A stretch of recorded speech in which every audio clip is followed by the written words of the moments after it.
Well, a very good morning, everybody. Welcome to Silverstone for day 2 of this BARC meeting here at the home of British Motorsport. Apologies for the slight delay in getting going with the stream, but it means we're going straight into racing action with the second race of the weekend for the Track Attack Series. Very interesting race, this one from yesterday. It'll start with Charlotte Birch on pole position, yesterday's winner in the Ginetta G40 on the right hand side of your screen there. The 115 of Nick Tasker will be second on the grid for this first race of the day, which will be 15 minutes long. Third on the grid, Paul Roddison in the bright white VW Scirocco will be taking from third place on the grid. Had a very good season so far, has Paul. Was a factor yesterday in the battle at the front. Adam Croft provided a lot of entertainment yesterday in his Peugeot 205. And we're getting ready to go for this one, and away we go. Good start for Charlotte Birch. There's a problem towards the back as the yellow flags come out for a moment, but down the inside, that's a great start for Nick Tasker in the bright orange VW Scirocco, challenging for the lead into Copse for the first time, and may well have got the lead off of Charlotte Birch. Bit of a slow getaway for Lee Curry there in the number 7 Renault Clio, but into Beckett's for the first time. It's Tasker, and he's gone round. He's gone round on cold tyres. Hopefully everybody can avoid him. Oh no, big contact with David Beecroft in the number 3 Citroen Saxo, and that's a lot of damage to both cars there. Just cold tyres, it would seem, for Nick Tasker. Looped it round just as he was trying to get onto the power. Here's Paul Roddison trying to go round the outside in his VW Scirocco. That's Charlotte Birch on the inside in the Ginetta G40. It's the 3 from yesterday at the front of the order already towards the end of lap number 1. But I wonder whether we might have an intervention here, because that's a lot of damage to those 2 cars. Yellow flags out, and yes, it is a safety car.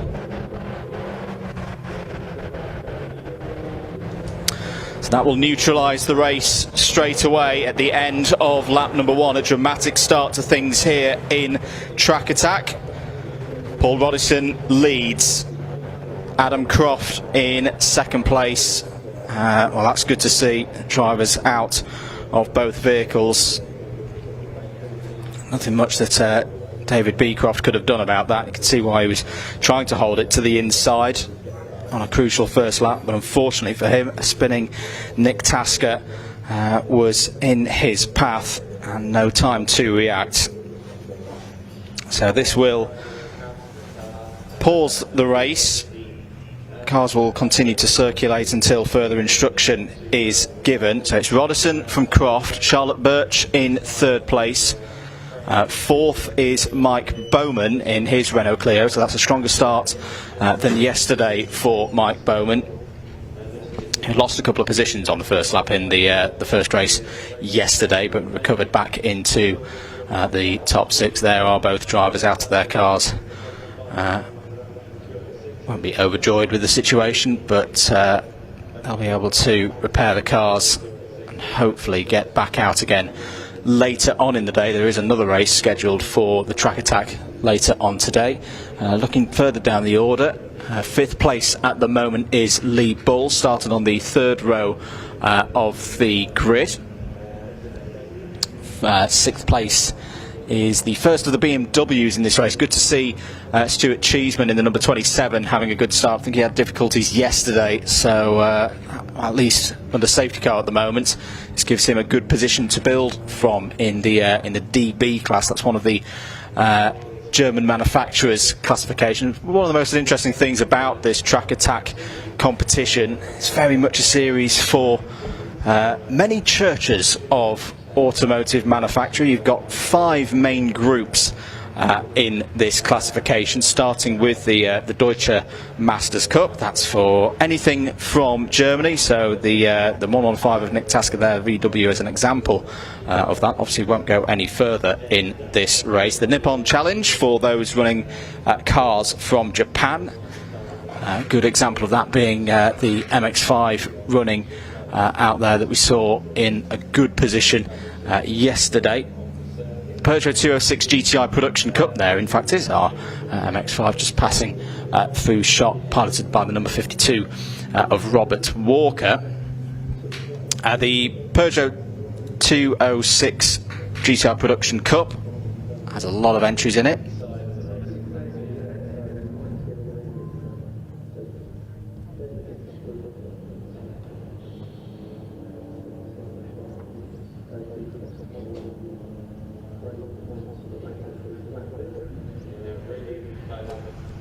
Whilst the cars are tended to here and will be under safety car for at least a few more moments, let's hear from some of the interviews earlier on in the day here at Silverstone.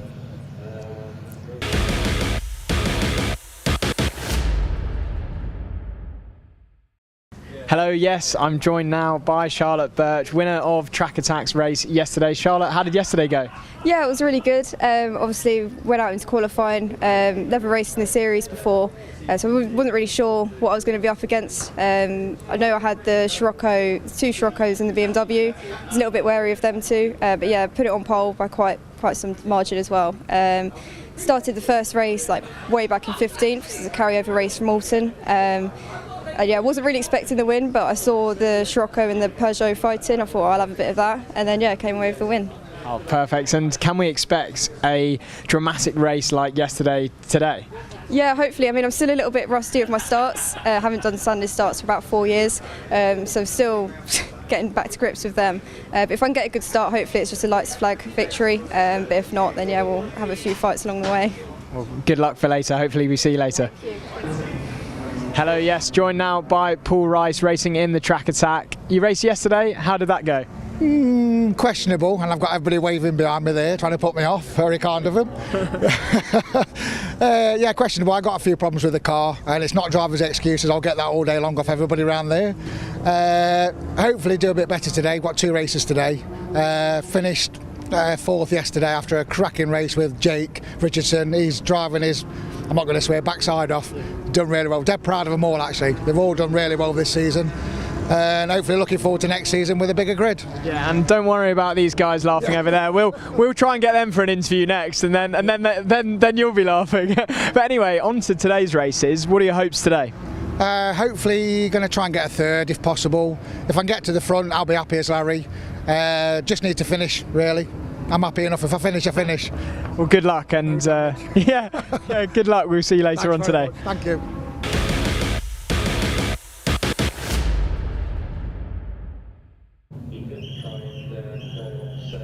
Good to hear from some of the drivers yesterday here in the Track Attack series. Still on the safety car here for the first race of the day on the Silverstone National Course. If you're just joining us, welcome. Good to have you here for the second day of racing action for the BARC visit to Northamptonshire and Buckinghamshire, of course, because we're right on the border. The race order, 3 laps completed. The safety car came out at the end of lap number 1. Paul Roddison currently leading with 7 minutes and 40 seconds remaining in this 15-minute race for Track Attack. His VW Scirocco is in a good position to capitalise on dry conditions, but quite cool in some ways. There'll be quite good conditions for the drivers, not like the height of summer where you can have a bit of over temp with driver and machinery. It's a quite lovely Sunday morning in September for racing. It's running along the bottom of your screen. That's the grid order that started. We've lost Nick Tasker from this race, having had a spin through Beckett's corner on the first lap on cold tyres. And accidental contact with David Beecroft in the aftermath of that spin has taken both of those cars out of this race. Brought the safety car out, but we are now back to green and full racing speed. Good opportunity this for Paul Roddison to break away at the front of the field for overall and Deutsche Masters Cup honours in his VW Scirocco. Charlotte Birch and Adam Croft, the 2 other drivers who were involved in a fantastic scrap yesterday for the race win, which, as you heard a few moments ago, went the way of Charlotte Birch. Look at the gap that the Scirocco's got already. That is a fantastic start for Roddison as they come through onto the Wellington Straight for the first time. I think it's been a good start as well for the first of the Renault Clios. Mike Bowman there in the number 62, the slightly younger generation model, ahead of another one of the Renault Clios. That's Lee Bull. Into Brooklands they go here on lap number 5. 6 minutes to go, side by side between those two Renault Clios. Bowman, the number 62, on the inside, Bull on the outside. Keep an eye out for Cheeseman there in the BMW 323. That's having a stronger performance than yesterday is Cheeseman, which is good to see. Robert Walker is 7th in his black and orange Mazda MX-5. That's the NC 3rd generation model. And the number 25 of Matt Anderson, the driver from South Yorkshire, having another very good run in his Peugeot 206 GTI, was a class winner yesterday in the TF category. Changes for position. Lee Curry has gained 4 positions on that first lap back to green. Had a bit of a slow getaway from the standing start, so he's now repaid the favour. He's got back through up to 11th place. 5 minutes to go then, Roddison leading and looking comfortable at the moment. One last time out with both racers at Snetterton. This is the last time that we'll see Track Attack in action for 2023 here at Silverstone this weekend. This race plus one more later on in the day. Across the line, 1 minute 6.637 that time around, or sorry, 1 minute 6.8 that time around. It was the lap before where Roddison set a 1 minute 6.6, 1.7 seconds clear of Croft and Birch at the moment. Then a bit of a similar gap back to Bowman behind. There's the number 52 of Walker, the Mazda MX-5, which ran well yesterday, looking good for another top 10. Couple of position changes further back. The number 7 of Lee Curry has gained another 2 spots on that last lap. Back with our battle between the two Clios. Number 128 of Lee Bull trying to find a way past Mike Bowman there in the number 62. He's going to pull to the inside as they go down the Wellington Straight into Brooklands Corner. That is a textbook manoeuvre from Lee Bull, cocking a wheel as he exits Brooklands Corner.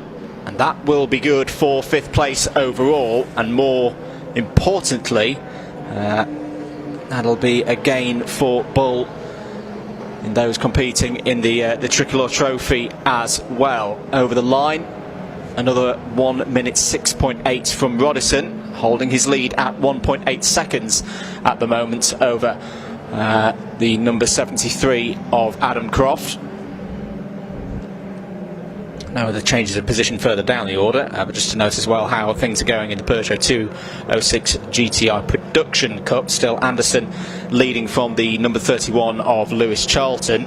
Great scrap going on as well with Paul Rice in the number 42, 3rd place in that category.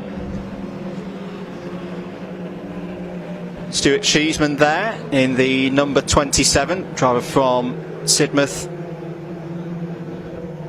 Great to see his BMW E36 running a bit higher up the order than yesterday. Had problems yesterday which restricted some of the running of that car. 2.5 minutes to go. Oh, and look at this, the Clios are going at it again. This time Bowman to the inside of Bull. Had to be patient with that one, but should have a bit more power down the National Pit Straight to breeze on through and retake what will be 4th place overall. Good racing here between the two Renault Clios. Back comes Bull into Copse Corner. Bowman leaves him room on the inside, defends round the outside. Good racing once again from these two drivers, but a bit wide perhaps for Bowman out of Copse Corner. May mean that Bull will have an opportunity on the brakes into Beckett's. Good defensive work once again from Mike Bowman. Seems to be building with confidence all the while as this weekend goes on. Bit of a weak exit from Beckett's there for Lee Bull, so he may have the attentions of Cheeseman behind. Here are your runners in the Peugeot 206 GTI Production Cup. always a very close category, and it is still Anderson from Charlton, Rice in third, Mitchell up in fourth, Richardson and Kevin Horton there had a massive moment on lap 1 yesterday, going through Copse Corner, managed to hold on to it, and has been involved in a lot of action so far this weekend. I think you could also see that he's that number 80 of Mark Davies in the middle of all of that. Yes, it is, in his Citroen Saxo. We'll see lots from the Citroen Saxos in this paddock today. Got the Junior Saloon Car Championship, 2 races from them coming up. Here is your class leader then, the number 25, Anderson, at the front of the Peugeot 206 GTI Production Cup. We'll be looking for another top 10 overall as well. Got his first one of those of the season yesterday in race 1. 25 seconds remaining on the clock then, getting towards the end of this race. Slightly disrupted race due to the spin for Tasker and Beecroft on lap 1, which saw a good chunk of this race under safety car. But Paul Rodison just comes over the start-finish line now to start his final lap with somewhere between 5 and 10 seconds remaining on the clock, and you can see he's on the lights because he's very concerned, I would imagine, about the positioning of Adam Croft behind, because if he starts losing a lot of time in this traffic, his race victory could be under threat. There's Charlotte Birch as well in the Ginetta G40 running in third. Here comes Croft. We saw him be very brave on the brakes yesterday in that fantastic battle with Birch. 2 very different cars going up against one another, but I think Paul Rodison's going to be okay here for another victory this season in Track Attack. As I say, he took 2 of them at Snetterton. He's had a handful of podiums as well at Alton Park, Thruxton, yesterday of course here at Silverstone. But for Paul Rodison, this is going to be a very, very good way to finish things off this weekend. Led from the start, used the safety car well, got his restart absolutely spot on. Paul Rodison is going to take victory here in Track Attack for the second race of the weekend. A very accomplished performance. Second place, another second place for the number 73 of Adam Croft. And fantastic to watch him race this weekend, and another top 3 as well for Charlotte Birch in the Ginetta G40. She can be very pleased with her work here this weekend. Winner of the Clio's battle was indeed the number 62 of Mike Bowman. He finishes ahead of Lee Bull by about 1.3 seconds in the second of the Renault Clios. Cheeseman, Walker, Curry, Harding all across the line in the top 9. We're waiting for our winner in the Peugeot 206 GTI Production Cup. Here he is, the number 25 of Matt Anderson, who has had a lot of challenges this weekend, but he's been up to the task and is going to take another class victory and another top 10. Very well done by Matt Anderson round the final corner to take the victory in the Peugeot 206 GTI Production Cup. Very pleased with that indeed. Run home very closely by the number 31 of Lewis Charlton there. He'll be second in class. Third in class will be the number 95 of Andrew Mitchell. Well, a very good run for Track Attack once again here at Silverstone. Good driving out there. We will see another one of the Track Attack races later on today. They've got a third race after the lunch break. There is your provisional results. Rodison wins for the third time this season by 1.4 seconds with a very well managed race there ahead of Adam Croft and Charlotte Birch. Mike Bowman in fourth, Lee Bull fifth. Stuart Cheeseman will be very happy, I think, to bounce back with that sixth place overall and of course a winning class in his BMW 323. Robert Walker seventh, Lee Curry in eighth, Adam Harding ninth. All good results for those three drivers. Then we get into the main bulk of the pack with the Peugeot 206s. Matt Anderson taking another victory in that class ahead of Lewis Charlton and Andrew Mitchell. Catherine Evans finishes in second place in class in her Renault Clio 182. Paul Rice as well, a strong result in the Peugeot 206 GTI competition, finishes in 14th place overall. Just to run down the rest of that provisional order for you, in 15th place will be the 80 of Davies in the another one of the that's one of the Citroen Saxos. Richardson, Horton, Fletcher and Quash T all finished that race. 2 retirements. Apologies, we also got number 65 of Kevin Matkin as well. 2 retirements, Tasker and Beecroft from lap 1. More from Track Attack later. Let's head down to Hamish Percy in Parc Ferme, who's got our drivers there from the Track Attack first race of the day.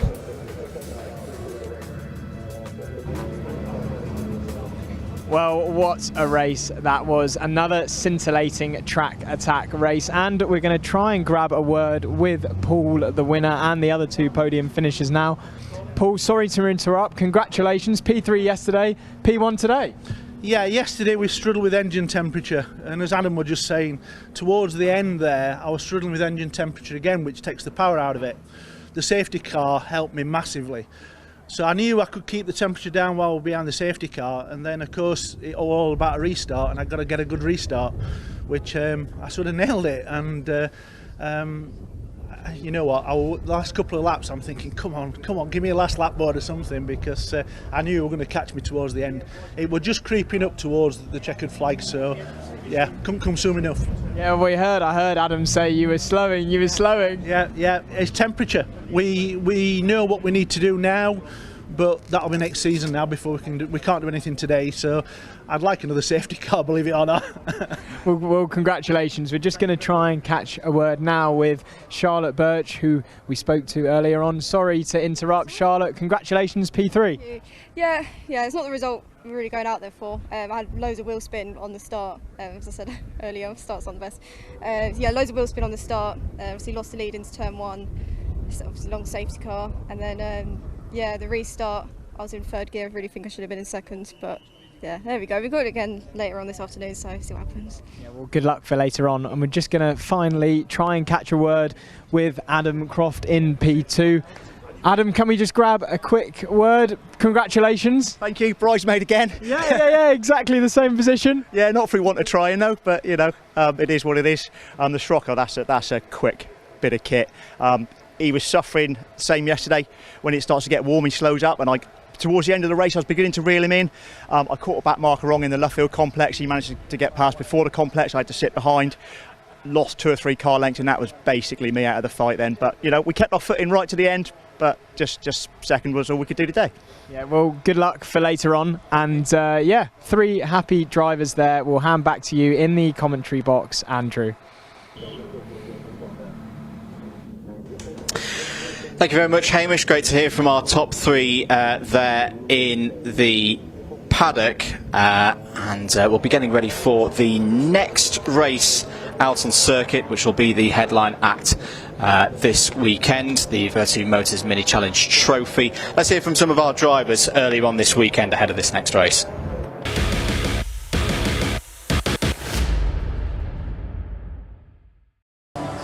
Hello, yes, joined now by Tom Ovenden from the Mini Challenge Trophy. And Tom, the race yesterday, tell us what happened. Probably the worst race of the year, unfortunately. Right when we don't need it. This championship is getting down to the business end and it's getting really close, so can't be affording DNF. So it's just an unfortunate racing incident, really. I front left clipped another car through left is Brooklands. And I've had a lot bigger contact than that in the past in minis, and just unlucky, broke a track rod end and I couldn't steer, so I had to park it. So bad luck, but you know, it's done now. Got to put it behind us and hopefully make a charge towards top 10 in race 2. That's the aim. And the race today, you're starting P28. How are you going to gain your position there? I just got to go for it. I just got yeah, just not sit back, just go for it. I've got nothing to lose. Just try and get as high as possible. If I can make it to the top 10, I'll be pleased. But obviously I want to try and get to that top 6. It would be amazing to get the reverse grid, so we'll just see, but all I can do is do my best. We should make for an exciting race later on today. That's Tom Ovenden in the Mini Challenge Trophy. Hello, yes, joined now by Gabe Fairbrother from the Mini Challenge Trophy. Gabe, how did your race go yesterday? Yesterday's race went really well. We finished P4. We were 0.07 off second, which was a bit of a kick in the teeth, but we can race from there today. Got 2 more races with my teammate in P1, so see what today brings on, really. So tight yesterday, small margins. How do you improve on that today? If I'm honest, it's a bit of a luck game out there because everyone's so tight with this track being so about the toe and stuff like that. So just hoping that maybe we can get our teammate and push away, but that's all I can really hope for. Well, good luck for later on today. Thank you. Yes, joined now by the winner of the Mini Challenge Trophy yesterday, Nathan Edwards. Nathan, you were delighted yesterday. How was the race? Yeah, second win of the season, can't complain. Left it a bit late, 2 laps to go, but I knew that was sort of not the plan, but I knew that once I was down to third, I thought, no, we can still come back, we've still got the pace. So managed to pull it off. Obviously was lucky the opportunity came, but when the opportunity came, I took it, and no, absolutely mega. Can we expect a repeat today? Yeah, hopefully the intense cars is good. It's going to be even tougher because obviously there's a few people behind that will then catch back up again. But no, we've just got to go for it. You know, we won yesterday. We've got to take that confidence and see what happens. Well, good luck for later today.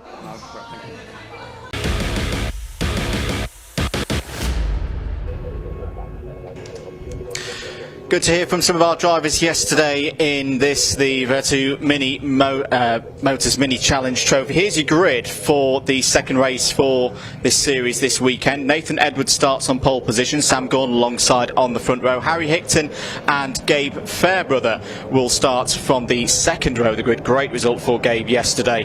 Was very much in amongst it in the battles out there on circuit. Reese Hurd and Alex Solly will start on row 3. Alex Solly did close in a bit on the championship leader Tom Ovenden, but will be wanting a bit of a higher finish. I think he'll definitely want to try and break into that top 5, even more into the top 3. James Black and James Byrne will start from row 4. Maximus Hall and Luca Marinoni Osborne will start on row number 5. Moving on to the 6th row of the grid, starting 11th on the grid will be Frankie Taylor. Alex Keynes alongside him on that 6th row. Callum Eason and Ben Jenkins start on row 7. Lee Pearce and Ben Taylor will start on row number 8. Reece Lysett and Harvey Ryby will go from row 9. Paul Manning and Jamie Keats complete the top 20 there on row number 10. And then finally we'll get into the 11th row of the grid. Cameron Richardson and Katia Loggy going from that one. Andy Cobb and Mick Fitzgerald on row number 12. Nicky Taylor and Daniel Armstrong on row 13. And then one of the big stories of the day yesterday, championship leader Tom Ovenden starting this one on row 14 because he retired yesterday from the first race of the weekend. Ashley Gregory forms up the 28 car grid here. And they'll have 15 minutes around the Silverstone national layout. What was a superb race yesterday. More of the same, please, for the Mini Challenge Trophy. Very competitive class. And just to remind as well, we've got some breakdowns of the classes for some of the denotations on your timing tower. So you have also got the Rookie Cup for those drivers entering or racing in the Mini Challenge Trophy for the first time this season, the Graduates Cup for those registered for the second time, and the Directors Cup for those aged 35 or older. Nathan Edwards, rich reign of form at the moment. 2 wins from the last 3 races. 1 yesterday, 1 at Donington Park. Can he get another one to further improve in his championship score? Drop score's not quite fully coming into play yet, but we are getting into the run-in now for the end of the season. 2 more races here today at Silverstone, 3 more at Brands Hatch later in the season. What are we going to see over the course of the next 15 minutes? Round 16 of the 2023 Virtu Motors Mini Challenge Trophy is set to go here at Silverstone. Edwards from pole position, Gordon alongside on the front row. Away they go. Very good start for Nathan Edwards. Harry Hickton there in the pink car has had a good start. There was a flickering of a yellow flag towards the back of the field. I think pretty much everybody is away and gone at the start of this race. There's Tom Ovenden in the number 24 already starting to make his way through the traffic. He's got to be careful, especially on this first lap, but you would expect Tom Ovenden to make a lot of progress in this race. So round on to the Wellington Straight for the first time then. It is Edwards leading from Hickton. Edwards was in this position yesterday, of course, and will hold, well, I was about to say hold down the inside surely into Brooklands, but elects to pull back onto the racing line. Into Brooklands they go, well controlled there by Nathan Edwards. Harry Hickton there in second place. It was a hive of activity yesterday, made a series of really good moves. I can see that Alex Sully has got up to fifth place, car with the Dayglow yellow there. He needs a good race here. Whilst Tom Ovenden is going to be coming through the field, you'd imagine, this is another great opportunity for Alex Sully to cut away at Ovenden's championship lead at this stage of the season and really put him under pressure. So Edwards from Hickton, Fairbrother, P3. I should know that there was a problem definitely for Sam Gornall, because he did not start from the front row of the grid and is not present at the front of the order here on lap number 2. Hickton trying to go around the outside through Beckett. It's going to get tight there as they go onto the Wellington Straight. This may give Fairbrother an opportunity there in the number 11. Alex Solly trying to find a way past Reese Hurd as well in the number 59 car. Looking to get himself back onto the podium, was 5th yesterday. Into Brooklands they go once again. Beautiful move down the inside. I think that's the number 53 of Black, trying to get through past Solly into 5th place. We'll confirm that in a short moment's time. Green flag being shown there, which probably indicates that there's a yellow flag behind them. So we'll see if there's anyone falling down the order to indicate if there's a problem there. 12.5 minutes remaining on the clock. Edwards dealing with this very, very well.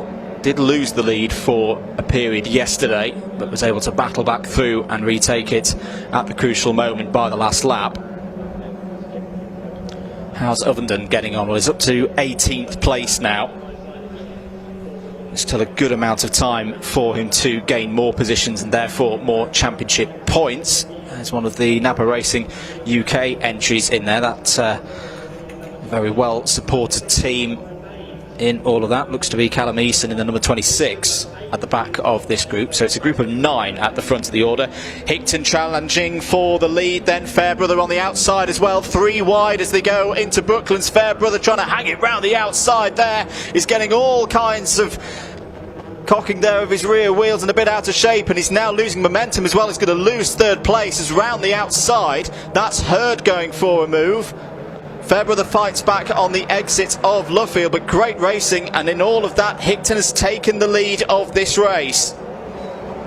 Fair go from Fairbrother round the outside. It just took a bit too much momentum into Brooklands corner. Back comes Edwards as they head towards Copse Corner. Will be on the outside, and Hickton finally will get the move done, take the lead of the race. Fairbrother has fought back through into 3rd place.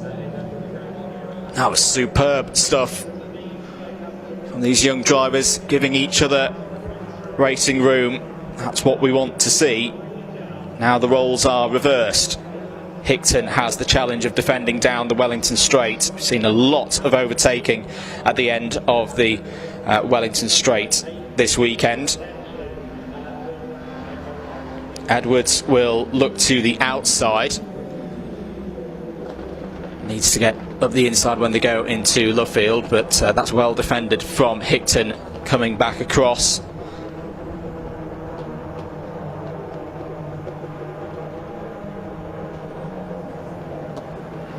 Coming around then to complete lap number 4. Fastest driver out there at the moment is the number 62 of Alex Keynes.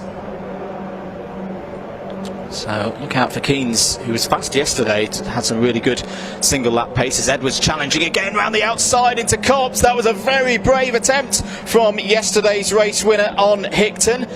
Did he manage to get the move completed? Will have been on the slightly dirty line on the outside through Copse Corner, and yes he did. Fantastic stuff from Edwards once again. He really is building with confidence each and every time he races this season. and puts himself back in a position to potentially take a third race victory of the season. Still 9.5 minutes of this race to go. Fairbrother's coming back into it as well. We've already seen him go for one round the outside in this race once already. He's going there again. He's got to keep it tight, so he's on the inside for Luffield, and Hickton's able to get across, hold on to second place. Alex Solly's still in there as well in the number 12. Last took a race win in the first race of the weekend at Donington Park earlier on this season. Been very consistent in his results when he's finished races. Hasn't been outside of the top 6 all season, but did have 2 DNFs earlier in the year, which you would hope would turn out to be drop scores by the end of this season. 8 3/4 minutes to go. Edwards back in the lead of this race, ahead of Hickton. Fairbrother third, fourth for Hurd, Solly fifth. Just checking in with Tom Ovenden and how he's getting on. The championship leader, starting from the back of the field, is up to 13th, so is making progress through this field. The next driver that he's got ahead of him is the number 30. Oh, side by side, door to door there between Hurd and Solly. Solly knowing that he needs to get further up the order here to take the best advantage of this championship situation. Will have the inside line, you'd imagine, going into Brooklands, but doesn't really have much help from behind. He's going to have to get it done on the brakes here, and does. Really good stuff from Alex Solly. Takes 4th place, and will now try and set about getting into that top 3 side by side as well there. The number 81 coming through the field, that's Marinoni Osborne. That's a good amount of progress from Luca Marinoni Osborne. I say started down around 15th, 16th place, and is comfortably now inside the top 10. Start of another lap. Edwards still leading here, ahead of Harry Hickton. Such is the nature in the Mini Challenge Trophy. Very, very difficult to break away, particularly around here. Such a high-speed circuit. Slipstream, very powerful round the Silverstone National Course. Into Beckett's once again, still very close at the front of the field. At the top, so it's 8 or 9 drivers, currently covered by 2.1 seconds. Bit of a wide moment there. I think that was Marinoni Osborne involved. Got the number 486 on the inside of Jack Byrne. Down the Wellington Straight once again. Side by side, 2 by 2 here. This is all around 6th, 7th, 8th position. You can see the number 53 of Black trying to fight back through. Had a good race yesterday. Through Luffield they go. Marinoni Osborne has been able to win the battle of those 4 drivers and still emerge in 6th place as they come round to finish lap number 7. 6.5 minutes gone. Very close on the line between Edwards and Hickton, and that's because Hickton is, well, momentarily was down the inside. In fact, has lost the draft, and Fairbrother's come through. Great reading of the situation there from Gabe Fairbrother. Gains a spot up to 2nd place. Could this be a best result of the year so far for Gabe Fairbrother? In the mid-pack in terms of championship points, but is another driver who from the start of the season, he was outside the top 10 in results at Brands Hatch, built with confidence, has emerged to be a really strong driver in this competition in the second half of the season. Edwards still leading here. Alex Solly in 4th place. It's definitely in the discussion for a podium here in this race. 5.5 minutes to go, side by side between, that's the number 62 of Keynes, yes it is, and Easton in the Napa Racing UK entry, number 26, fighting there over 10th place. 5.5 minutes to go, another lap ticked on by for the number 21 of Nathan Edwards. Still leads this race, but Hickton's back down the inside, taking 2nd place, and Solly's fighting there as well for 3rd place against Fairbrother. Fairbrother goes out wide for a moment through the exit of Copse Corner. They'll be side by side surely again into Beckett's. Solly's got to stay in there on the inside. This is crucial points that he's gaining on his title rival Tom Ovenden, who will check in with in a moment. Still side by side between Solly and Fairbrother as they come onto the Wellington straight. There's 3 wide also further down the order, involving that battle with Taylor, Eason and Keynes that we were talking about earlier. And there's Tom Ovenden as well. The number 24 is now up to 12th place, and with a number of cars ahead of him, has a big opportunity for getting a lot of points here in the last 4.5 minutes. Alex Solly's been hung out to dry there. He's going to lose 4th place now to Hurd. So Hurd back through into 4th spot. Fairbrother was able to hold on to 3rd in all of that. Side by side between Marinoni Osborne and Byrne for the next position back. This is once again an absolutely superb race in the Virtu Motors Mini Challenge Trophy, and there's still 4 and a bit minutes of it to go. Side by side for 2nd place now into Copse Corner between Hickton and Fairbrother. Hickton holds on to that one. Big lap this, I feel, for Nathan Edwards. For the first time in, well, the whole race really, he has got a gap at the front of the order of around 0.7 of a second. If he can break away and leave the others to fight for 2nd behind, he's going to be on here for his 3rd race victory of the season. On to the Wellington straight then.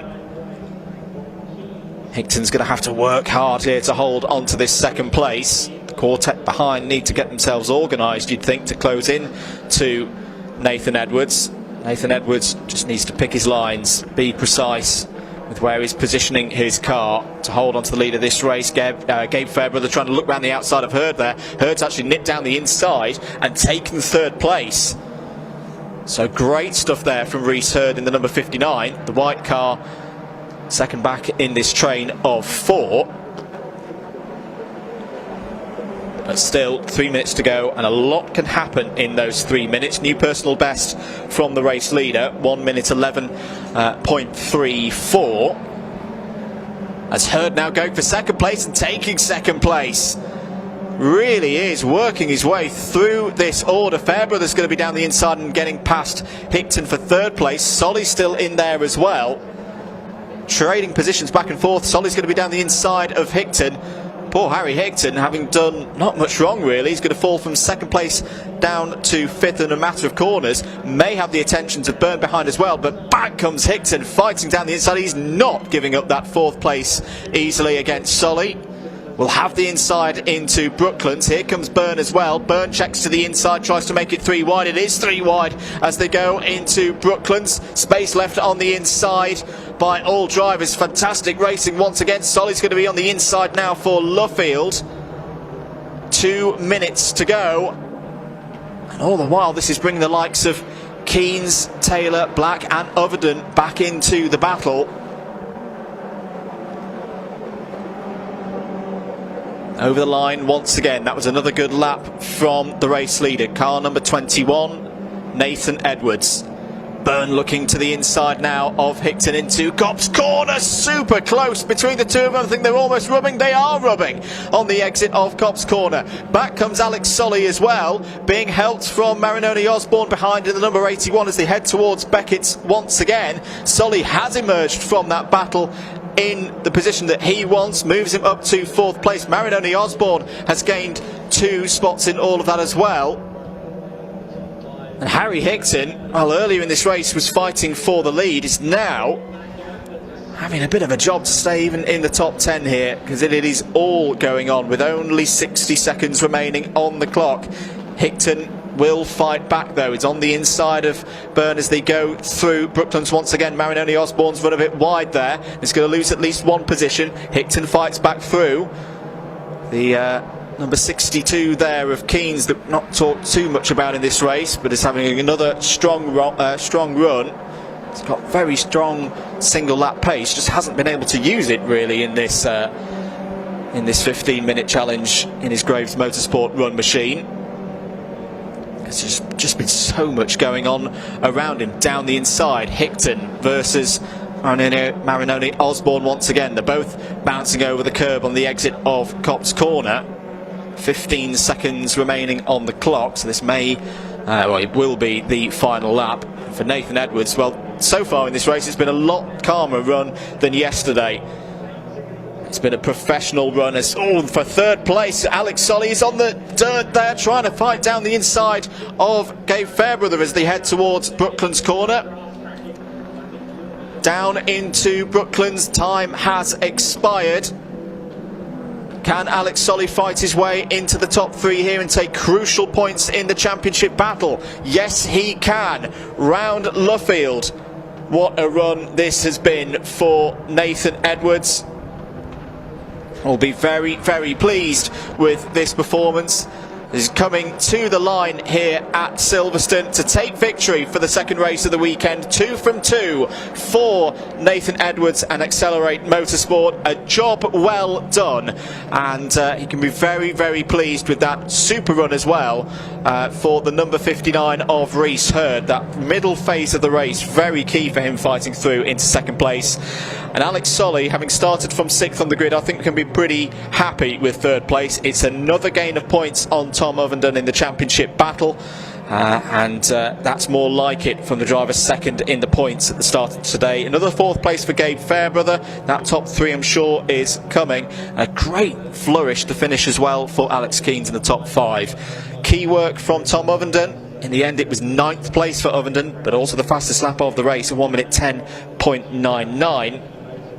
And the Mini Challenge Trophy will head into Parc Fermé. They've got another race remaining today. They'll be due to go out on circuit for their race at 14:35. Here is your provisional result. Edwards takes the 3rd victory of the season for Accelerate Motorsports, just under a second clear of Reese Hurd. Alex Solly in 3rd, Gabe Fairbrother 4th, Alex Keens 5th, Harry Hickton 6th, Nicky Taylor, Jack Byrne, Tom Ovenden and James Black all inside the top 10. Gotta say, that's a very key drive from Tom Ovenden, showing his prowess and why he's championship leader from the back of the grid. Finishes inside the top 10 inside 15 minutes. Luca Marinoni Osborne had a strong run, maybe a bit disappointed with 11th. I think he deserved a bit more than that, but the pace was there and he can move on to the next race with a strong level of confidence. Callum Eason, Frankie Taylor and Reece Lycett all inside the top 15 as well. The order was finished by Richardson, Taylor, Manning, Fitzgerald, Armstrong, Loggy, Cobb, Hall, Gregory, Pearce and Ryby. They were all your drivers who finished on the lead lap. Problems out there for Jamie Keats, retired on lap 3, and no laps completed for Sam Gornall. Real disappointment, having been due to start from the front of the grid. That'll be a low score for him and Jenkins as well in the number 99.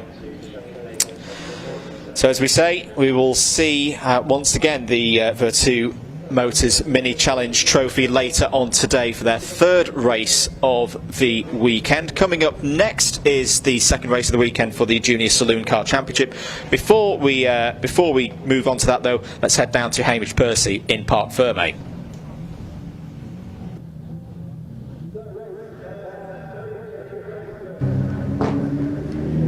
Well, another scintillating race here in the Mini Challenge Trophy. Nathan Edwards and his team have just shared an amazing moment. Some of the drivers just talking now. We're going to try and get in there to have a little chat. Sorry to interrupt, guys. Could we grab a word with both of you? We'll go Nathan first, then we'll come over to you. Nathan, another win. How are you feeling? Absolutely over the moon. I said to you that we needed to try again. We took the confidence from yesterday.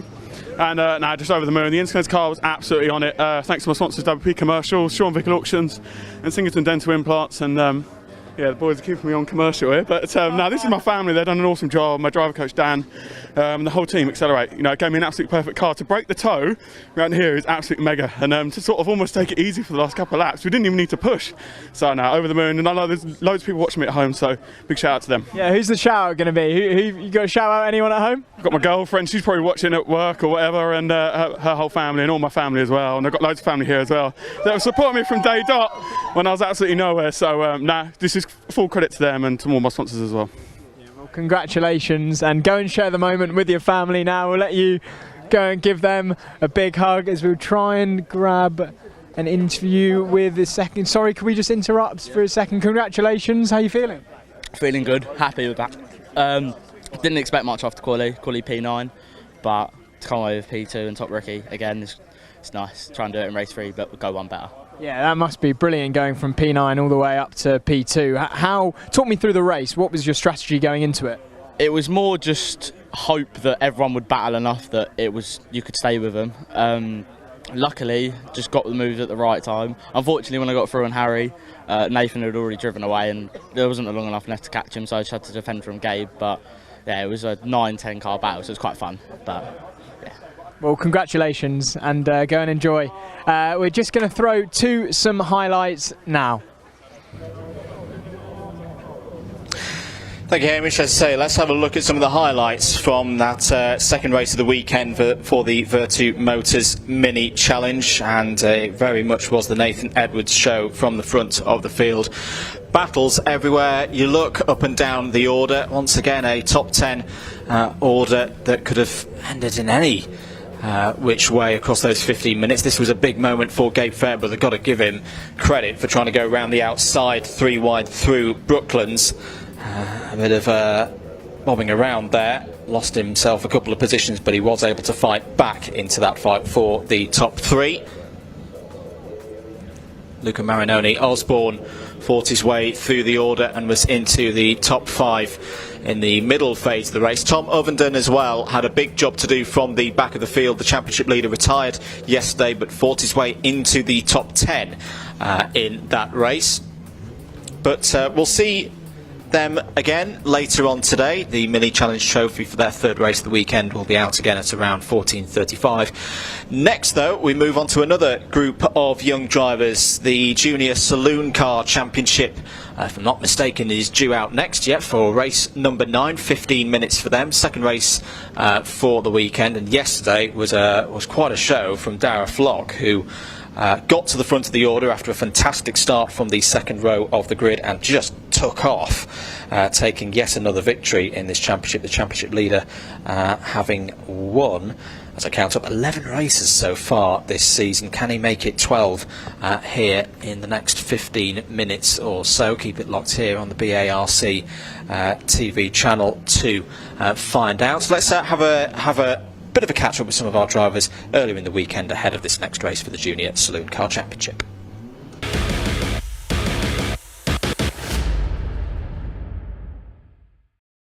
Hello, yes, joined now by Cameron Pratt-Thompson. Finished P2 yesterday. How was that race? It was good in terms of championship points wise, because we pulled a lot of points to the people 3rd, 4th and 5th, but we lost 2 points to the leader, so yeah, we got to have a bit of a better day today. Yeah, and there's 2 Junior Saloon Car Championship races happening today. You're pole in both, so are we expecting P1, P2? What are your hopes for today? To be honest, just to beat Dara Flock, to be honest. I'd like to win, but as long as I beat him and start to bring the points gap down, it's okay. Well, good luck, and good luck for later today. Thank you. Hello, yes, I'm with Jazz and James from the Junior Saloon Car Championships. Brother and sister, so competing against each other, but Jazz, we'll start with you. How did yesterday go for yourself? Well, yesterday was my first race in the championship and racing overall. I think it was a positive day. I finished the race, which was my original goal, and my pace was building up throughout the day, which I'm really happy with, so yeah, it was good. What about yourself, James? Well, unfortunately we've got a bit of an engine problem, so I'm about sort of 15 mile an hour down on the straights. So instead of sort of being in the top 7 or 8, I'm right down at the back at the moment. I didn't end up finishing the race. So a bit of an unfortunate day, but glad to see that Jasmine did well yesterday. Well, that's very nice. That's very nice sibling love there. There's no rivalry at all between you two? Not particularly, no, because I think we're at pretty different stages at the moment in sort of our development. So there's not much competition. Well, how about today? What are your hopes, Jazz, today? I think just to keep building on pace, and my race start yesterday wasn't very good because obviously it was my first ever one, so hopefully improve that and stay up with the pack a bit more and just keep going and progressing. Yeah. Well, good luck for later on today, both of you.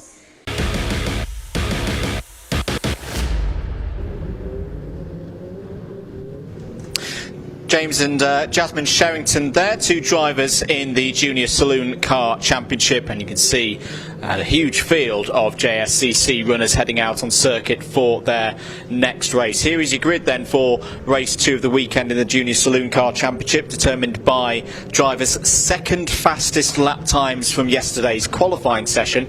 That means that Cameron Pratt-Thompson has pole position, Dara Flock starting alongside on the front row of the grid. Charlie Constable and Jonathan Moore go from row 2. Harry Smith and Will Fallon will start on row number 3. CJ Morgan will be looking to build from yesterday's result from row 4. Alongside him on that 4th row of the grid is Oscar Dix. Oliver Kerr and Jack James will go from row number 5.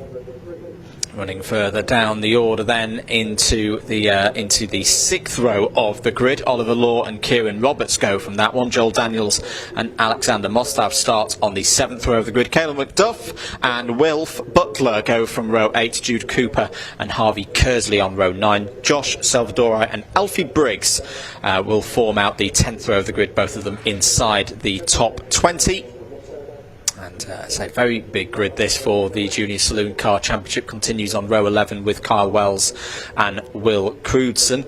Jack Harrison and Cale Lynch start on row 12. James Sherrington, just heard from him there, starts on row 13 alongside Will Oakley. Noah Checkley and Francesco Howard start on row 14. Jacob Baldry and Jasmine Sherrington wrapping out the top 30 on the 15th row of the grid. Teo Butler will complete the field. Had a problem yesterday and will start 31st on row number 16. So top 3 yesterday: Flock, Pratt Thompson and Oscar Dix as well. Harry Smith fought through to 3rd yesterday. Oscar Dix was inside the top 10 also. But some really good racing we saw yesterday. And we're expecting more of the same here at Silverstone on the national layout. Drivers will need to reserve something though. They don't want to be ruling themselves out of the 3rd race of the day, so a level of endurance has to be considered through these races. So the grid formed up then. Cameron Pratt Thompson there on the right hand side of your screen, the white car with the black bonnet, Dara Flock, the blue and orange car, P2. And it really was the start that was the most stunning bit of Flock's performance yesterday as they head off on the formation lap. Tyres will be warmed. Not a lot of time for the drivers to get their cars up to temperature here on the short course, the national course here at Silverstone. Flock was able to shoot through from the 2nd row of the grid, and by the time they'd got to Copse Corner he was in the lead and did not look back for the rest of that 15 minutes. Everybody else fighting over 2nd place. It was around a 5-second win for Dara Flock yesterday. It's a very impressive performance indeed.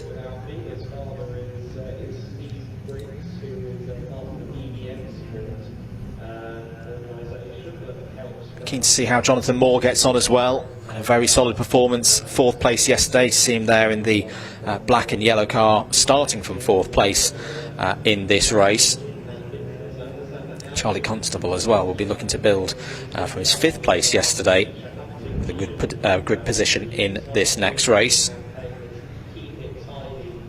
Great platform, the Junior Saloon Car Championship, for drivers building experience. A number of the drivers in our field stepping up to car racing from many years in owner kart racing, for example.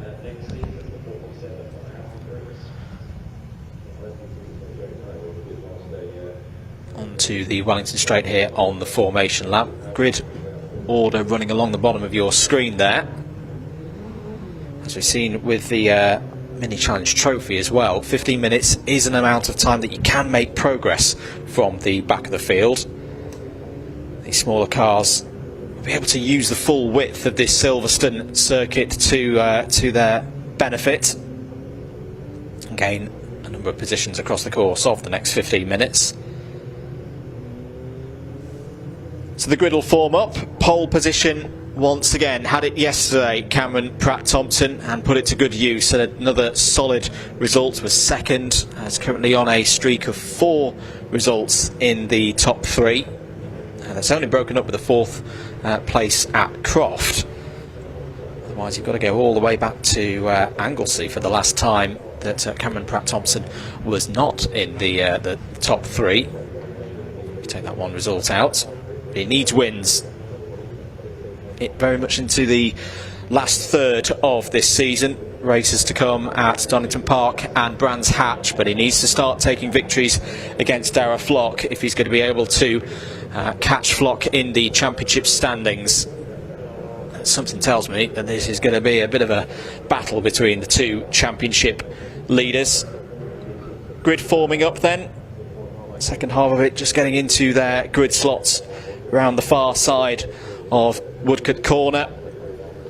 And be ready to go for 15 minutes. 31 cars on the grid here at Silverstone for the second race of the weekend for the Junior Saloon Car Championship here on BARC TV. Getting ready to go racing, waiting for those lights. Can Darragh Flock repeat the same lightning start that he got yesterday in the very first race of the day, or is Cameron Pratt-Thompson going to take the lead and give Flock a bit of a problem through the course of this race? Ready for those lights to come on. There is the green flag at the back of the field to indicate we are good to go. Nerves rising here. Away we go for the second race of the weekend for the JSCC, and once again it's a very good start for Flock. He's going to challenge Pratt-Thompson into turn one. Pratt-Thompson will be on the outside as they go through Copse Corner, but he isn't able to hold off the flying start of Darragh Flock yet again into the lead of the race. Side by side as they run towards Beckett's Corner in the mid-pack there. It looks like everybody is away and running well, but Pratt-Thompson back down the inside. Great response there in the number 37, retakes the lead through Beckett's. Onto the Wellington Straight for the first time they go then. Everybody making their way through onto one of the fastest parts of this layout. Flock coming back here at Pratt-Thompson round the outside into Brooklands.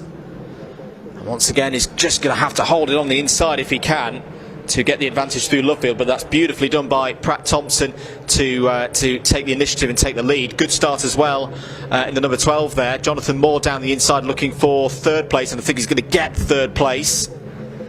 I said, can he improve there from fourth place on the grid? He can improve from fourth place on the grid, going side by side with Charlie Constable. Here we go into Copse Corner for the second lap, and once again Pratt-Thompson and Flock going at it. This time Flock on the outside as they go through Copse Corner.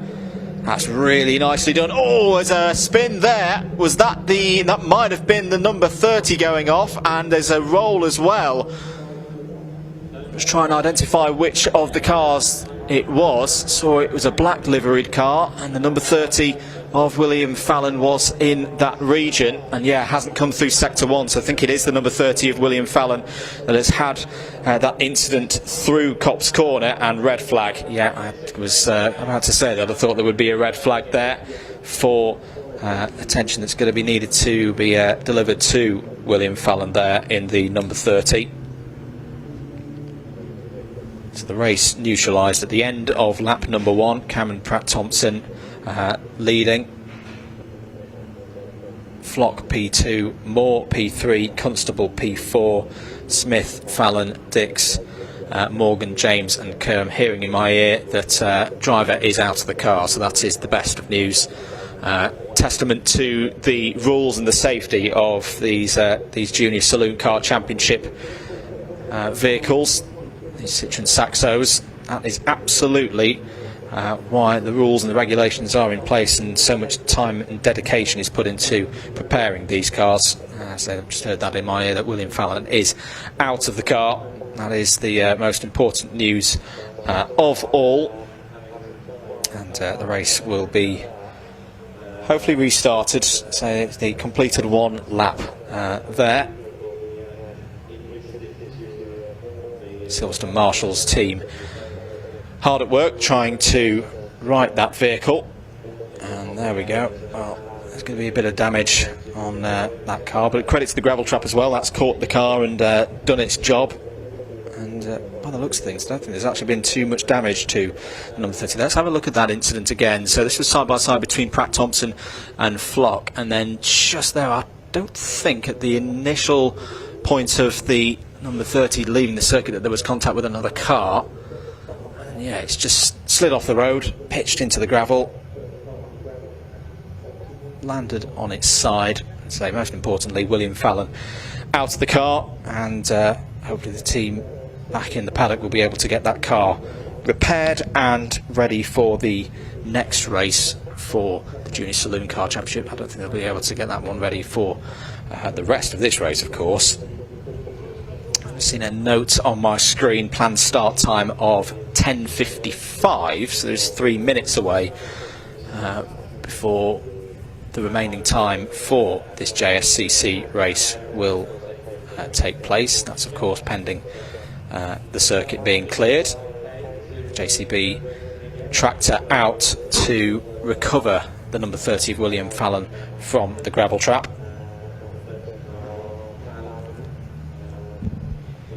So if you're just joining us, we're under red flag conditions for the third race of the day, the second race of the weekend for the Junior Saloon Car Championship, for an incident involving William Fallon. William's okay. William's reported to be out of the car, but won't take any further place in this race. I can also see on my timing tower in the box here that the time has been reset to 15 minutes, so we'll wait for it to be confirmed, but it may well be that it is a completely brand new race for the Junior Saloon Car Championship. Still coming up later on before the lunch break as well. We've got 4 more races after this one for the Junior Saloon Car Championship. Next up will be the Mini Challenge Clubsport with AirTech Motorsport Series with their second race of the weekend. First race of the weekend for the Lancaster Insurance MG Owners Club Championship. They had their qualifying earlier on today. Great array of vehicles in that category. 20-minute race for them lined up for due to go off around 11:45. The British Supercar Racing Club will be back out as well for their second racing appearance of the weekend. 47 supercar strong field here this weekend, and a big day as well in the F450 and the F125 categories, because this is their last racing appearance of 2023. They've got that race, as I say, going off from around 12:20, and then another one at 15:35, and then the last race before the lunch break will be the first racing appearance of the weekend for the Kumho BMW Championship. Again, another series that had its qualifying earlier on this morning, and if you love your BMWs, you'll definitely be looking forward to that one. Great array of different German cars racing in that one. Very fast cars as well. That'll be the last race, going off from around 12:45 for a 1-hour lunch break. And then we've got all the classes that we've seen this morning will repeat again in the second half of the day, kicking off at around just after 2 o'clock for the third race of the weekend for Track Attack. Virtue Motors Mini Challenge Trophy will take to the circuit around 14:35 for their last race of the weekend. Junior Saloon Car Championship will have their third race of the weekend just after 3 o'clock. Should note that it's a provisional schedule, it can change.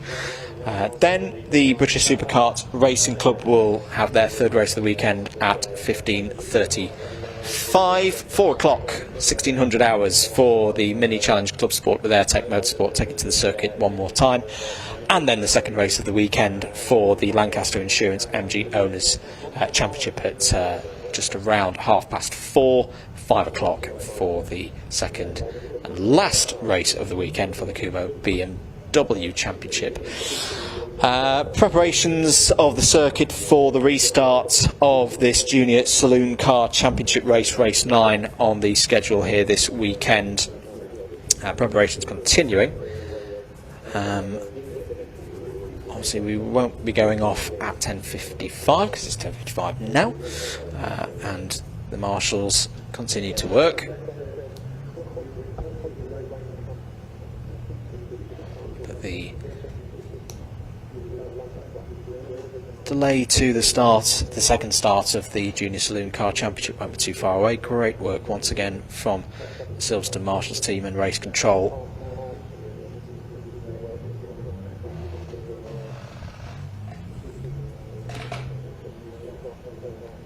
Just to note as well from the Virtue Motors Mini Challenge, because I think we've probably had quite a few folks, myself included, including what happened to Sam Gornall, who was due to start on the front row of the grid. I saw his car coming back in on a flatbed after the Mini Challenge Trophy race, so the car didn't look damaged per se, so I would imagine some form of technical issue befell Gornall.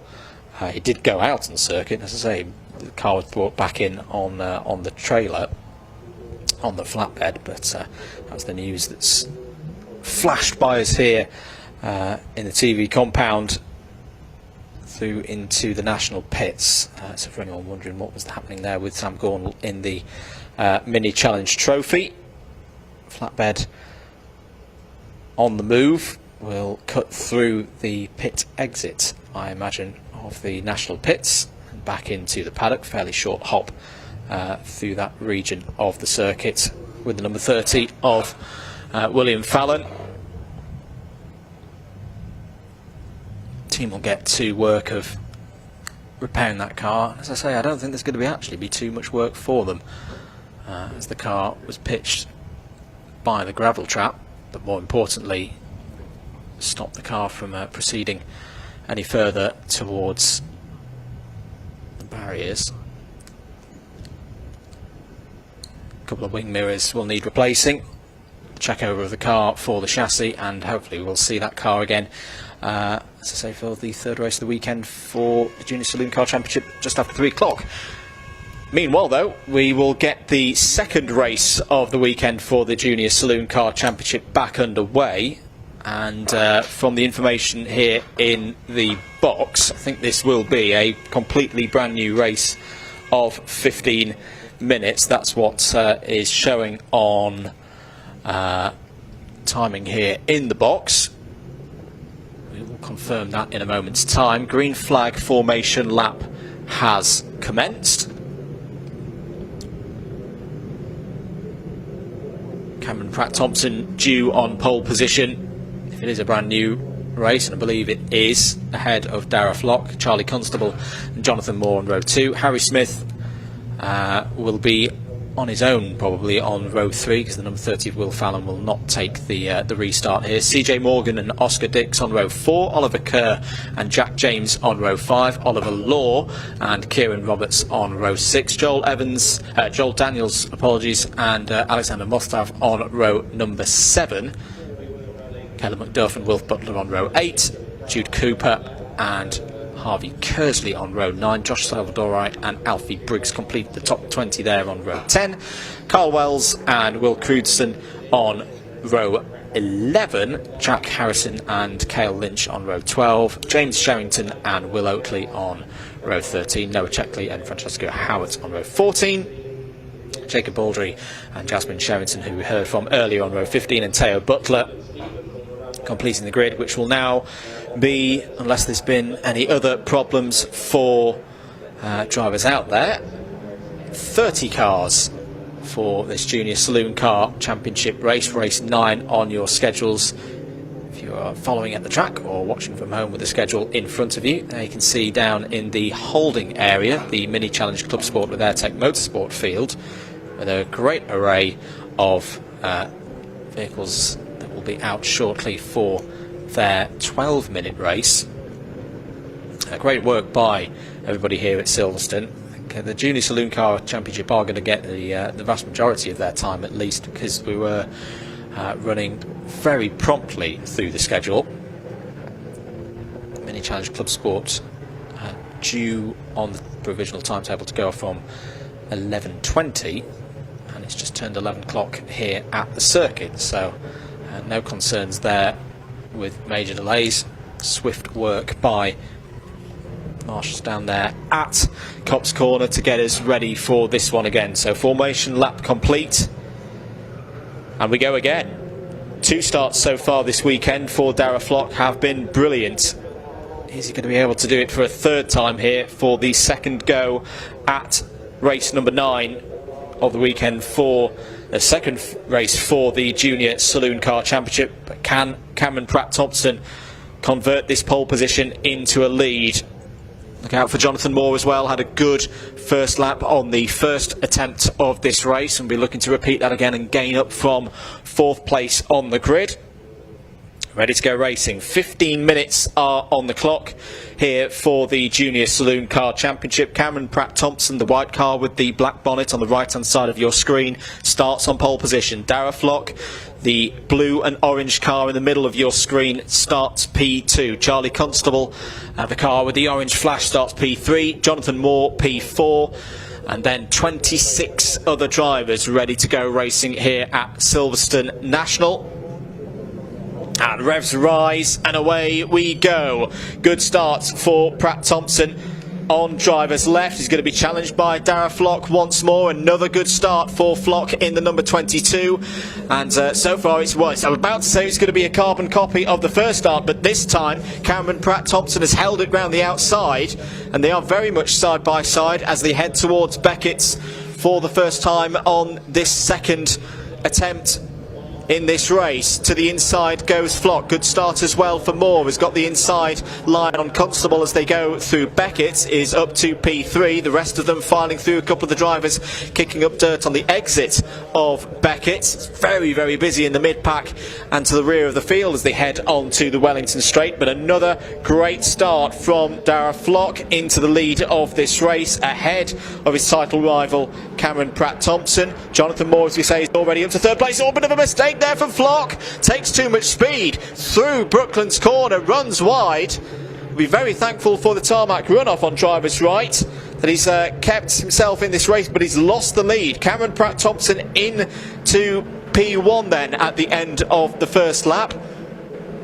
Let's count them through. I think everybody else still running well. Cameron Pratt Thompson cuts to driver's right, doesn't want to be slipped down the inside by Darragh Flock into Copse corner. Flock's looking to the outside. Jonathan Moore's looking good here. There in number 12, the black and yellow car. Good opportunity for him here. The rest of them filing through. Who's gained well on that first lap of it? Well, down the inside, Pratt Thompson defending from Flock once again. CJ Morgan's had a decent start, is up to 6th place. Down the Wellington Straight once more. Number 10 of Harry Smith looking for another good result. Was third yesterday. He's in the top 5 at the moment. Pratt Thompson takes the gentle defensive line down the middle of the road there. Let's keep this one tight and close. He would not mind a slower paced race where he's able to defend and control the pack for the course of the next 12.5 minutes. And in fact, Jonathan Moore is looking down the inside for P2 on Darragh Flock. Bit of dirt being kicked up as the drivers exit Luffield and go towards Woodcote corner. Here comes Jonathan Moore down the inside of Darragh Flock towards Copse corner. May even go for the lead here. Now he's going to settle for P2. That's a really good move from Jonathan Moore on the championship leader. Constable wants a piece of this as well. P4, that's going to be over that moment, just going off the driver's left. Is going to open the door up for Smith here as they head towards Beckett's on lap number 3. Flock fights back, retakes 2nd place down the inside. Here comes Smith in the number 10, the black, orange and white car there, trading a bit of paint perhaps with Constable as they run onto the Wellington Straight. The number 59 of Morgan, the all-white car with the yellow wheels, looking up for the battle as well. Had some difficulties yesterday. There's a little bit of trim actually, perhaps just coming loose on the number 10. And Smith's going to hold it there in that most important position to have the inside line for Luffield. Constable fighting in hard there. I think he's going to have to concede this one for now. Here comes the number 11 of Dix as well, Oscar Dix, in the top 10 yesterday, wanting to improve on a 7th place finish on Saturday. And a great opportunity to do just that. Is up to 6th place. Kieran Roberts also on the scene, the bright yellow number 78 there. Morgan down the inside of Dix once more, retakes 6th place. Caleb McDuff making good progress as well in car number 38. It's up to 11th place. And one of our drivers who I mentioned earlier, a lot of drivers have moved up into this category from owner karting, taking that first step into those early steps into car racing. Caleb McDuff, a great example of that, learning all the time. Could be on for a best result of the season so far if he holds that position or further improves. 10.5 minutes remaining on the clock. Cameron Pratt Thompson looking pretty comfortable at this stage of the race, about 0.8 of a second ahead of Darragh Flock. Darragh Flock with such a strong score on the board already this season, as he's getting into the latter phase of 2023, we'll be thinking championship, and along the lines of doesn't necessarily need to go for race wins outright, having already picked up into double figures number of victories so far this year. One, of course, earlier this weekend, yesterday. Change confirmed for 6th place for Morgan on Dix. There's also been a move for 14th place. It's the number 88 of Harvey Kersley has got past Jude Cooper for that position. So good work there from Kersley in the number 88. Into Beckett's. Well, this is the battle that we were talking about. Jude Cooper going through there past the 888 of Alexander Mostav. So good work there from Jude Cooper. 17th yesterday in the first race. Hasn't had a top 10 so far this year, so we'll be looking to make that achievement here this weekend. Still got time to do so with 9 minutes remaining on the clock. Here is the group fighting over 3rd place, headed up at the moment by Jonathan Moore in the black and yellow number 12. Number 6 of Charlie Constable just behind, looking to get back on the podium for the first time since earlier in the season. Cadwell Park, if I'm not mistaken, was his best result of the year so far, finishing 2nd place in one of the races in Lincolnshire. Fastest lap at the moment, Darragh Flock, 1 minute 13.487, and he's just set there on lap number 5. Continuing to put pressure there on Cameron Pratt-Thompson, your race leader. A couple of changes further down the order. Harrison has got past Daniels for 21st place. Jacob Baldry has also moved up the order. He's got past James Sherrington for 23rd, and Alfie Briggs as well, another driver who stepped up from the world of karting into the JSCC. He's gained 25th place in the number 47 machine. 8 minutes of this race to go. Cameron Pratt-Thompson holding on to the lead, just retaining that gap at the moment ahead of Darragh Flock, as CJ Morgan looking down the inside of Oscar Dix there. This is over 6th place.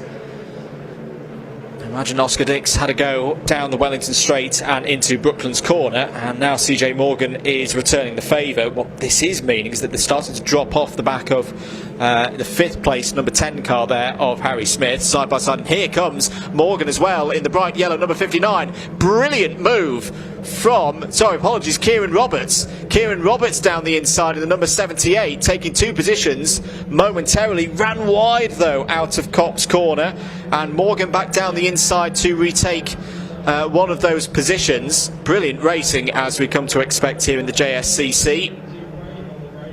I imagine there for Kieran Roberts, so he's down the inside and had the speed into the corner, not on the racing line. A lot of racing has happened here this weekend. Will have lost a bit of traction moving through the corner. That'll have forced him out wide. That was a bit of a Larry moment for, I think, number 52 of Noah Checkley. Yes, it was. Locking up in that move for 17th place, fighting with Josh Salvadori. 6.5 minutes remaining in the race. Down the inside there, that's the number 36 of Joel Daniels. Alfie Briggs in the middle of all that, the all white number 47. Continuing to learn here. So hasn't done much car racing, has definitely got aspirations to go through the ladder in motorsport. Here comes Roberts again, trying that same move that he did earlier through Cops Corner. Morgan leaves him room on the inside. Good driving from both of them there. Oscar Dix, I think, has managed to slip through as well into 6th place. There are your 2 leaders still. Cameron Pratt-Thompson ahead of Darragh Flock, about 3/4 of a second. This has been a very good performance from both of them so far, showing that they are the cream of the crop, you'd say, this year in the 2023 Junior Saloon Car Championship. They're about 1.2 seconds clear of the fight for 3rd place, which is down to 2 cars now. Jonathan Moore has slipped back to 5th place. It's now between Charlie Constable and the number 10 of Harry Smith. Smith was in the top 3 yesterday. Constable P5 at the end of 15 minutes here around the Silverstone National Course. This would be a big confidence booster for Charlie Constable, looking to move up in the standings. He's in the top 10, would love to be at least in the top 5, potentially even higher, and he has got races to go this year where he can move his way up the order. 5 minutes to go. Lead gap, I think, is still around that 3/4 of a second mark. It is indeed, between Pratt Thompson and Dara Flock. Oscar Dix is confirmed as through into 6th place, by the way, past CJ Morgan. It's also been a change for 9th place. The number 77 of Oliver Law has gained a spot past the 222 of Oliver Kerr. As, down the inside, that is Law trying to get past Kieran Roberts, who's fallen off the battle between Dix and Morgan here. Oliver Kerr there in the 222, wants to improve from 10th place. The number 53 of Jack James involved as well in 11th. Caleb McDuff not too far behind in the number 38. Through Brooklyn once again. Jonathan Moore looks to be fighting back. Was a second down on Constable and Smith last time around. It's going to be a lot closer this time. Side by side between Law and Roberts. That's a beautiful line from Law in the number 77 that's going to be giving him 8th place. Roberts tries to cut back there and finds Oliver Kerr where he wants to go. So Kerr's going to look here for 9th place past Roberts. Great racing once again in the JSCC. Young drivers developing, building experience all the time. Roberts trying to hold the 222 of Law to the inside line, knowing that it's a bit slippery down the inside there, and right on that point where Kerr tries to get on the power, he has a bit of a slide. Roberts cuts to the outside, will try and drift through by the time they get to Beckett's to retake 9th place, but Law's going to fight back, Kerr's going to fight back on the inside. There's James with the black minty green and blue livery, trying to get his way back into the top 10, and Caleb McDuff as well, the novice in the number 38, having a really strong run here. Best results so far for McDuff, an 11th place at Thruxton earlier in the summer. Less than 3 minutes to go then. Fascinating fight going on here for 3rd place. Charlie Constable still holding on to that 3rd place. Harry Smith all the while wants to have a second podium so far this weekend. He's got to be careful where he goes for it. If he goes for a big lunge, he's got Jonathan Moore not too far behind. We've already seen that's very good reading of the road and the abilities to cut through both of them if the opportunity arose. Still going on for 6th place, by the way, is the number 11 and the number 59, Oscar Dix and CJ Morgan. There's been problems for Noah Checkley. Just see out of my window that Noah Checkley's number 52 is being pushed by the marshals down pit lane, so that's not good news at all for Noah Checkley out of this race. Hopefully whatever the problem is can be repaired before the 3rd race for this category later on in the afternoon. Less than 2 minutes to go on the clock. Cameron Pratt Thompson looking like he has this one under his control, leads by over a second now over Dara Flock, who once again is putting on more good points. Bit of a sideways moment for Constable, too much speed through Brooklands. Can he get it sewn up through and into Luffield? Yes, he can. Smith is going to look to the outside there. This could be a great opportunity for Jonathan Moore to slip down the inside. Constable's got to give him a little bit of room there on the outside, and does so. They're going to be side by side as they head towards Copse Corner, starting lap number 12. Constable, as we say, hasn't had a top 3 since the earlier parts of the season. Would love one here at Silverstone. Smith still on the outside as they go through Copse Corner. Super racing, wheel to wheel, front axles equal as they go through Copse Corner. And they're going to be fighting again as they go towards Beckett's. Jonathan Moore just waiting for his moment here. Not getting too excited, because surely there's going to be an opportunity between these two. Constable and Smith are going to run out wide there through Beckett's. They're nearly rubbing panels once again. Here comes Moore as they go down the Wellington Straight. 40 seconds remaining on the clock. Moore's going to be on the outside as they head towards Brooklands. 3 wide down the Wellington Straight. How about this in the Junior Saloon Car Championship? Smith will have the inside as they go through Brooklands. Can Moore hold it in there to at least get Constable as they approach Luffield? No, he can't. Smith is through. Constable holds 4th. Moore. Great effort from Jonathan Moore in 5th place, and into the squad comes Dix and Morgan, as well as going to be potentially a 5-car battle for the last spot in the top 3 as we head onto, well, no, what won't be the final lap, because there's a +1 lap in this series. So time has expired. If I'm not mistaken, we'll see the last lap board next time around. Cameron Pratt-Thompson leads, but look at the gap, it's come down. This is a really good run for Darragh Flock. He's perhaps held something for the latter stages of this race. Once again side by side for 3rd place into Beckett. Smith on the inside of Constable. And it could be a repeat of what we saw 1 lap ago if Moore can get in there and be 3 wide as they head down the Wellington Straight. It's going to be 2 wide instead. Constable will have the inside line. He took a lot of speed on the exit of Beckett's there. Will be in best position to take 3rd place as they head towards Brooklands, but Moore perhaps is giving a bit of help to Smith just behind. Are they both going to run wide? There's contact, slight contact between Smith and Constable here. Here comes Dix as well in the... Oh, Dix very sideways in the black and red car. Down the inside goes Jonathan Moore. Checkered flag is out indeed, so it's going to be a win for Cameron Pratt-Thompson. Takes it on the line ahead of a late charging Darragh Flock. Constable is going to be 3rd and is on the podium in the top 3 for the first time since Cadwell Park. A fantastic fight there with Harry Smith in 4th. 5th place will be the number 12 of Jonathan Moore. CJ Morgan will be 6th.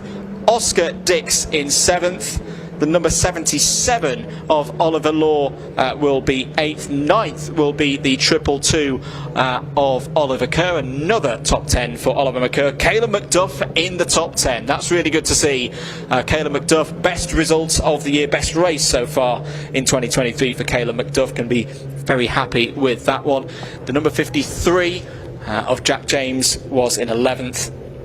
Let's have a look at the provisional results then from that race, which once again was a stunner in the Junior Saloon Car Championship. Cameron Pratt-Thompson takes what should be his 4th victory of the season ahead of Darragh Flock. Charlie Constable back in the top 3, and well overdue top 3 for Charlie Constable, and he had to fight tooth and nail for it. Takes it by just under half a second ahead of Harry Smith there. Jonathan Moore, another good result for Jonathan Moore in the top 5 once again in his number 12 car. CJ Morgan, I think, can be very pleased with the pace that he had in this race. Won out in that battle with Oscar Dix, which pretty much went all the way from the restart to the end of that one. Oliver Law in 8th, Oliver Kerr in 9th, Caleb McDuff 10th, Jack James in 11th, Kieran Roberts, Wilf Butler and Harvey Kersley all inside a top 15 that was completed by the 888 of Alexander Mostav. Josh Salvadori gained a number of positions in that race.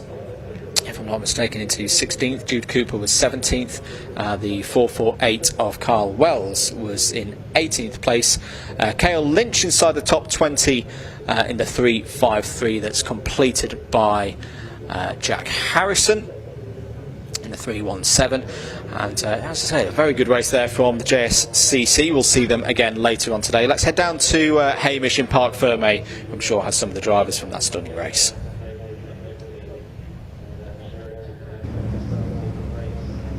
Yes, another brilliant race. 3rd race of the day, 11 left. Let's see if we can get some reaction from the winners. Cameron, we spoke to you earlier on in the day. Congratulations. How was that? Yeah, it was good. It was a hard race because Flock was really quick behind. We just had to manage it really.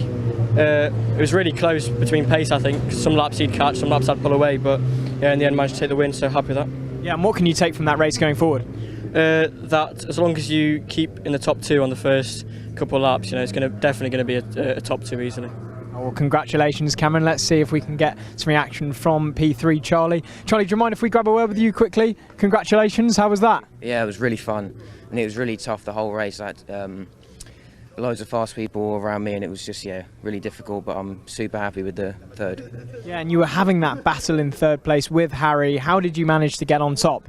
I think, you know, it's really tough racing in this championship, and I think I just, you know, used all my racing knowledge and just got in front. Well, congratulations, well done. We'll try and see if we can gather a reaction. Oh, he's getting interviewed already, Dyer, but What a day, what a moment. We've got 13 races. It's not as sunny as it was meant to be, but we'll see if we can grab a word with Dyer. Wandering over. Dyer, can we grab you straight in? I know you've just finished one interview, straight into another one. How was the race for you? Yeah, it was good. Just made a small mistake on the first lap into Brooklands and lost the rear, and that's how Cameron got by me. But it's a good race. Me and Cameron just broke away because they were battling, and we just kept doing the same lap after lap, and I couldn't catch him. He wasn't pulling away. It was just kind of neutral, really. Yeah. And where does this leave you in with the championship points? I don't know, but I'm still in the lead. I know that, so it's all right. Well, good luck and congratulations. So we're going to hand back to you in the commentary box now, Andrew. 11 races left for the day. Plenty to get our teeth into. Let's have a look at some of the highlights from that second race of the weekend for the Junior Saloon Car Championship. Start was always going to be crucial for both Cameron Pratt-Thompson and Darragh Flock. This was actually from the first start. This is why we had two starts. A roll there for William Fallon through Copse Corner early on in the race. That was lap 2. The very early stages of lap 2 on the first start. The most important news is William is okay, got out of the car. A bit of work for the team to do before the third race later on this afternoon, but good work from the Silverstone Marshals team as well. Had a bit of a delay, of course, to get the track ready and car cleared for the second start, and what we saw after that second start was another stunning race from the JSCC. Great battle that went on throughout the race between Oscar Dix and CJ Morgan. Kieran Roberts was also a big part of that one. Oliver Law had a good scrap in the number 77, gaining a top 10 for his troubles along the way in that 15-minute race. But the stars of the show, I think, was the fight for third place, and Charlie Constable taking a first top 3 since Cadwell Park. Fought tooth and nail for it with Harry Smith, who was trying to return to the podium, having been there less than 24 hours ago. Jonathan Moore didn't quite be able to win out in that fight for third place. A very good bit of work by all drivers involved there. As I say, Oscar Dix and CJ Morgan actually closed up to this trio in the latter stages. Smith and Constable went back and forth in that fight for third. Bit of contact there between Oscar Dix and Harry Smith. That allowed Jonathan Moore to nip down the inside, and CJ Morgan as well. But it was Cameron Pratt-Thompson taking his 4th victory of the season ahead of Darragh Flock in second. Charlie Constable, as I say, back on the podium in third. And we'll see the Junior Saloon Car Championship once again later on today, on the schedule at around 15:05. Let's have a few interviews from earlier in the day, though, before we get to our next race, the second race of the weekend for the Mini Challenge Club Sport Series with Tech Motorsport.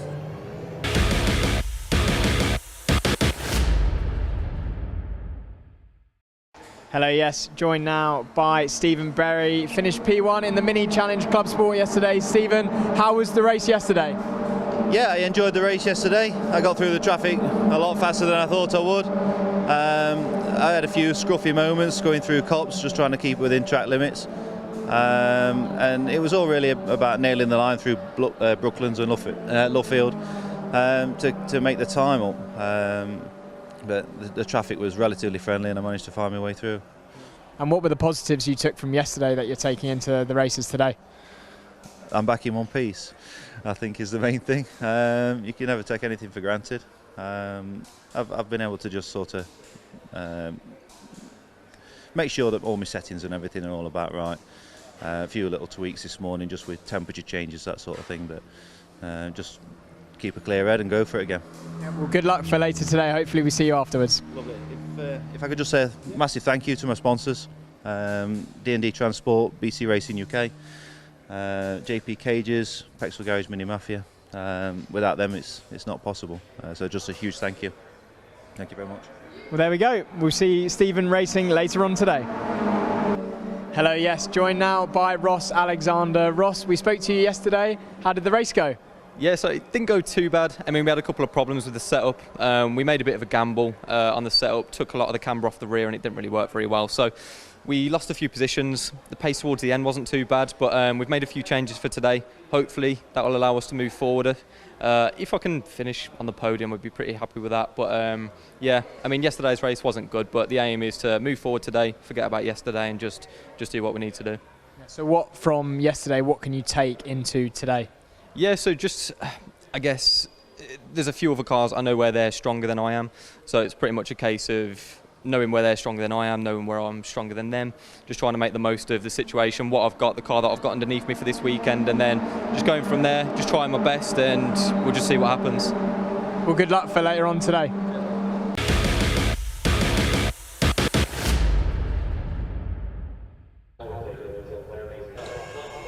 Getting ready then for the next race for the Mini Challenge Club Sport with Airtech Motorsport. Here is their grid.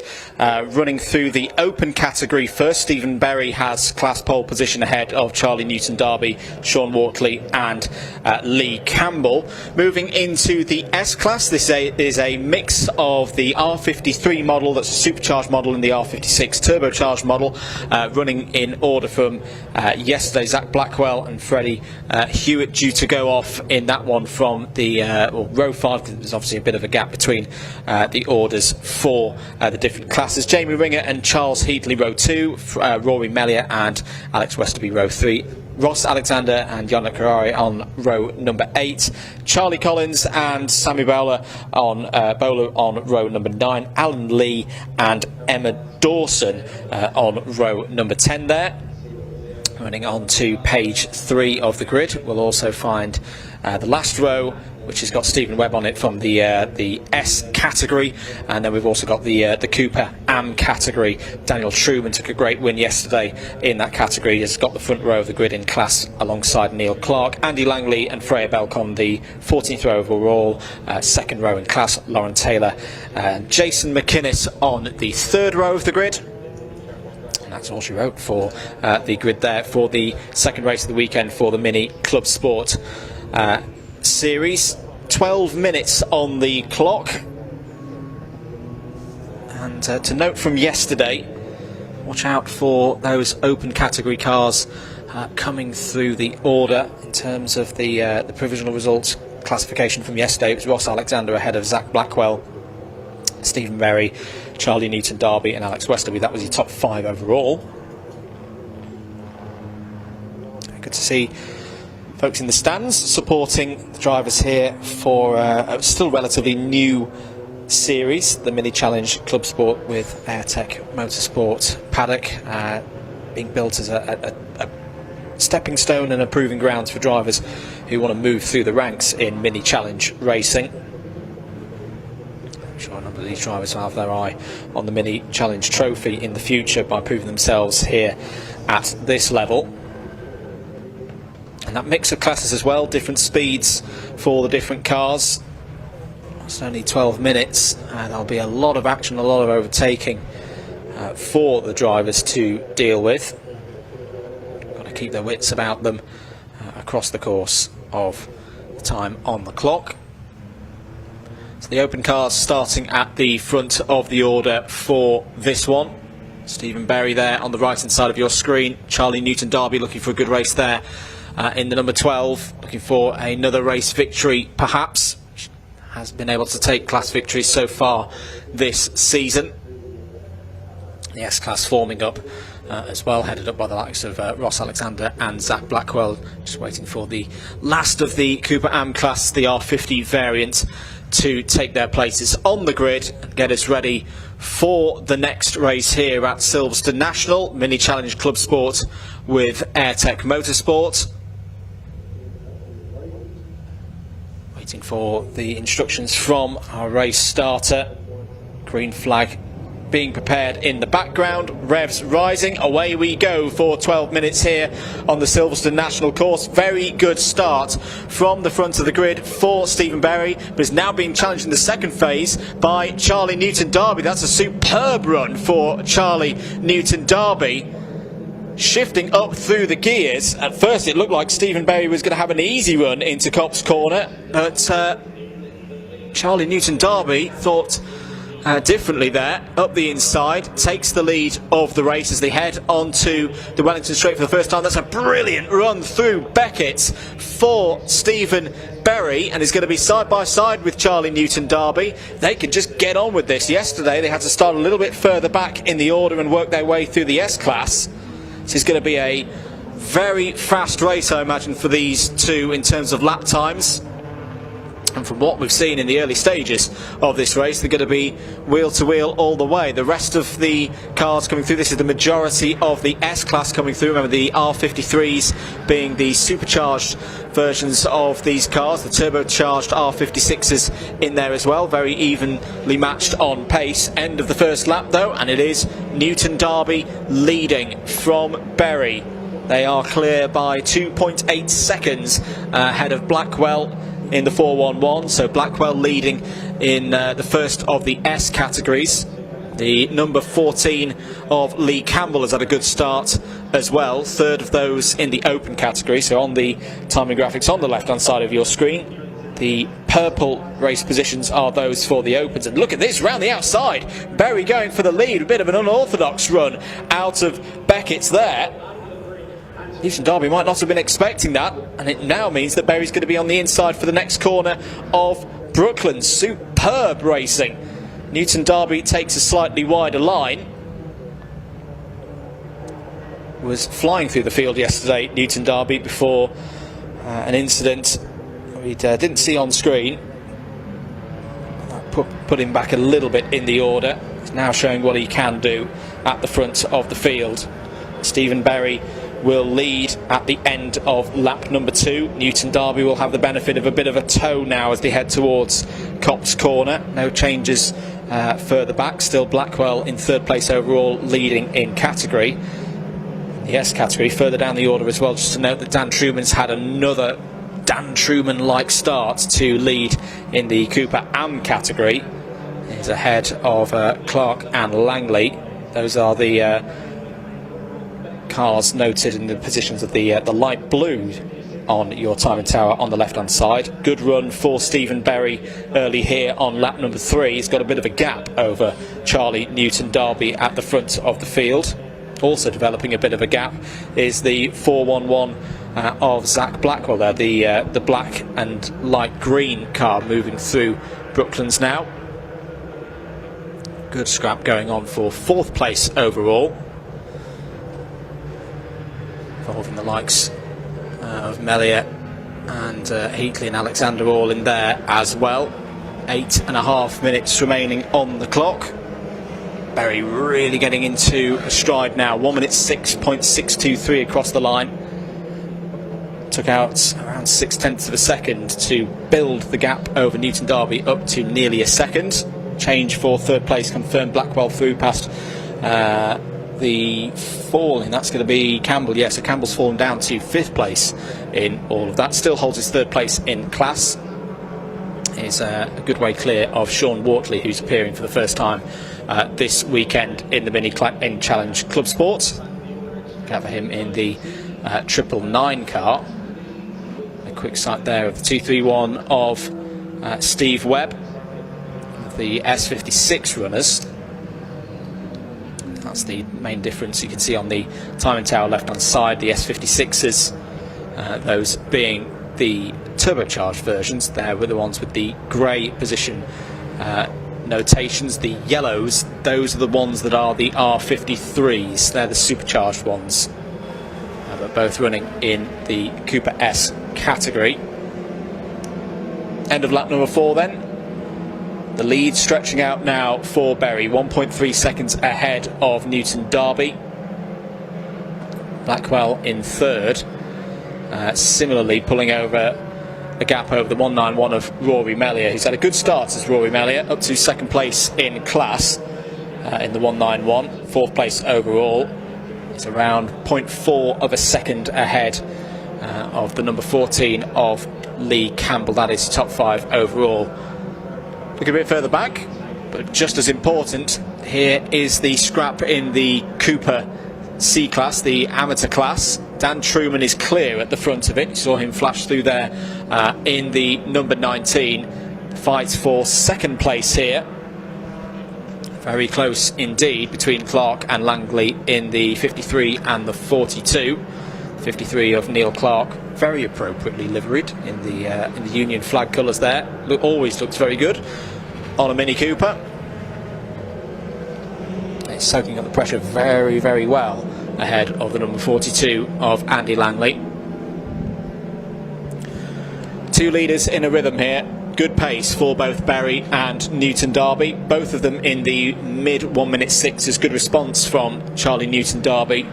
Needed to find that same or similar pace to Berry, and has done. Both of them within a tenth of each other on lap time. Let's see if Newton Darby can find any more pace and closing that 1.45 second gap at the front of the order.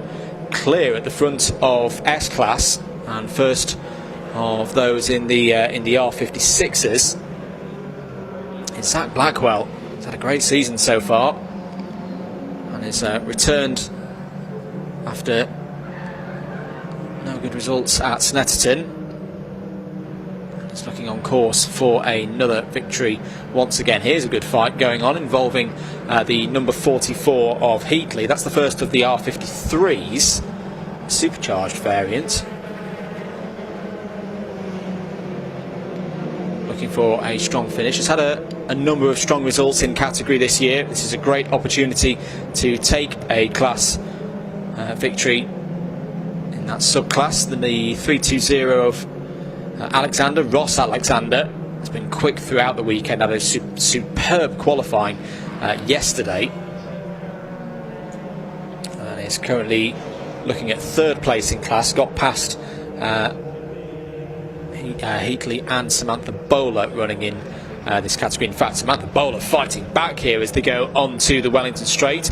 We'll have the inside as they go towards Brooklands. You can very much get in your own head as a driver as the long run down the Wellington Straight continues. Got to pick your braking mark. That's superbly done by Samantha Bowler, and a very well earned position. That's her up to 6th place.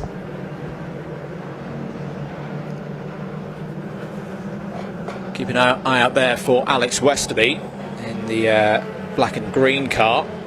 Had a strong run yesterday.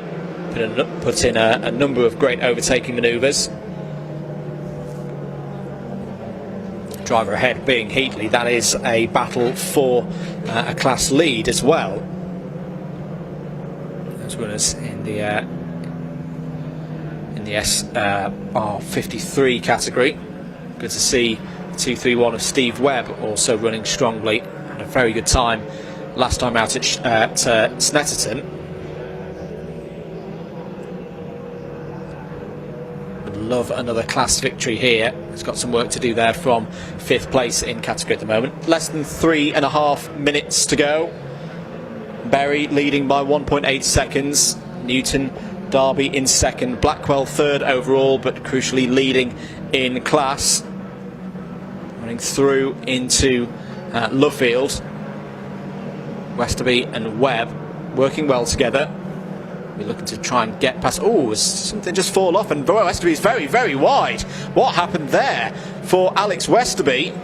Ran wide out of Luffield. Keeps going after a bit of a trip through the gravel. There was a piece of debris flying around on the ground as well. I didn't know whether that was off Westerby's car or off another car.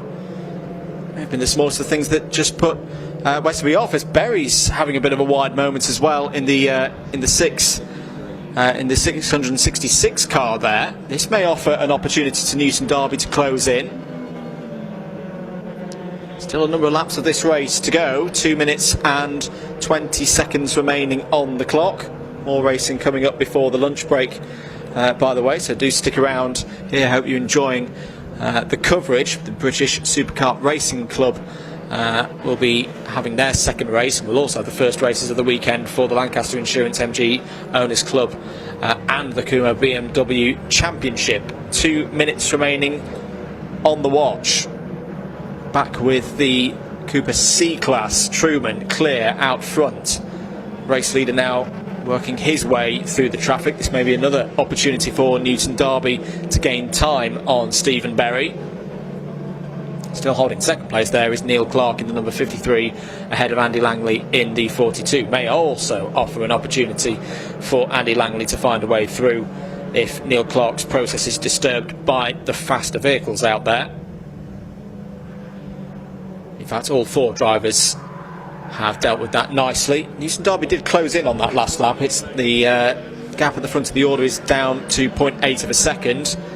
Dan Truman just holds the line open. Very sensible driving as a driver in the 3rd class out there on circuit. Doesn't want his race to be disturbed by the race leader coming through, and likewise just holds the line open for Newton Derby to go through and take that position on track without losing too much time. That is the sign of a very heads-up driver in Dan Truman.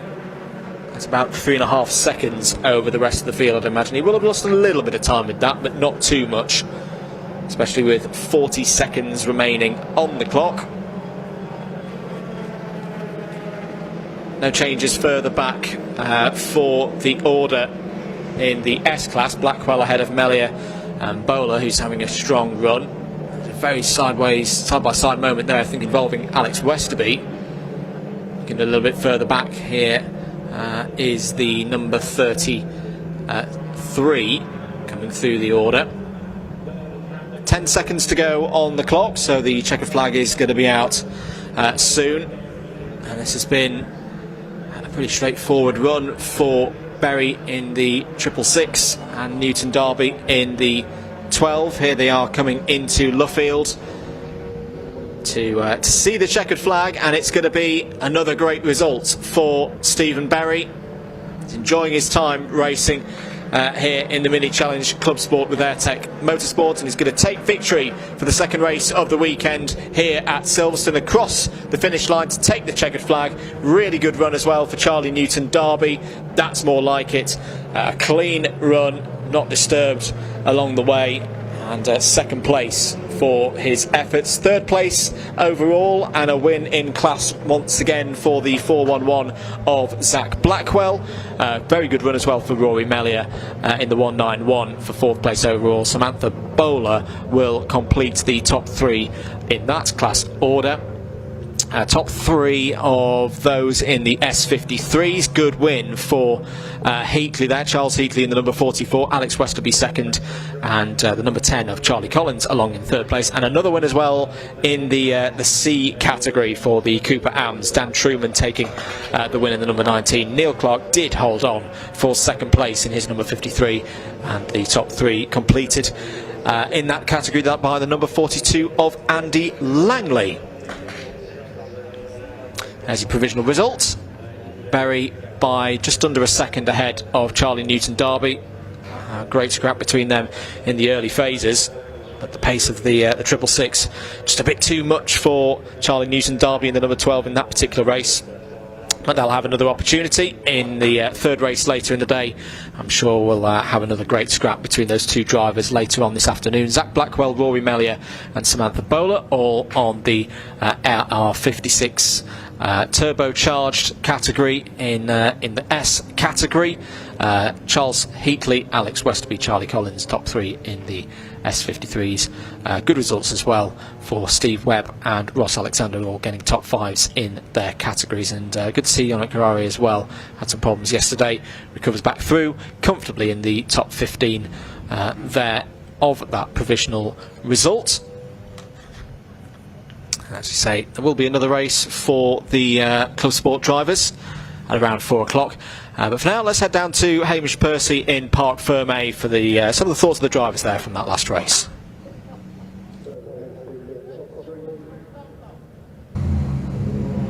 Hello, yes, you're joining me live down in the Parc Fermé, where we've just witnessed another scintillating race in the Mini Challenge Club Sport. The cars are going by, but we have our podium places here, and Stephen Berry was just getting out of the car. Stephen, do you mind if we grab a word with you straight away? Congratulations, P1. Thank you very much.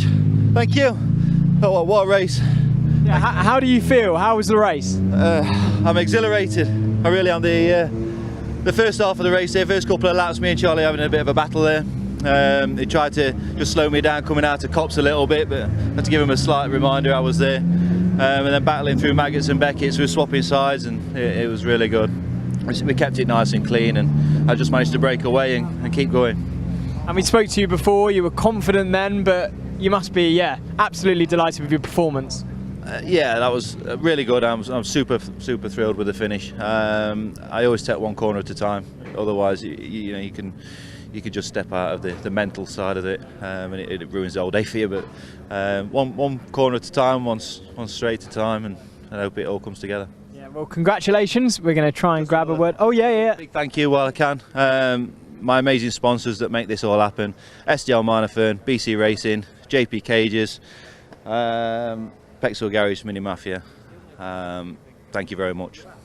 Well, congratulations, Stephen. We're going to try and grab a word with Zach. Here, Zach, well done. How was the race? Yeah, it was good fun. I started out behind the open class in this one, so there was not much chance in catching those two. Once I got into a bit of a rhythm, had a bit of a scary moment, turn 1 first lap. We got a bit sideways and went outside of the track, but we come back on and got things sorted out from there. Yeah. And what have you taken from this race going forward into others? Just remember to warm up your tyres a bit better for the first lap. Yeah, that's it really. That was a much better start in that one.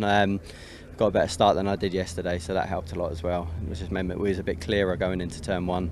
So yeah. Well, congratulations. We're going to. Oh yeah. We got Alex's Calf, Vapor, Rip and Roll, EBC, Owen Developments, and Hybrid Tune. Thank you very much. Yeah. Congratulations. We're going to try and grab a word with Charlie if he's just over here. Congratulations, Charlie. How are you doing? Thank you. Yeah, good. Thanks. Yeah. How was the race? Yes, better.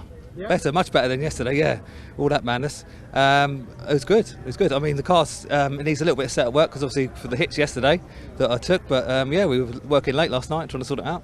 Yeah. And can you talk me through the race itself? What were your thoughts during it? I thought I had it at the start. I thought, sweet, I'll just drive off and that'd be great. And he just seemed to have the legs on me.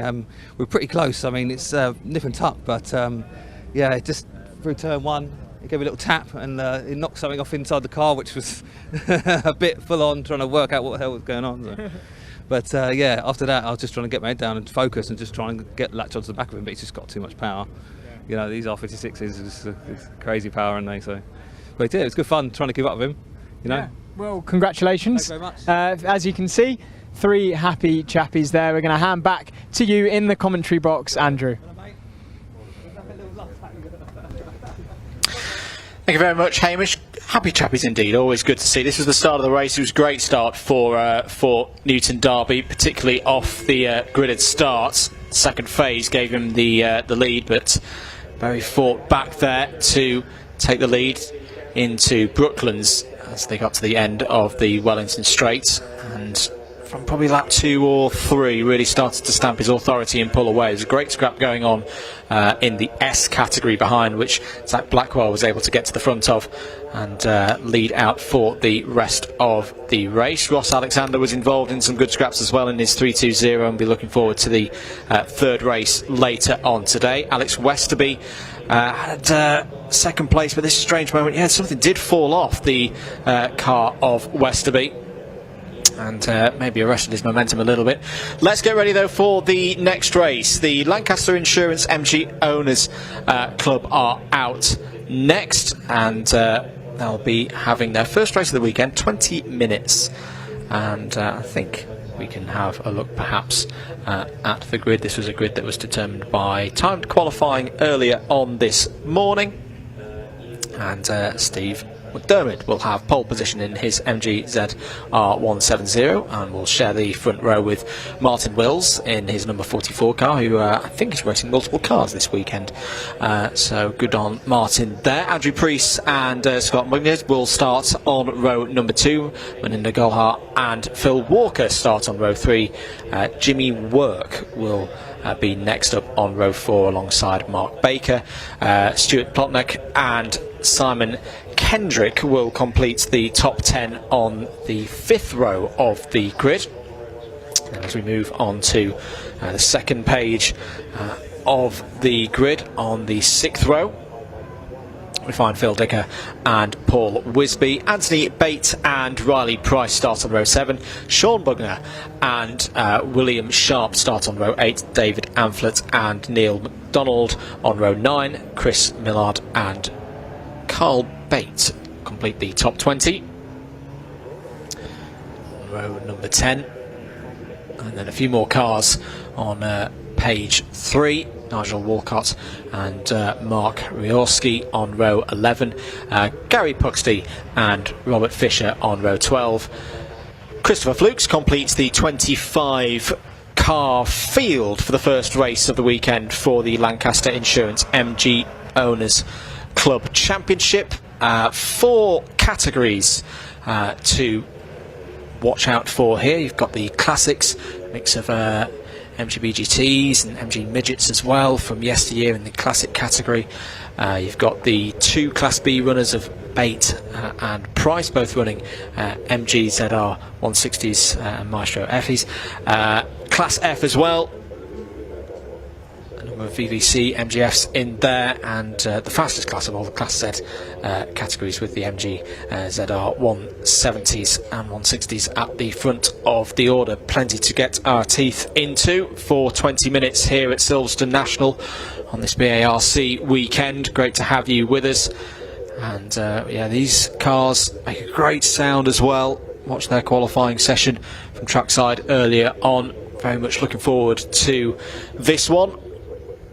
Waiting for our instructions from race starter that we are good to go for 20 minutes here at Silverstone National. Green flag in the air. Looks like we are good to go then. Steve McDermott on the right hand side of your picture alongside Martin Wills in the middle there. The 1 and the 44 will take us from the front row of the grid. Away they go for 20 minutes. Very good start for the number 25 of Scott Bugner. The yellow car trying to fight through there. I think he's going to at least get third place, possibly more, as they go through Copse Corner. He is going to get more. Up into second. Good start for Steve McDermott from pole position. Leads as they head towards Beckett's for the first time. And all of them sending it down towards Beckett's corner. Here comes Martin Wills looking in the number 44 there down the inside. Isn't able to quite find a way through into second place. The other classes running through the order now onto the Wellington Straight for Steve McDermott, whilst everybody else was fighting over second place. That was a nice start for him. Calmly into the lead here on lap number 1. Down the inside there, looking, I think that's Phil Walker going for a move in the grey and green car, the classic MG Racing colours, of course. So a lot of them in the BTCC, for example, back in the early 2000s. Down the inside is Melinda Golhar in the number 29, the dark red and silver car. A good first lap there from everybody here in the Lancaster Insurance MG Owners Club Championship. They've been very patient. They ran a paid practice session yesterday morning, had their qualifying session as the first track action here today on Sunday. And now they're into a state of racing. McDermott, Mills, Scott Bugner, that is your 1, 2, 3 at the moment down through the order. Side by side for 4th place. That's the number 29 of Golhar down the inside of Priest in the 87. And Golhar making some really nice progress here up through the order. Yellow flags out, double yellow flags out on the approach to Brooklands. So we'll try and work out what those are for in the detail of what those are for in a moment's time. But oh, Golhar gets a little bit out of shape through Brooklands corner. Wills and Bugler second and third there. Just further down the order, I think there may have been a problem for the number 11 of Chris Millard, because Chris Millard has not registered through to have completed his first lap, so not good news for Chris Millard there. That's one of our runners in the classics category. One of the MGB runners, the driver from Maidenhead.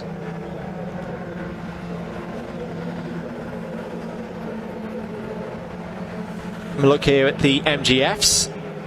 How's things going here? Well, it looks like Mark Baker is in the lead in the number 53. 5 of those drivers out on circuit ahead of Simon Kendrick at the moment in the number 42 car. Still going on for second place here. Martin Wills is going to be a busy man today.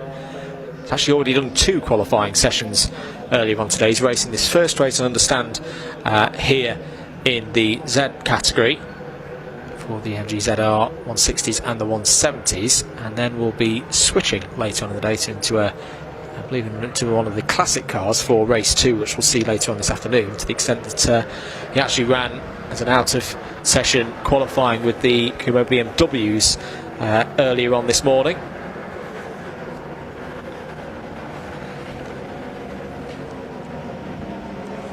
End of lap number 3 then. McDermott still leading from Wills. Scott Bugner in 3rd. Just moving down into Class F. Here's still the number 53 of Mark Baker leading from the 42 of Simon Kendrick, the number 5 of Stuart Plotnick. Class B, close between Anthony Bate and Riley Price. They're running in 13th and 14th places. So it's the Maestro ahead of the ZR 160 at the moment. Moving into the classic category, well-loved category, it's the MGB Roadster, number 14 of David Amphlett at the front in that one at the moment, 15th place overall. The MG Midget of Sharp, Will Sharp in the number 66 is second, and then moving a little bit further down the order, you find the 3rd class, classic Class A entry, the number 71 of Carl Bate.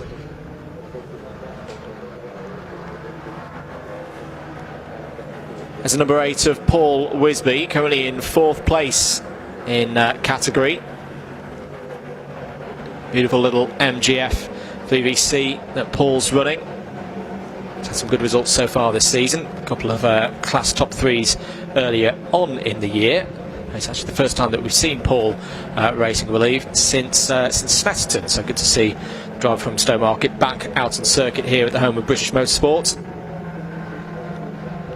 He's just got the number 80 behind him. That is Dicker. Phil Dicker, the bright green car there. It's another one of the Z category entries. A bit further down in 8th place in Class Z at the moment. 14.5 minutes remaining. No change at the front of the order. Here's a good scrap going on between the 2 Tiger liveried, I think is the best way of describing these MGFs. The number 42 of Kendrick. In fact, this is the fight for the lead in Class F. Down the inside is Baker, the blue and white car, number 53, ahead of Kendrick, the number 42, the orange and black, and then the number 5 of Stuart Plotnick. As I say, if you look closely, both of the 42 and the 5 got a tiger stripes down the side of them indeed. Into Cobb's corner, Plotnick to the inside of Kendrick. That's a beautiful move for second place in category. Through as well, the number 82 of Jimmy Work is trying to find a way past. He's in one of the Class Z categories, running as a novice in this race, getting experience all the time. He's nicely down the inside of Kendrick there. We'll cut through for, what will that be? That'll be for, I think, 8th place overall. Kendrick's going to try and fight back here because he needs to keep on the rear axle of Plotnick as soon as possible. Doesn't want to let the number 5 break away because that's his key race in category that he'll care about. Oh, wide moment there for Golhart, cutting to an alternative line through Luffield there. I think we'll have lost a position to Preece.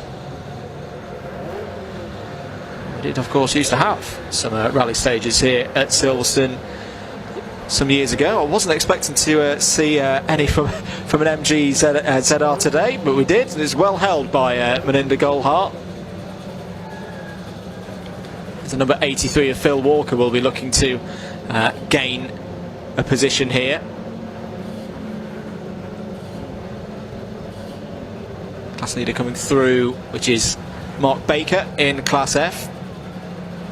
He's looking very in a comfortable position. In fact, apologies, that's the number 70 of Anthony Bate. That's your class leader in Class B. It's 5 seconds clear of Riley Price, so looking very nice indeed at the moment. driving from Downderry. Some class victories already this year at Thruxton and Donington Park. And a brater for Paul Wisby just ahead. It's got about a 9-second deficit to Simon Kendrick up ahead. 11.5 minutes to go then. First race of the weekend for the Lancaster Insurance MG Owners Club Championship. Great to have them out on circuit in a racing capacity for the first time this weekend. This is the fight for 4th place overall and in Class Z. Priest versus Goldhart. As now what's happening there with Martin Wills? That was not the line I was expecting to see Martin Wills on. I think he was just getting past one of the classic entries. That means that McDermott has been able to pull away at the front of the order now. It's 2.3 seconds clear at the end of lap number 7. I think he's going to be a bit more clear of Wills behind at the end of lap number 8. He's driving very nicely indeed. Exactly what you want to see from a fast racing driver. It doesn't look overly dramatic, it doesn't look leery, but it's fast, it's calm, and it's doing the job right now for Steve McDermott in the lead of this race. Home circuit for him, of course, lives just down the road in Buckingham. 1 minute 10.648 is the fastest lap of the race so far for the race leader. That was a 1 minute 11.6 last time around. It's keeping the pace up there. No changes in Class 2 report at the moment. In fact, no, to correct myself there has been a change in the Classic category, and there is your change in the Classic category, because Will Sharp in the number 66 MG Midget has taken the lead in that category. He's about half a second ahead of David Amphlett in the number 14. That's good work from Will Sharp, very experienced driver. He's never present so far this year in the Lancaster Insurance MG Owners Club Championship. He's taken class wins at Brands Hatch, Snetterton, Kumho earlier in the year as well, and last time out at Donington Park. He's been patient, working his way through those two clear of the number 71 of Carl Bate behind in the Classic standings. We're into the second half of the race. 11 minutes gone, 9 of them remaining here on the Silverstone National Course. More races to come up later on before the lunch break. We've got the second racing appearance of the weekend for the British Superkart Racing Club after this. Some of the fastest, if not the fastest, machines that are circulating here at Silverstone this weekend. 47 of them will be out on circuit for a 12-minute race in a short while after this, the culmination of this MG Owners Club race. And first racing appearance as well of the weekend for the Kumho BMW Championship. They qualified, their time qualifying earlier on this morning. A lot of people looking forward to that one. 8.5 minutes to go here in the MGs. Amphlett trying to get back on terms here with Sharp. And the gap at the moment between the two of them changed there, as the leader in Class B, Anthony Bates, has got past Paul Dicker for the overall position. So that is going to be Bates up to 11th place overall now. And just to note as well, Sharp and Amphlett, 0.9 of a second between the two of them.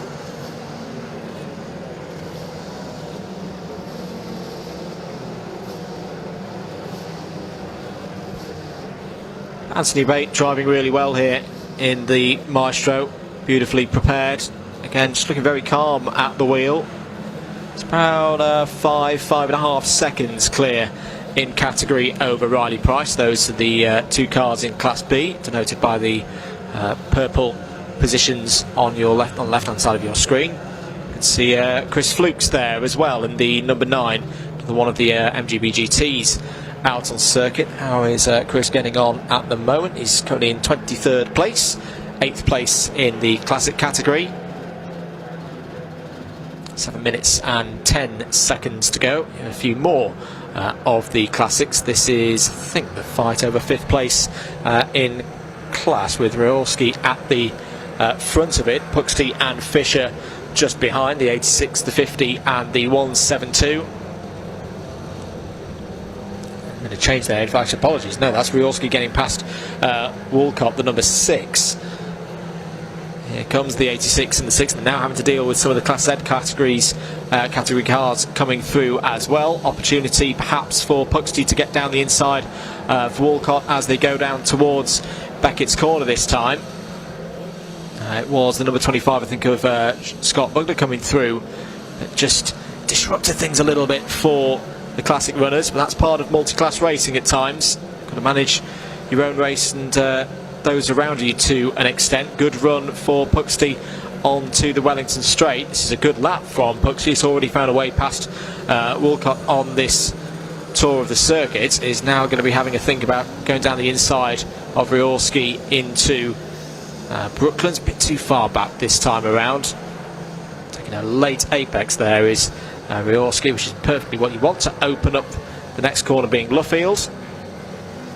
Just in the 6 minutes of this race to go.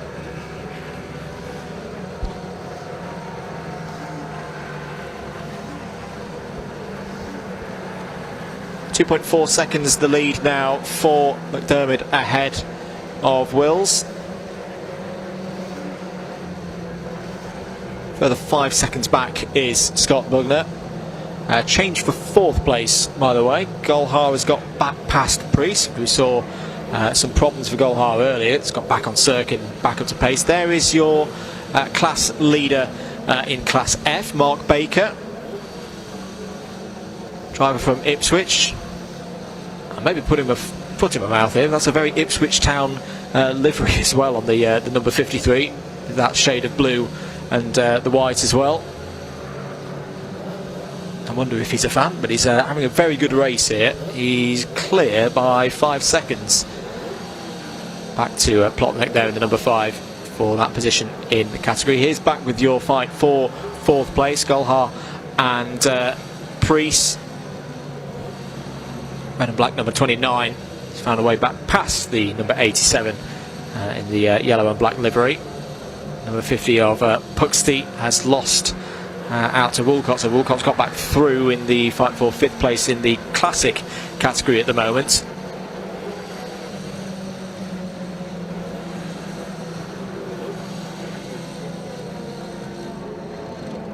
Down across to start lap 14 for the leaders.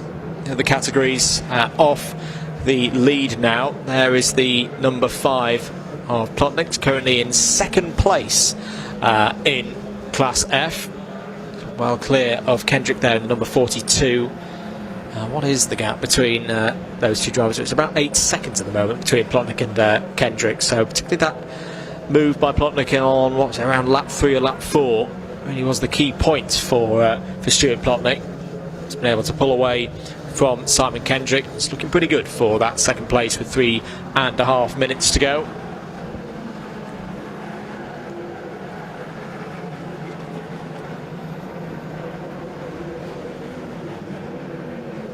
Riorski still leading in that battle for 4th place in the classic category. Got a bit of time to find to close up to Carl Bate in the number 71. Around 17 seconds. Oh, a bit wide there is the number 82 of Jimmy Work. As there is your race leader overall and in Class Z as well. 3 minutes to go. Routine stuff so far for Steve McDermott. Has just got past another one of the class leaders out there, I think. Number 66 of Will Sharp. Will Sharp is under the close attentions of David Amphlett behind there in the number 14. The dark painted car with the cream roof and the white stripes on the bonnet. Amphlett, who led in the early stages of this race, has not given up the possibility of a class victory. Had one at Donington Park last time out. He's had a smattering of seconds and thirds in classes as well. Very good driver is David Amphlett. Lights are flashing there for Martin Wills. Just to note that he is going to be going through and is through by the time they get to Copse Corner past the top two in the classic category. Still hasn't given up any hopes of winning this race. He's got 3.2 seconds to find up to McDermott ahead, but again, he's in a good position if there's any kind of problem for Scott McDermott. Martin Wills, to say, just a single race for him in this particular car today. He'll be switching across to his classic later on in the afternoon, if I'm not mistaken.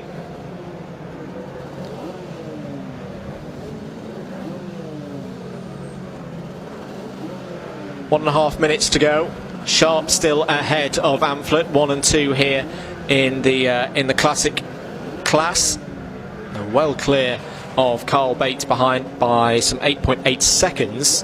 He's having a bit of a lonely race now in third. So he's 18-20 seconds ahead of the next car in category.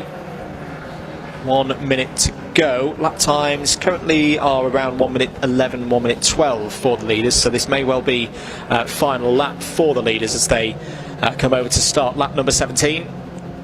Getting very close is Amphlett, and in fact was Amphlett having a nose ahead there. Couldn't quite tell on the shot as we were looking back up through Copse Corner. Oh, there's one of the classics that's pulled off to driver's left through Copse Corner there. Didn't quite see who that was. It might have been the number 6, judging by that colour scheme, or the number 9. It was a dark painted car. We'll try and judge who that was in a moment through Copse Corner. But on to the last lap. Very routine run this for Steve McDermott.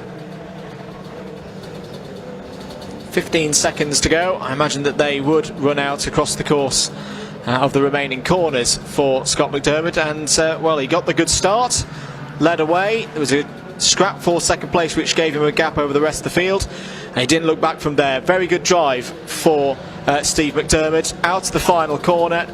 We'll see the checkered flag. Time has expired. Steve McDermott's going to take the first win of the day for the MG Owners Club. There it is, checkered flag, and a win for the man from Buckingham on home soil. Second place will go to Martin Wills in the number 44. Scott Bugner had a good start and will come home in third place. And over the line as well, Sharp did hold on ahead of Amphlett for the win in the classic category. We'll wait for the number 53 of Mark Baker to come over the line to take the win in Class F. Likewise for Anthony Bates in the number 70 in Class B.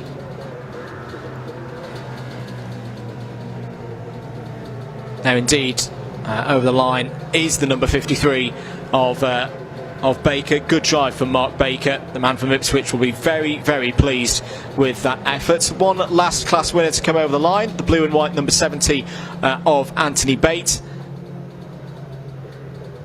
Will actually be one of the last cars over the line. It's already won the race, of course, because Riley Price has come over the line 1 lap down with the leader in between him and Bates. There is the another one of the MGZs coming over the line. There is Bates over the line in number 70. A very close battle right at the end with Paul Wisby for position. Bates wins that one. Will take 13th place overall, so 12th place overall as a result, but more importantly, the Class B victory.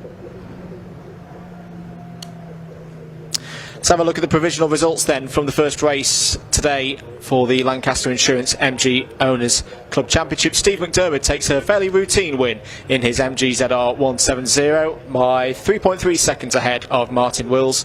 Scott Bugner in third. Maninder Golhar had some wild moments through Brooklands and Luffield, but recovers through to fourth place ahead of Andrew Priest. Phil Walker, the last of the Class Z runners at the front in the top 6. Mark Baker took a very good victory in Class F. The 1-2-3 for Class F being completed by Stuart Plotnick and Simon Kendrick. Anthony Bates was the winner in Class B ahead of Riley Price. And in the classics as well, Class A, it was a win for the number 66 of Will Sharp ahead of David Amphlett. Another race for the MGs later on today. That'll go off from around 16:25, 4:30, thereabouts.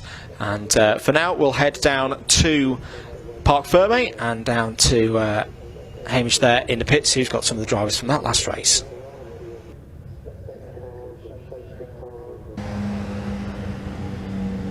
Another amazing race here today at Silverstone. We're going to try and grab a word with the podium placers. Just going to wander over to Steve McDermott. Steve, sorry to interrupt. We spoke to you earlier. How was that? How was the race? Yeah, that was good. It was it was close at the beginning, but as soon as I got a little buffer, like I said earlier on, you can sort of try and manage things then. So yeah, push where you have to, and then sort of like ease off and try and get the tyres back to you. So it just worked in my favour, really. Yeah. So the tactics beforehand were spot on, really. Yeah, that's it. Yeah, it did come to fruition, but yeah, sometimes it works, some other times it doesn't, but this time it did. Yeah. Well, congratulations. We'll try and grab a word. Oh, how was the race for yourself? Well, I had a dreadful start, so I made it hard work for myself, and then I just couldn't catch Steve up. It just he had that sort of 3 or 4 car lengths where you're not near enough to make a move and you're not really getting any drag, and so I messed up at the start. I thought a nice getaway, and then it started spinning, and then I saw Scott come up on me inside and we hit mirrors. So first lap I was trying to put my arm out the window, get my mirror back so I could see what was happening, but no, hats off to Steve. He raced really well. I just couldn't close the gap, really, and I was hoping when we got near the back markers and we were coming around, I thought someone messed him up, someone get in the way, but it just didn't happen. He got through them really easy, so yeah, couldn't. So probably a bit boring for the spectators, I'm afraid, because it was just a bit gapped out, but that's racing, isn't it? So yeah. Well done nevertheless. I'm going the MGF this afternoon, so I have to start at the back, so I'm doing it in my other car, so that'll be fun. Well, I hope the mirror gets fixed. We're going to have a word with Scott now, if that's okay. Scott, do you mind if we, sorry to interrupt, congratulations, how was the race? Boring. It was boring, we were watching them pull away. Got a good start, but just the car's not dialed in. It's not where I want it to be at the minute. So we'll scratch some heads and put the pressure on him for the second one. Yeah, well, congratulations nevertheless, P3, and yeah, many more races to come. So we'll hand back to you in the commentary box, Andrew.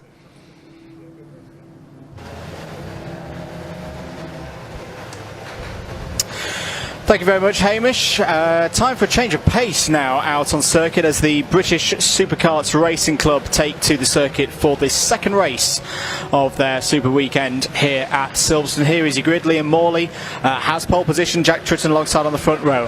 Carl Holm and Lee Harpham on row 2, Brian Jones and Mark Edwards on row 3, Louis Wall and Costa Kritzis on row 4, Lee Plain and Kurt Catamol, the first of the 250 Nationals, there on the 5th row of the grid. Row 6 has Paul Platt and Michael Goff on it. Thomas Baldwin and Nathan Barton will be on row 7. Paul Valn, Gerard and Mark Newton will start on row 8. Will Lawrence and Martin Marks on row 9. Sam Hemshaw and Sean Lombardo on row number 10. Michael Parr and Aaron Powell will be on row number 11. Chris Balderson and Richard Connick on row number 12. Alan Crossan had a great race yesterday, goes from row 13 in this one alongside Rob Brandle. Nick Flint and John Busby on row 14. Rona McClintock going for F450 honours today, starts on row 15 alongside Clint Bridge. Aaron Newell and Daniel Clark on row 16. Mark Radford and Fletcher Hearn on row 17. Ben Parkinson and Ollie Holmes going for honours as well in the F125 start on row 18. Jason Thompson and Chris Mackey on row 19. Luke O'Rourke and Steve Socky on row 20. Aston Baker, Andy Powell, John Faulkner, John Reeder, Alan Flewitt, Mary Howarth and Gary Potkins formed up a 47 kart field here at Silverstone. Second race of the weekend for the Super Series by the British Superkart Racing Club. Can Liam Morley bounce back from the disappointment yesterday? Was comfortably winning the race with about 3 or 4 laps to go, then had a mechanical failure which opened the door for Jack Tritton to take his first victory in this category in 2023. 12 minutes are on the clock here at Silverstone, ready to go racing fastest machines that we will see here this weekend. Lap times easily sub 60 seconds, and we are off for 12 minutes of racing. Good start for Morley as they all stream through Copse Corner for the first time, heading towards Beckett's. As we said yesterday on this first lap, it's all about surviving in the early stage of this one. It's been a good start for Carl Holm, who is your championship leader through really good consistency. Hasn't actually had a race win so far this season, but has always been finishing races consistently up in the top 3, and is looking to at least continue that, maybe even take a race victory here at the home of British Motorsport. But he's got some tough opposition in Division 1. Liam Morley, to say, leading the race at the early stage of this one, the GP plate holder. Over start finish they all go. We'll keep track of the other categories as well. F250 national battle is sure to rage again like it did yesterday between Kurt Catamol, that's another one of our GP plate holders, the GP1 plate, Lee Plain in the 101, and Paul Platt as well. 3 very experienced drivers, know each other very well, and had a stunning race yesterday. To track as well, F450s and F125s. We must not forget about the F450s and the F125s. Smaller classes, but this is crucially their last day of the season. Just having a look down, further down the order to find where our top F450 is at the moment. It should be McClintock based on form so far this season, and it is in fact, no, I'm mistaken, it's the number 44 that's come through. Jason Thompson has had a good start and leads in F450, and in F125 we will find that it's Alan Crossan again having a very good run in the number 53. So that's your situation down the different categories. I think there was one driver at least having a bit of a problem with reliability through Luffield Corner. We'll try and catch who that was on timing in a moment. That's a beautiful move down the inside by the 101 of Lee Plain, and Lee Plain is gone. Lee Plain has bolted up the road from his rivals in the F250 national category. Those are the karts with the white backgrounds on their number boards. That was him going past Paul von Gerard in the number 83 Division 1 entry. As there's a bit of a spin for one of the Division 1s. Couldn't quite catch which number that was. Might have been the number 4 of Costa Krietsis, who's stepped up from the F450s this weekend. Is actually borrowing the number 4 off the regular driver in that kart, which is Andy Gilliford, who's in the paddock with him. It's not Costa, because Costa's just come through on timing, which is good to see. It might have been the number 68 of Mark Edwards, because Mark Edwards is falling down to outside the top 40. It's unfortunate for him. What a drive this has been from Lee Plain so far. Has won many races, many championships in his time. I think he was probably expecting it to be a very close battle with these 2 drivers on your screen now with the white plates. The O plate there of Paul Platt and the GP1 plate, Kurt Catamol.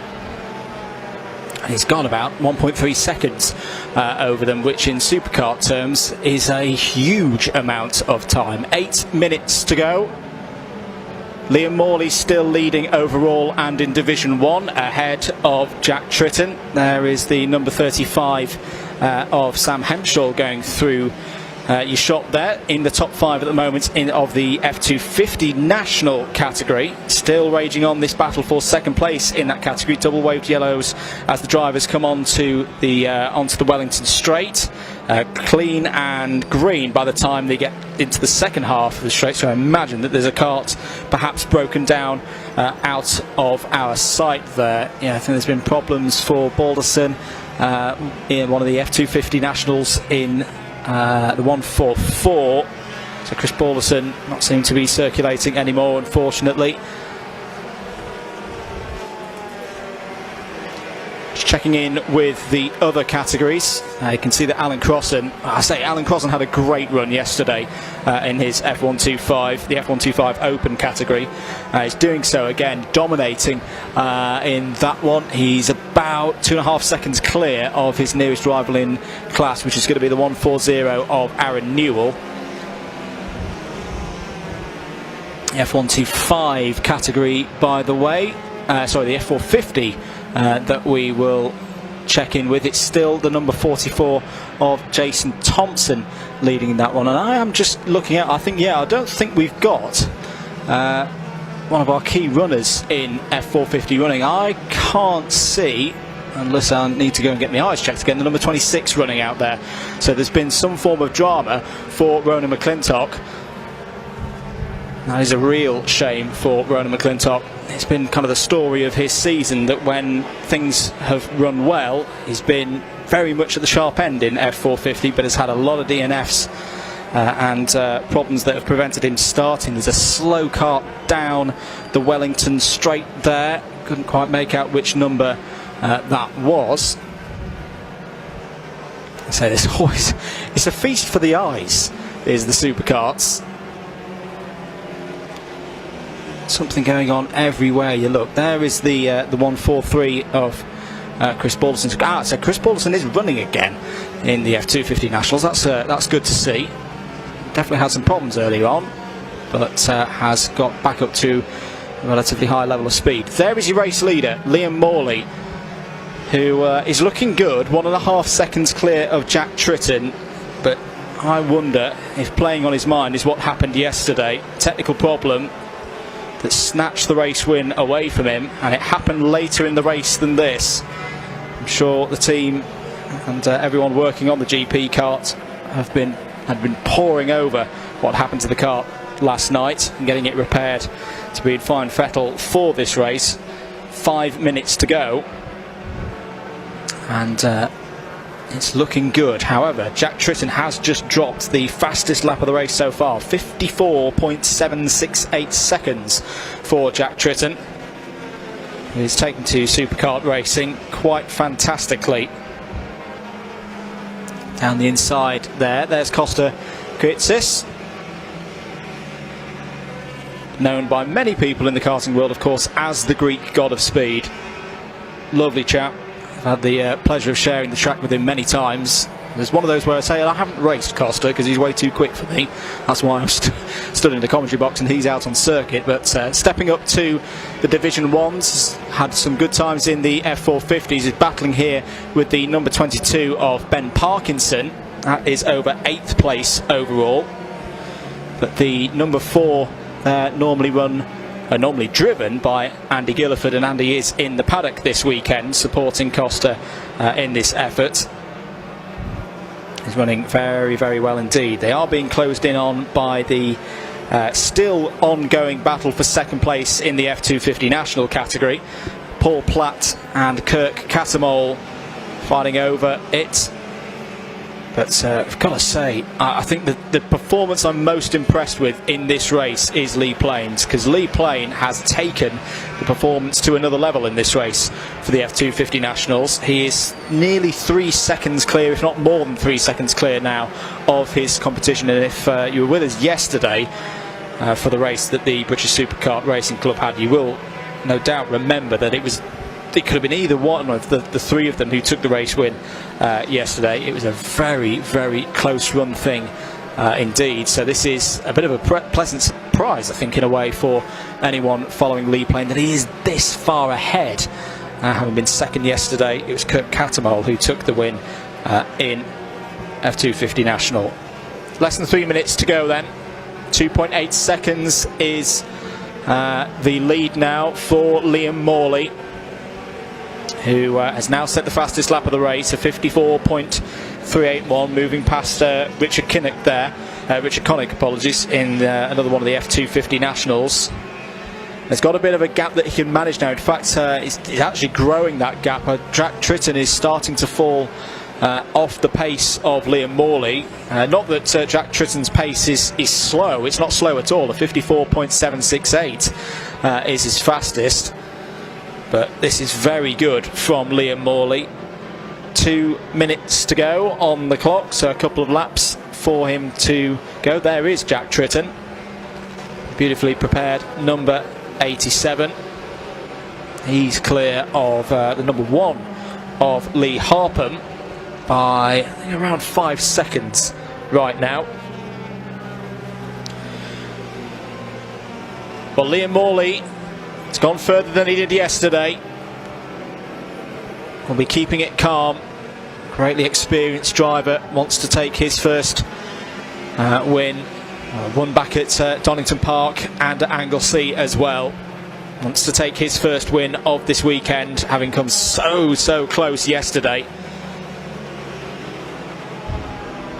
We'll just see in a moment whether this is going to be penultimate lap or final lap when he comes over the line. I think it might be penultimate lap. He's going to just, such has been the pace of Morley in this race, he's going to make this one extend. It was 13 laps yesterday. I think we're going to get 14 in here. It's going to be very close as to whether he crossed the line there before it ticks over to 55 seconds.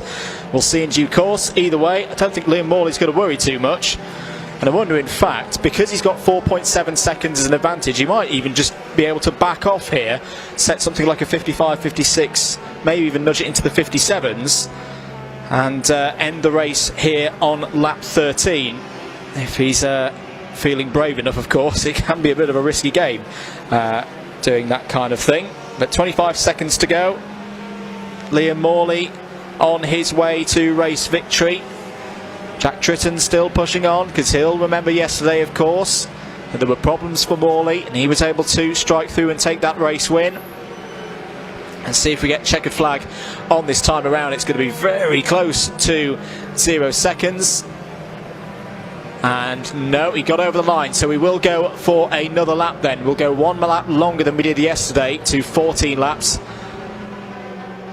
Liam Morley just needs to go round Copse. He has gone round Copse, Beckett, down the Wellington Straight, Brooklands, Luffield and Woodcote one more time to take a very well-deserved victory here in the Super Series by the British Superkart Racing Club, and respond in the perfect fashion from yesterday's disappointment. Just looking further down the order, Lee Plain still dominating in the F250 national category.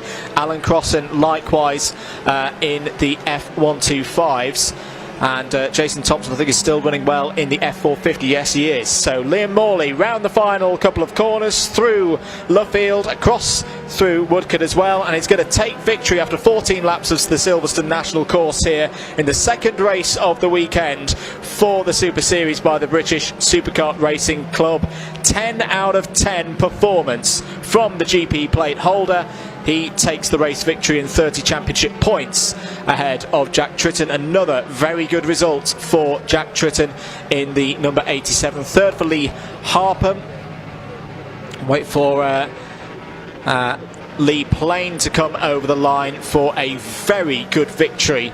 There he is in the 101 over the line to take the win in the F250 national category.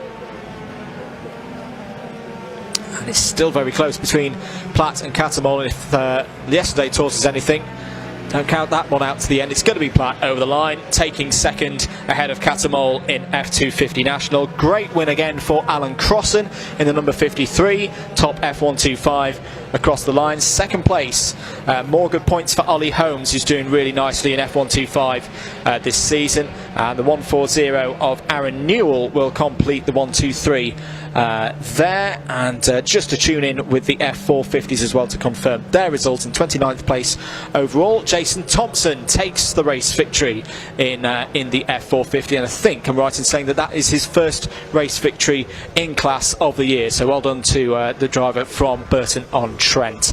There is your provisional result then.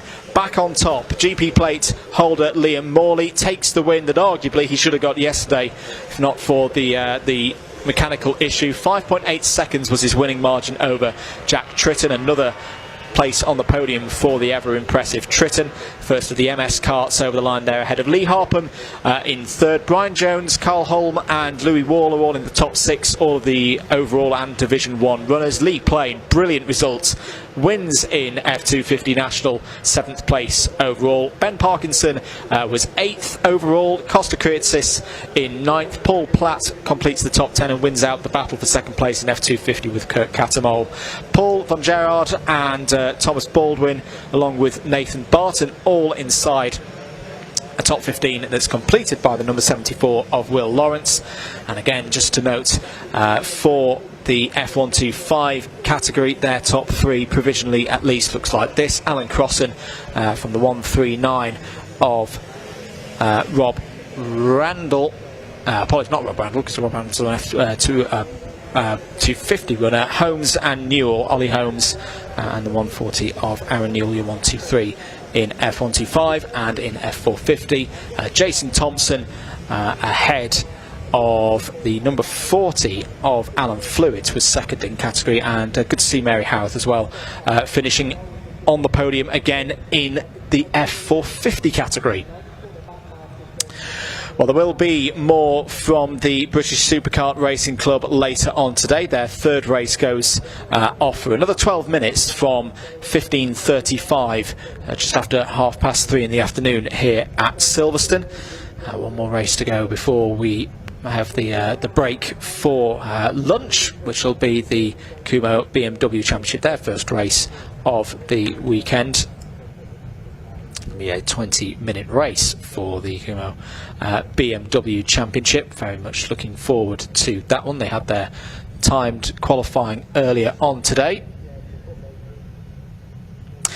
Let's head down to the Parc Ferme area then. Hamish Percy is ready to talk to some of our drivers there from the Superkarts.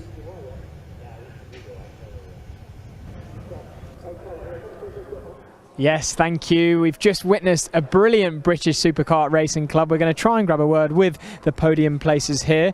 Do you mind if we just grab Liam for an interview? Liam, how was that? Great race. Yeah, spot on. I mean, sort of made up for yesterday, really. Like I just said to Gary, we don't really know what caused yesterday's issues, but looks like we've sorted them out, so we'll try and do the same again in the next race. Yeah, and talk to me throughout the race. What was going through your head? How do you stay focused? I mean, that one we had new tyres on, and we know it's bad for left-hand rears round here. So I just sort of took a few laps steady and sort of tried to maintain a gap, and then I got a signal from the pit wall saying to push a bit harder, so managed to pull a gap and just stay out of trouble with back markers. Well, congratulations. We're going to try and grab a word with Jack as well. Congratulations. How was the race? It was actually really good. I'm not the best at start, so obviously started P2, went into the first corner and 4th. Someone tried to come around the outside of me, sort of put me back to 5th, but we got back through. And I managed to pick him off fairly quick, and the goal was just if we could catch Liam, which is a challenge in itself because he's just round any track, he's just phenomenal. But we actually started to catch him a little bit, and I was just getting more confidence in the kart, but I just caught some back markers in the wrong place, and it just lost me a little bit of time. Well, congratulations, Jack. We're going to try and grab a word, one more, with P3 Lee. Lee, we're coming over to you, if that's okay. Hi, Lee. How's it going? How was the race? Not bad. Bit better than yesterday, but we had a few issues yesterday, so we've changed everything last night, and we've obviously got 3rd, so yeah, it's all right. It's good. Yeah. What were the positives? What were the negatives? Talk to me about the race. I mean, so we got a good start, but back markers played a big part in it. I had a good battle with Carl for 4th, and then just slowly picked through, got through the back markers, and then obviously we finished 3rd, so it's good. Kart feels pretty good, so we just need to get a bit more steam out of it now. Yeah.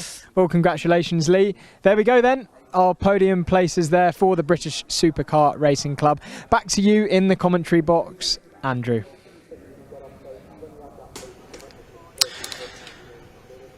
Thank you, Hamish. One more race to go before we break for lunch here at Silverstone. It'll be a 20-minute race for the Kumho BMW Championship, their first race of the weekend. They had timed qualifying earlier on this morning, so before we get into race 13 on your schedules, let's hear from some of the drivers earlier on this weekend.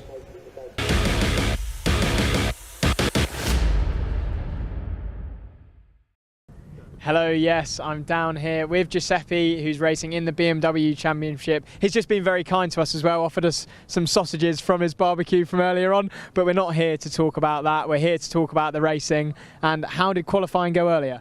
Yeah, qualifying went quite well. Obviously, I'm still getting used to the car. It's the first time I've put it on pole in class against other people in the class. Quite happy with it. Still got some issues, but yeah, quite happy with the qualifying. And how about the race later today? What are your thoughts going into it? So the race, obviously I want to finish it. Main point, leading the championship in class. Obviously, I just want to start and finish the race. So I will have some battles if the battles are there for us this weekend. But the main point is to bring the car home, all in one piece for the championship. Okay, and I think that's probably enough time for the interviews. Now we could maybe grab a sausage. Hello, yes, we found some more drivers. I'm here with Brian Branson, but he's insisted Kevin joins the interview as well. So we're here, and I'm going to ask Brian some questions. Brian, how was qualifying? I want to phrase it differently, but it weren't great. I couldn't really get grips with the car, to be honest with you, and we found a couple of issues which would have probably caused that. So yeah, hopefully with the changes we've made, race one, we'll see if they've actually worked out. Kevin, anything to add on that? No, it was just a case of checking over the car. We did find a few little things wrong, so hopefully we've put those right, and it should be a little bit better for the race. And if those are all right, what are your thoughts going into the race?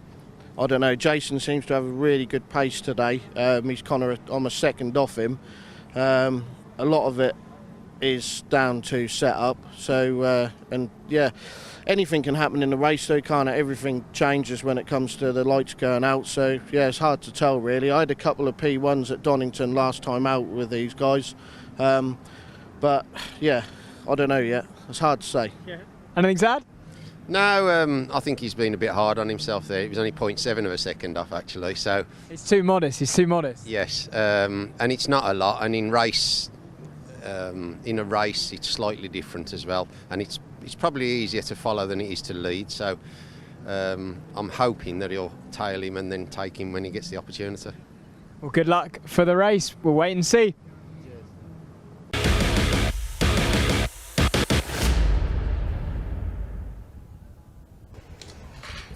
Thank you, Hamish. Great job once again. We're getting ready for the final race before the lunch break, and it's the first chance for the Kumho BMW Championship to race here at Silverstone National this weekend. Like the MG Owners Club that we talked about earlier, have been very patient waiting for their allocated slot on the timetable. It will be a 20-minute race for them.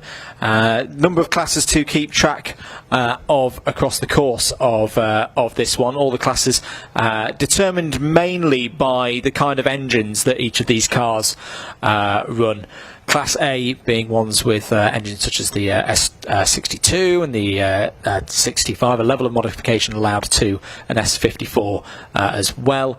And let's have a little look at the schedule as well for the rest of the afternoon. As I say, this is the last race before we go to the lunch break, a 1-hour lunch break here at Silverstone. We'll recommence the running order with Track Attack and their third race of the weekend just after 2 o'clock here local time, 14:05 on your 24-hour clock for that one, a 15-minute race for Track Attack, where hopefully we'll see all 31 drivers back in order for that one after we saw a bit of a two-part race earlier on this morning. The Vertu Motors Mini Challenge Trophy, the headline act here this weekend, will have their third race of the weekend at 14:35. The Junior Saloon Car Championship, who've been full of entertainment so far this weekend. Apologies, it wasn't Track Attack who had the two-part race, it was the Junior Saloon Car that had a two-part race earlier on.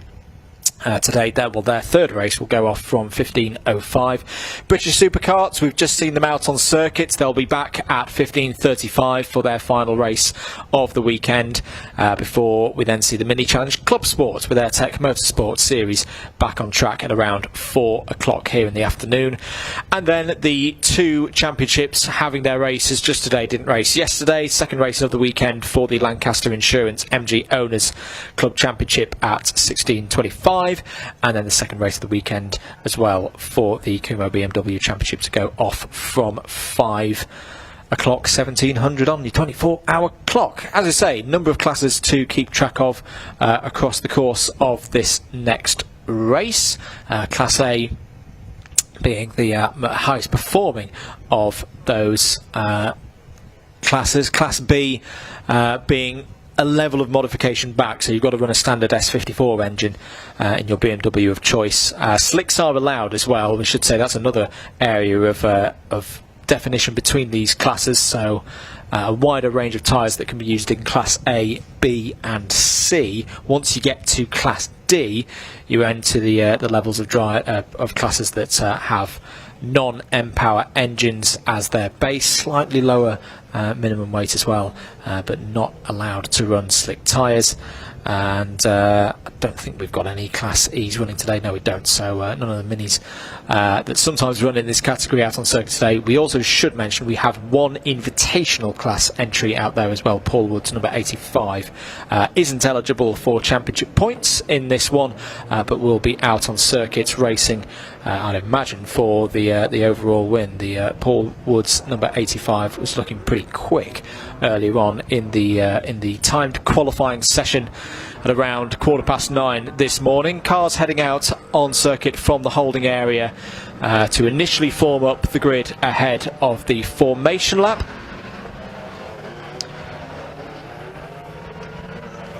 Plenty of racing still to go here at Silverstone. Second day of British Automobile Racing Club action at the home of British Motorsport.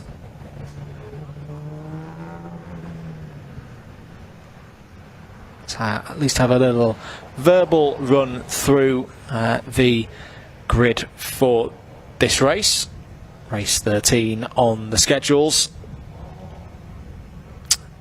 On pole position will be the first of the Class A runners. It'll be the number 76 of Jason West, the only driver to go sub 60 seconds in the qualifying session. James Card in his E46 M3 will be alongside on the front row of the grid. Brian Bransom, good to see Brian out there.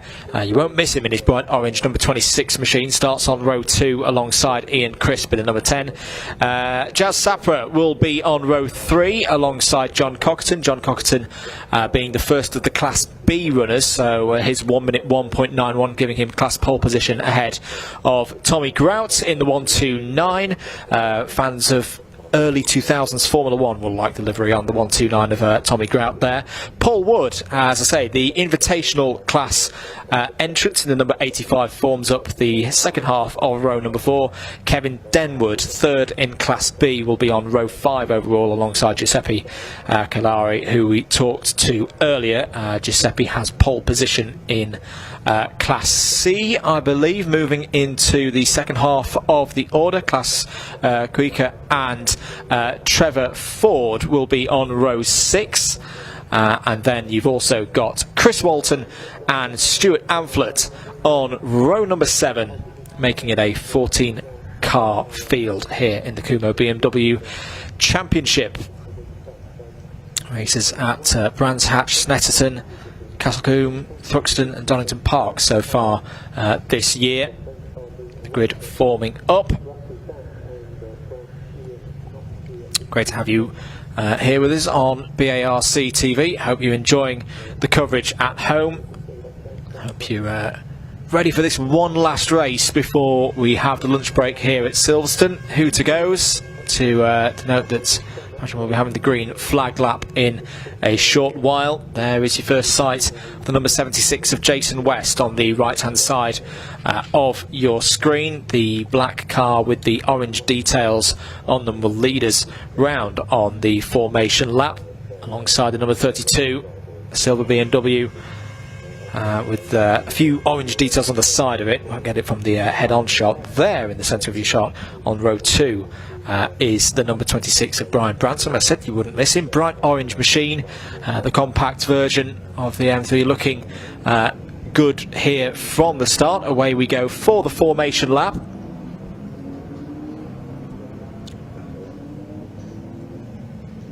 And Jason West will lead round from pole position. 4th place there, Ian Crisp in the all-white entry.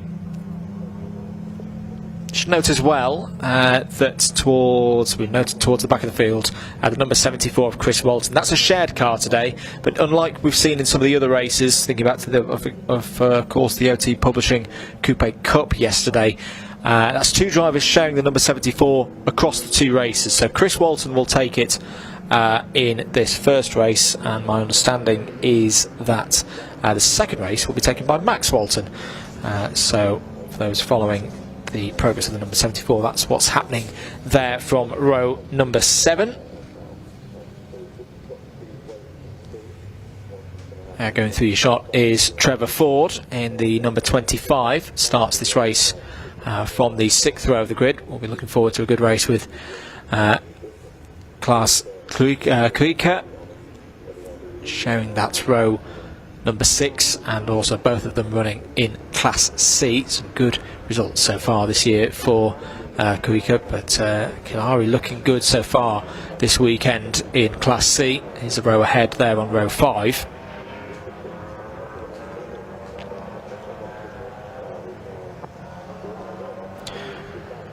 So our pole sitter, Jason West, really good results so far this season in Class A. Took victories at Snetterton, Castlecombe and Thruxton, but missed out last time out at Donington Park. I should note as well for the Championship, this is one of the club categories where the overall point standings, it's all about your relative performance versus other drivers in your category. So the Championship leader at the moment is actually Kevin Denwood, who's dominated Class B so far this year and has accumulated 178 points. That's clear of Jason West on 152. Giuseppe Cagliari in 3rd on 148 points.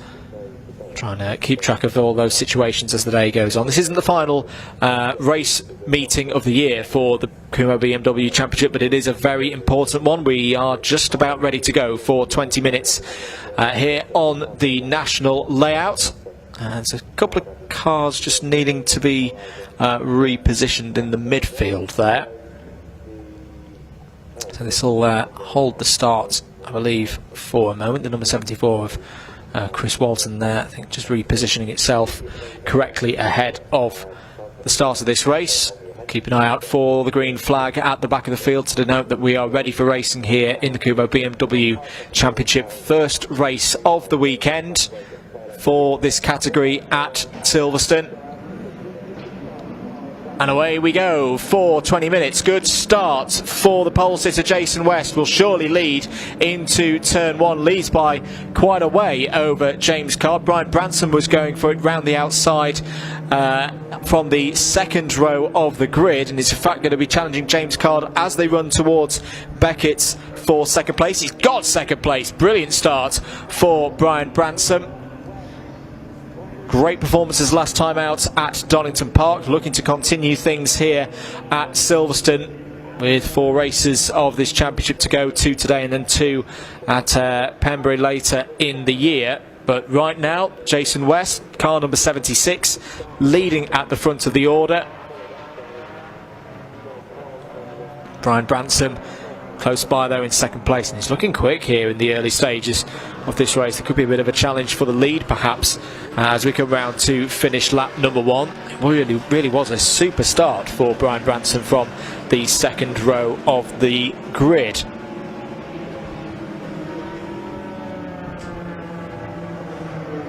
Over the line then, let's watch them as they go through. There's the number 32 of James Card, the silver car there, running in 3rd, just ahead of Ian Crisp.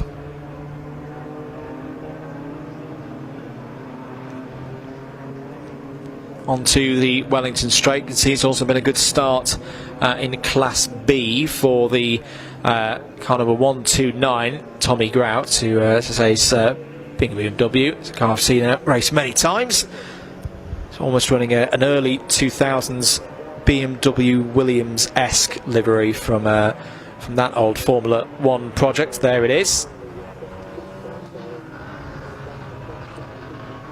Able to overhaul the rest of the drivers, including Kevin Denwood out there. It's a very good start for Tommy Grout. He's got attentions from John Cockerton. I think this is the first time we've seen John Cockerton running in the Kumho BMW Championship this year, so just very good to have John on the grid. Change for third place confirmed there, as Crisp has gone past Card for third place overall and also third in Class A. 17.5 minutes to go. There is your leader in Class B, and second place in Class B as well, the 101 of John Coxon there, the silver car with the BMW company Empower colours on the side of it. Jazz Sapra, keen BMW driver, races many different BMWs. Good to see him here in his number 40. Connoisseur of all the classes is Sapra, trying to look around the outside of Cockerton there for 6th place. Just to note how things are going in Class C. Kalari has been able to convert class pole position to an early lead in Class C in this race. It's about a second and a half ahead of Kuika there in the number 77.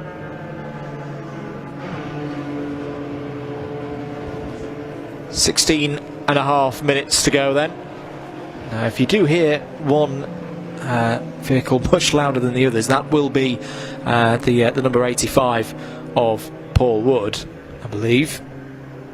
I say that, I'm not seeing Paul Wood actually showing on our timing at the moment, but do keep an eye out for the black and orange invitational entry in this race. 16 minutes remaining on the clock, and at the moment Jason West looking very comfortable. There's number 32 of James Card. Started this race from the front row of the grid, now finds himself in 4th place, trying to find how he can get back through past Ian Crisp, who's improved from 4th place on the grid up into the top 3 at the moment. Change for 4th place overall, and no, I think that's just a bit of a timing moment, unless we have lost the number 26 of Brian Branson, the bright orange Class A runner, is falling down the order. That may be a problem with a transponder. We'll try and get a sight of that bright orange car as soon as possible. It was about 6 seconds ahead of these two drivers here, Crisp and Card. I believe, yes, that it was a slight moment on the timing, as down the inside goes Card. Lovely move for 3rd place. Has a bit of a lock-up on the rear axle through Brooklands. Will need to get across to block any kind of counter-attack from Crisp. That's spot on, absolutely spot on from James Card. Takes 3rd place and is moving back up through the order. There is Brian Branson. Fears allayed, the number 26 still running out there, and actually problem there is that for I think, is that one of the Class C cars? Yes, I think that is the number 84 of Stuart Amphlett going slowly and pulling off the road, well off the road. That is beyond the far side of Beckett's corner, so some form of technical problem has brought the Class B runner to a halt there. That's a shame for Stuart Amphlett on his first appearance in this championship this year.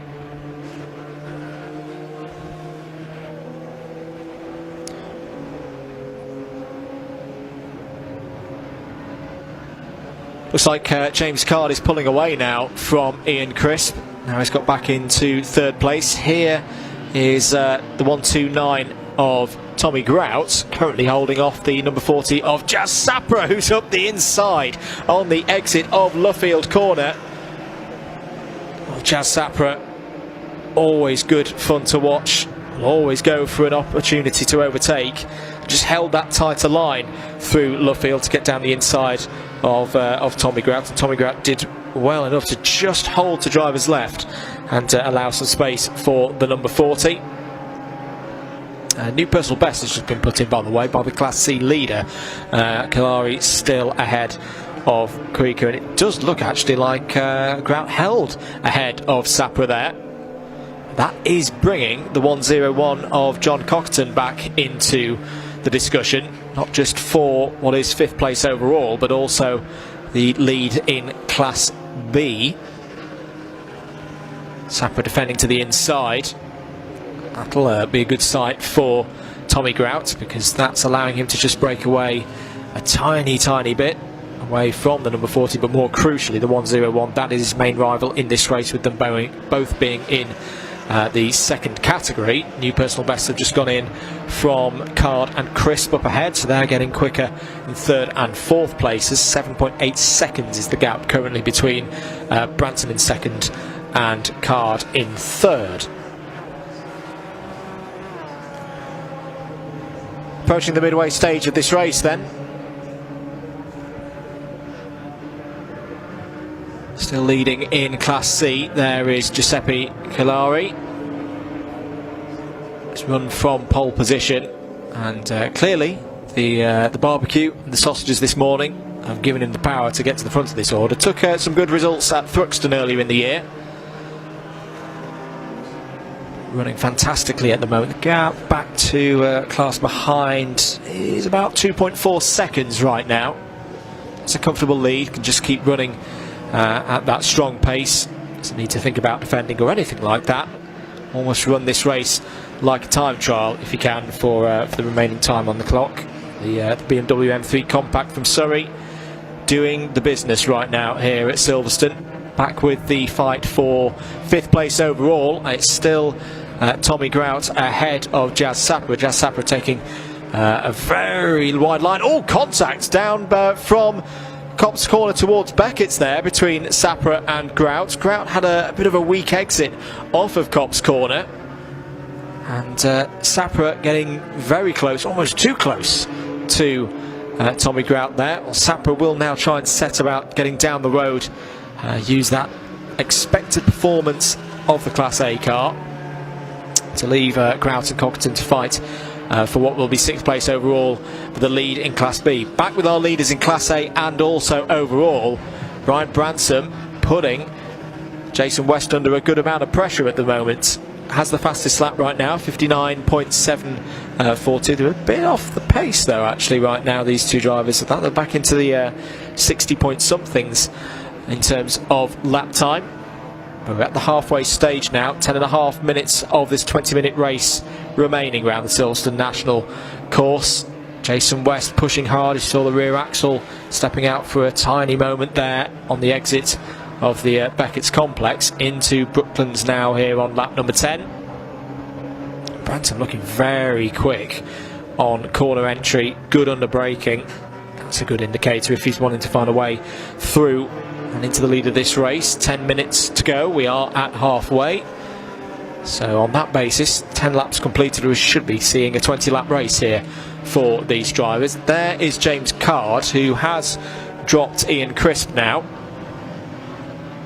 About 5 seconds between Card and Crisp.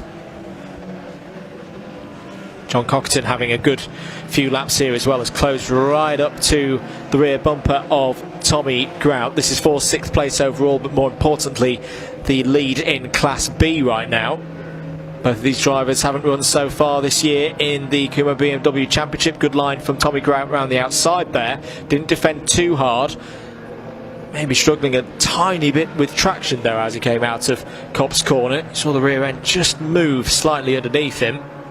I feel right now that John Cockerton does have the faster machinery under him. He's able to hold a tighter line as well through Beckett's and onto the Wellington Straight. Good mid-range power for Tommy Grout. He sort of just pulled away to a distance that means he doesn't have to defend too hard into Brooklands. Take that optimum line on the outside. Very skittish. Tommy Grout is really pushing that machine right now. John Cockerton, if he gets alongside, I think under braking he is going to have the performance necessary to get by, but Tommy Grout at certain points of this circuit has got what he needs to just keep ahead. Tommy Grout goes to that same outside line. Cockerton has a half look down the inside into Copse Corner. Just noting further back in this category, still got Kevin Denwood running around 12.5 seconds behind these two in 3rd place, and importantly the highest of those being the regular runners in Class B.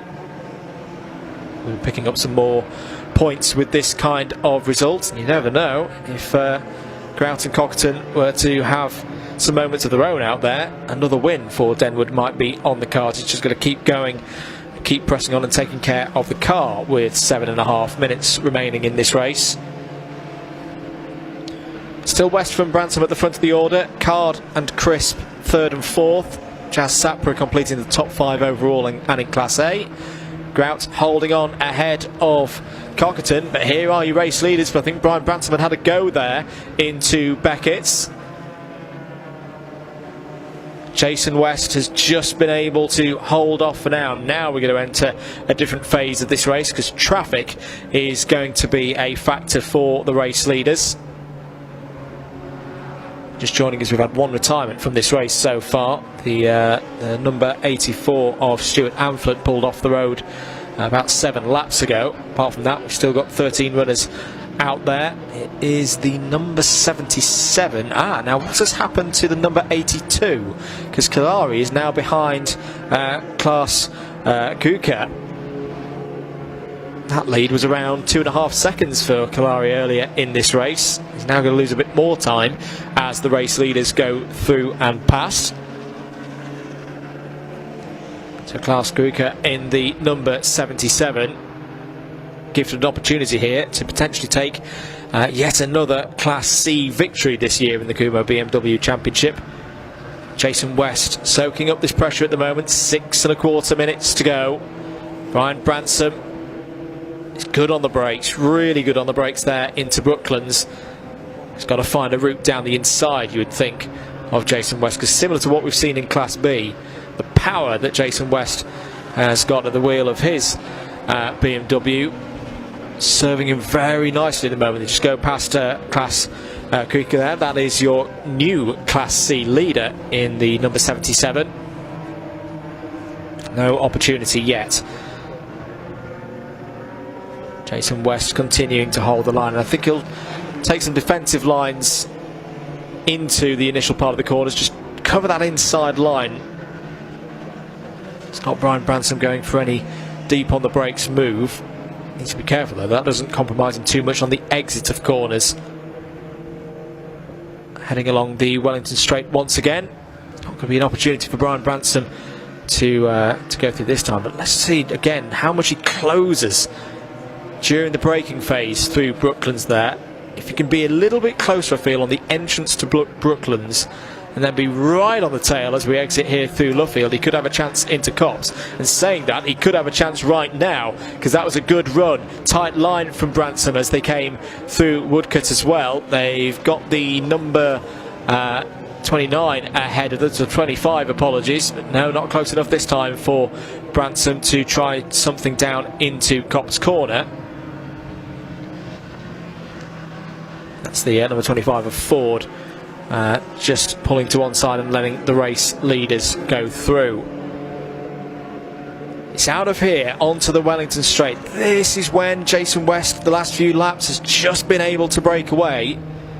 And does so again. It's by feet. It's not a lot, but it's just holding Brian Branson outside of that range where he can think about, or seriously think about, overtaking into the biggest braking zone round this layout. 4 minutes remaining on the clock. Can Jason West continue to soak up this pressure? There's another back marker ahead for him to deal with. I think it might be the number 50 of Peter Miller.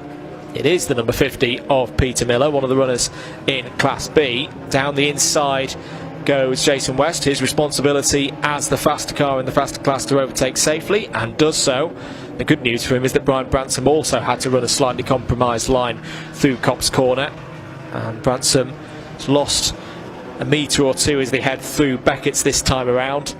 On to lap number 17, expecting this to be a 20 lap race. They pretty much did 10 laps on the nose at the halfway stage. There is the number 40 of Jazz Sapra, still running in fact not still running at all. He's gained 4th place on Ian Crisp. So Ian Crisp has had some form of problem, I would expect, because Sapra and Crisp are both 14 seconds off the back of James Card in 3rd.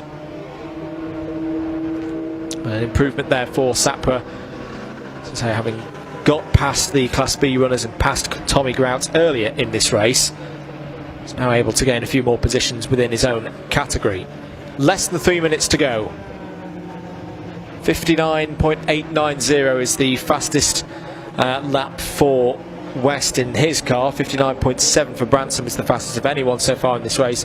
Both of these drivers in the low 60 point something, 60.296 last time around for West, 60.1 for Branson, but he's had a bit of a moment on the exit of Beckett's there. This could be the opportunity for Brian Branson. He's right under the rear wing of Jason West as they head down into Brooklands, but once again the mid-range power of Jason West's machine serves him well and is the best defensive play he's got right now into Brooklands. Brian Branson just doesn't seem to be able to be close enough to go for a big one on the brakes at the end of the Wellington Straight, but he's close again as they head through Woodcut. He's going to cut to the inside. Is this going to be the opportunity that Brian Branson's been looking for into Copse Corner for the lead of the race? It is, and he's through. Patience pays off for Brian Branson there. Jason West has had to deal with a lot of pressure and a lot of that bright orange number 26 in his rear view mirrors, but eventually it pays off for Brian Branson through into the lead. 90 seconds remaining on the clock here on lap 19. The question is actually a minor. Just see if they might extend this to 21 laps. It'll all be whether there's 55 or 60 seconds or so on the clock as they come over the line now. I think this is going to be a 20-lap race. Oh, big massive slide for Jason West. Did he manage to recover that one up? Has he got back on the circuit? No, I don't think he has. I wonder, is that a problem? Was that a problem for Jason West? He's completely off the road. Through goes James Card. Now that looks like there may have been some form of loss of brakes. No, there's some form of maybe his diff has gone as well, because the rear end of that car is all over the place. That was a very uncharacteristic moment for Jason West. I don't think that was driver error. I think that was something going wrong there on the car. And Brian Branson must have held his breath for a moment, because he would have seen the number 76 getting closer and closer and closer in that braking zone. Very good driving from both of them for that not to be a more serious incident. We've got about 15 seconds to go on the clock. There is your race leader now clear by 11.5 seconds ahead of James Card. It just seemed to me, I'll try and find out during the lunch break what happened there, that something let go on Jason West and he wasn't expecting it. Time ticks over to 0. Checkered flag is going to be out then. Brian Branson takes a race victory, very well deserved indeed. Had to bide his time with it, but a great performance from Brian Branson. Takes the checkered flag. Across the line there is Kevin Denwood. More good points for Kevin Denwood in Class B and overall. Well, if there is a problem for Jason West, he's done very well to bring that home. It'll be third place, because across the line has come James Card. There he's the number 32 in second place. Jason West finishes in third. A little wave to those watching from the grandstands. Fourth will be Jazz Sapra. Had a good race earlier on in the first half of that 20-minute duel with Tommy Grout. We are still waiting for the Class B runners to come over the line. There may have been a change late on. Yes, there has been. And John Cockerton has won in Class B in the 101 there ahead of Tommy Grout. Klaus Krieger across the line there as well in the 77 will take the win in Class C. And I think the last of the runners over the line will be Giuseppe Cagliari. There he is across the line in second place in Class C. Well, there we go. End of the first race of the weekend for the Kumho BMW Championship. Provisional results. Brian Branson takes the win by 12.5 seconds or thereabouts over James Card. Jason West led that race for a long time, but a problem into Brooklands late on means he finishes in third. Jazz Sapra was fourth in his E46 M3. Ian Crisp across the line, fifth overall and in class. Top three in Class B looked like this. John Cockerton won out in that battle versus Tommy Grout. More good points for Kevin Denwood, adding to his tally from earlier in the season, and looking like he could still hold on to the overall championship lead as well. Klaus Krieger takes the win in Class C. Second in that category was Giuseppe Canari and Trevor Ford in third. Also to give mention to other runners in Class B, Chris Walton, good race from Chris, and we'll hand over to Max Walton for the second race. Peter Miller was fifth in category, one single retirement in that race with a mechanical problem through Beckett's corner with Stuart Amphlett, 16 laps off the overall lead. Well, there we go, that brings us to a conclusion for the morning and early afternoon part of racing here at Silverstone National. More racing to start this afternoon from just after 2 o'clock. For now though, let's head down to Parc Fermé and Hamish Percy. He's with some of the drivers there from the Kumho BMW Championship. Hello, yes, we're down live in Parc Fermé. The noise from these cars is very loud, so hopefully at home you've just got me. But we're going to go and speak to Brian. No, we can't speak to Brian yet, so we're going to speak to Jason in P2. How was the race? Not a good one from me. As soon as I went off the line, I was down on power, and so those two just walked away from me, and then it was just a case of finishing. So I've got to go and find out why it's got no power. Okay, well, you still P2, it's not bad. Yeah, well, I don't know what went on there, so I'll find out afterwards. I was a bit lucky getting P2, but yeah, I'll take it. Yeah, well, congratulations. We're just going to go and have a word now with P3 over here. How was the race? It was fun. Yeah, I missed a gear coming out the final corner, so Brian got by, and then just trying really hard to reel him back in and just lost the back end. It was right on the limit. It was an awesome race though. Yeah. Well, we loved it.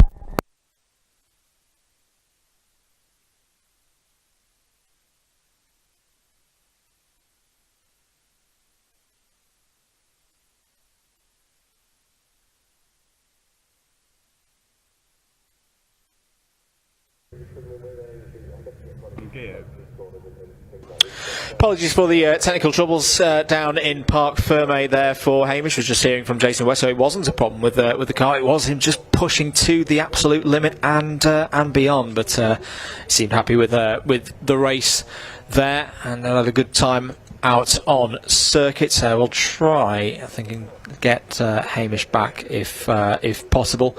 The microphone down there in Parc Fermé. Just go for a quick run if you've just joined us recently. In fact, no, we won't do, because we'll go back down to Hamish Percy in Parc Fermé. On Jason's tail, and then I managed to sort of get past him, and then I think he tried to, I think he overtook one of the corners or something, but then I obviously had a massive gap and was at nearly the end of the race, so yeah.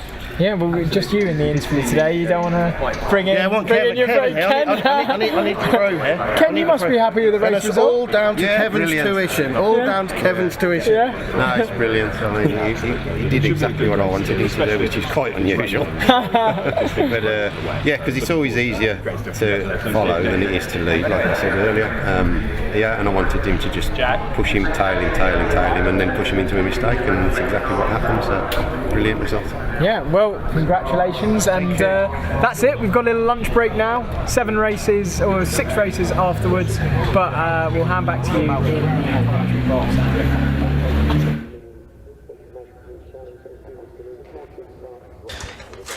Thank you very much, Hamish. Thank you once again for your hard work in Parc Fermé. We're going to the lunch break now. Should advise that there has been a timing change for this afternoon, and we will have the first race after the lunch break on grid at 13:45, so that's 20 minutes earlier than we were expecting. So sub 20 minutes off all of the times on the provisional timetable. So Track Attack will go from 13:45 for 15 minutes. Half an hour later you'll have the Vertu Motors Mini Challenge Trophy. Half an hour after that, then it'll be the turn of the Junior Saloon Car Championships. That'll be at around 2:45. British Superkart Racing Club will take to the track based on that 20-minute pull forward at around 3:15. Mini Challenge Clubsport with Airtech Motorsport for their third race of the weekend will be at 15:40. Lancaster Insurance MG Owners Championship will start just after 4 o'clock, and then the Kumho BMW Championship will go from 16:40 to complete the racing here at Silverstone. So keep track of all those times. You'll be able to watch all those races here on BARC TV. My name's been Andrew Mather. Been great to have you with us this morning and for the early part of the afternoon for the first set of races. Hope you enjoyed the short lunch break. We'll be back, as I say, at around 1:45 in the afternoon, about 25 minutes time, with a bit of preamble before as well for the remaining racing here at Silverstone for the BARC weekend here on the weekend of September 16th and 17th. See you in a bit.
Welcome back everybody to Silverstone and live coverage of this race meeting for the British Automobile Racing Club. Andrew Mather on commentary duties for you here at the track. Let's head down to the holding area. We're getting ready for the afternoon set of races. We'll start off with Track Attack. Hamish Percy is down in the holding area with some of the drivers.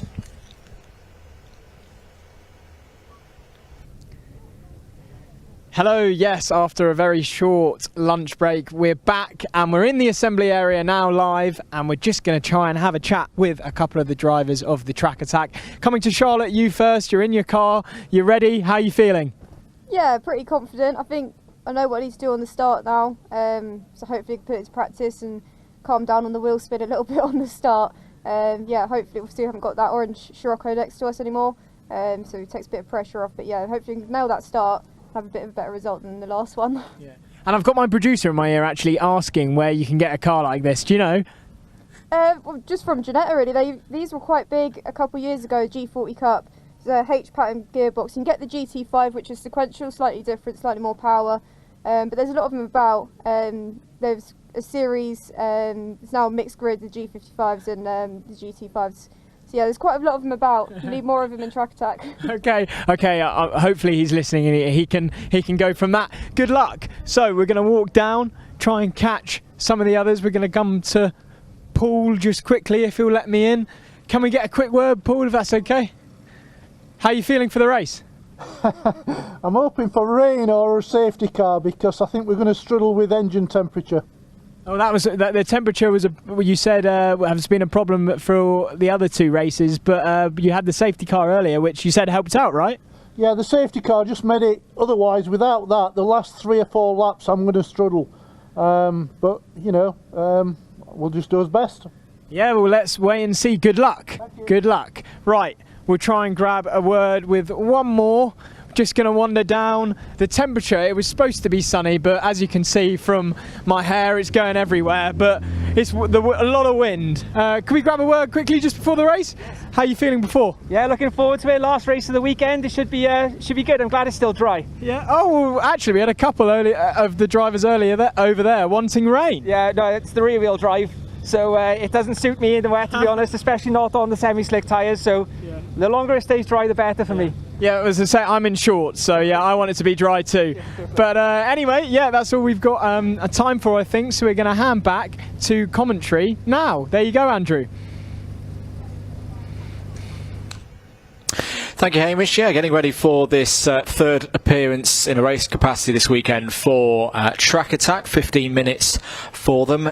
There are quite a few clouds around in the sky, and knowing Silverstone with its unpredictable weather, I'm not going to rule out rain in this race, although there's nothing, I think, on the forecast right this minute. Let's have a look at the grid then for race 14 on the schedule here this weekend. Charlotte Birch starts from pole position in her Ginetta G40. Nick Tasker is due to be on the front row, but I believe that from what we heard there from Charlotte, that Nick is not on the grid due to the damage that we saw for his Volkswagen Scirocco on the first lap of race number 2. Adam Croft and Paul Roddison will go from row 2.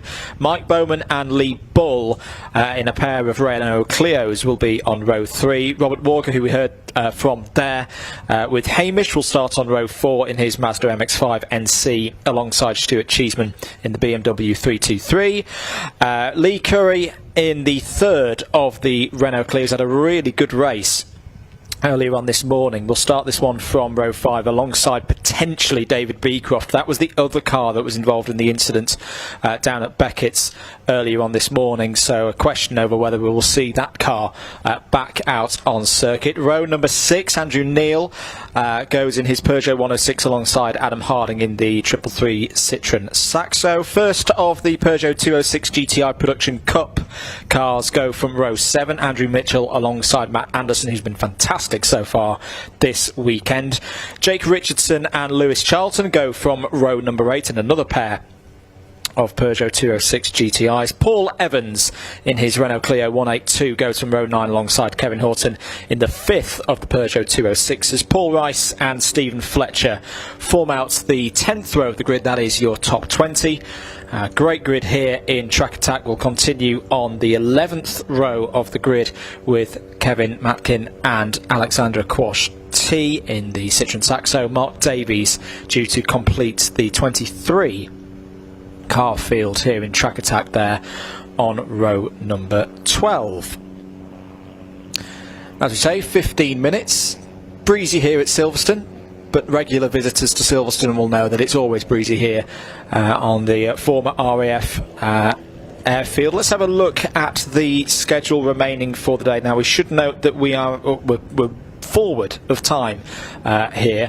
There is potentially a bit of weather coming in, so that's the main reason why this decision has been taken from the provisional timetable to pull everything forward a bit. So we'll try and guide you through these. 13:45, as we say, we'll get going with Track Attack. All the times from there on in sub off 20 minutes. So for 14:15 is when we'll see the Virtu Motors Mini Challenge Trophy taken to the circuit. About 20 to 3, 15:45, 14:45 will be when the Junior Saloon Car Championship takes place for their third race of the weekend. British Supercars will run subtly earlier in the order of categories for this third and final run through the races this weekend at Silverstone. They'll go off from around 15:15, pending all of the races ahead of them running to time and schedule.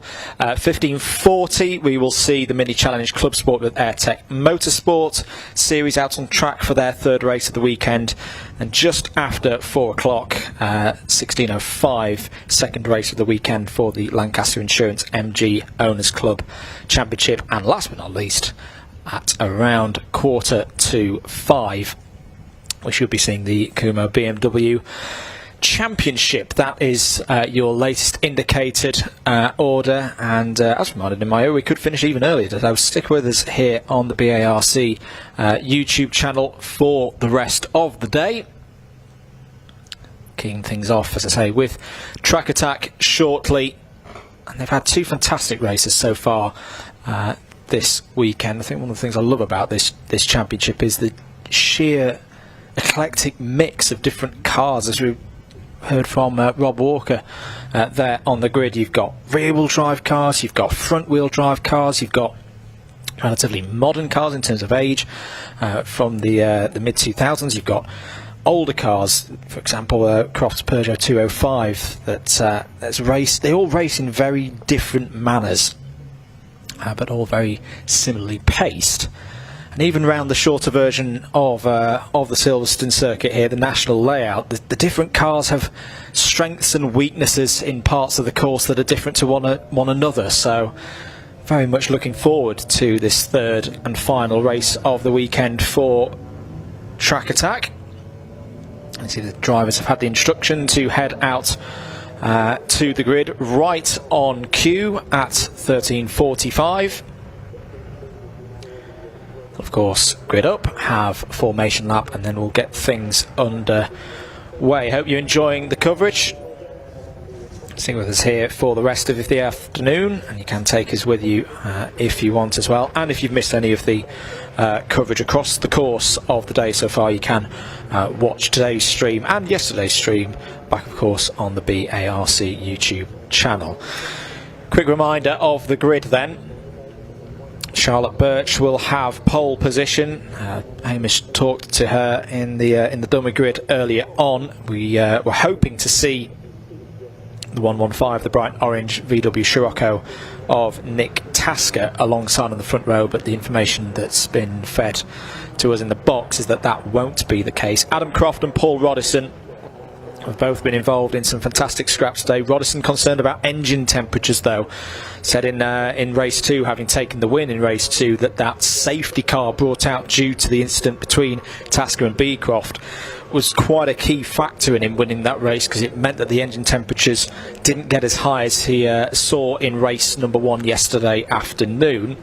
So Roddison going from row number 2, Bowman and Bull on row number 3, Walker and Cheeseman on row 4, Curry and Beecroft due on row 5. But as we say, we don't expect to see that car back out on circuit, and there is your confirmation.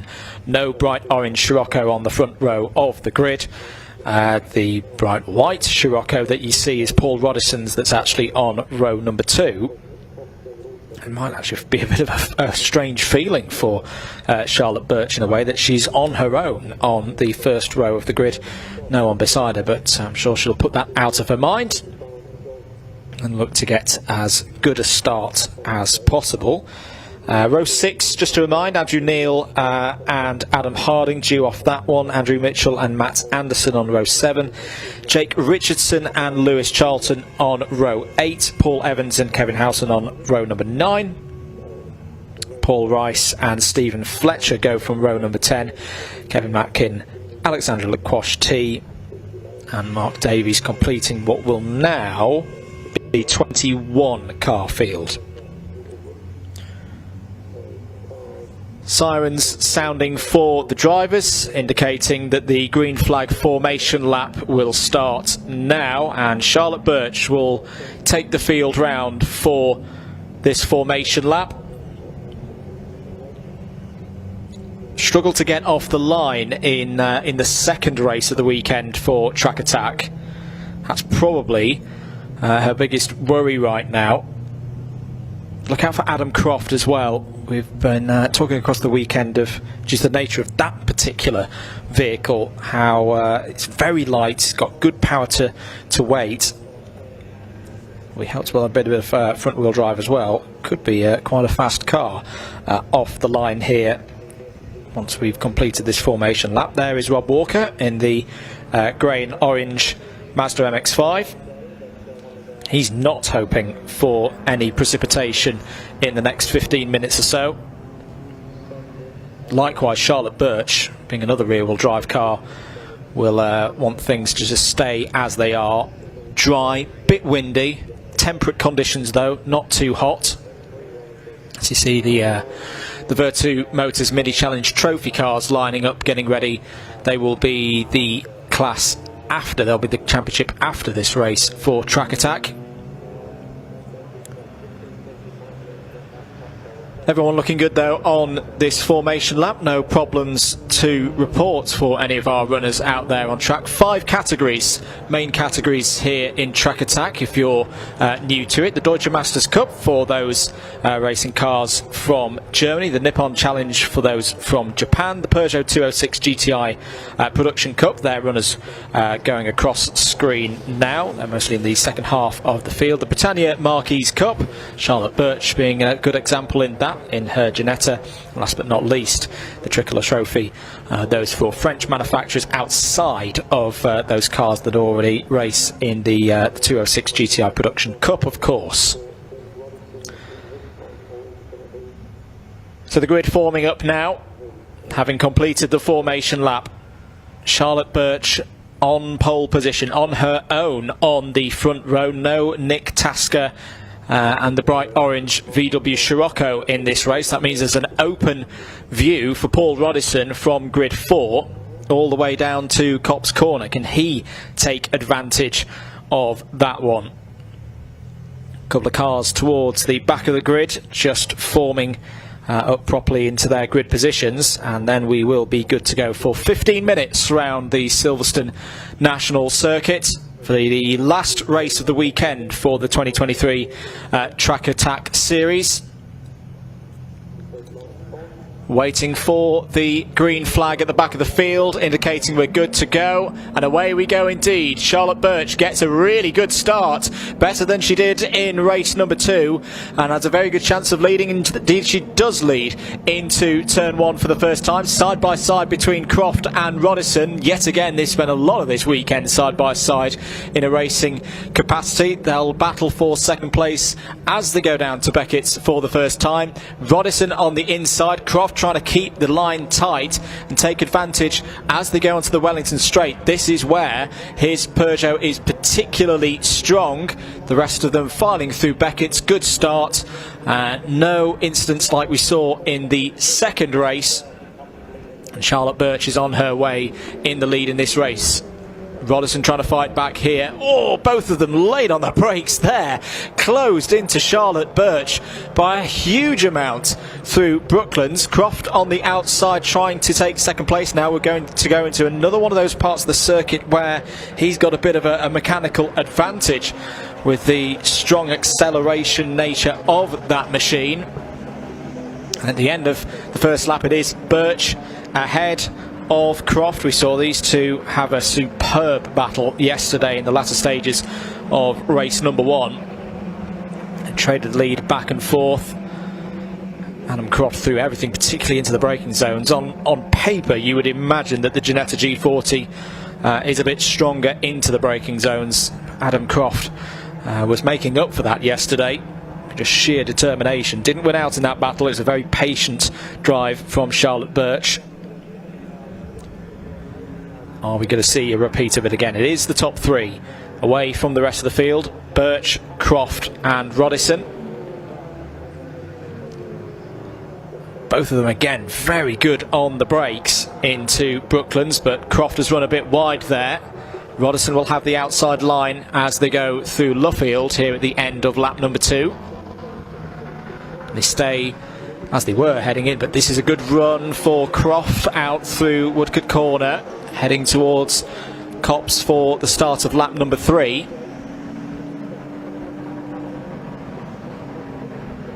Croft looking to the inside as they go through Copse Corner, has got the position and through. Fantastic move from Adam Croft. Once again, it's out of the slower corners like Luffield and like the exit of Beckett's. Along the mid-straights, that's where the 73 is strong. He's able to get up alongside Charlotte Birch in the number 26 and overtake for the lead in this race. Not a lot of weight on the rear axle of the number 73. Good grip for the Ginetta G40. Charlotte Birch is going to be seen to the outside as they go towards Brooklands. Adam Croft navigating his way through Brooklands there nicely, making sure not to push too hard on the front axle of his Peugeot 205.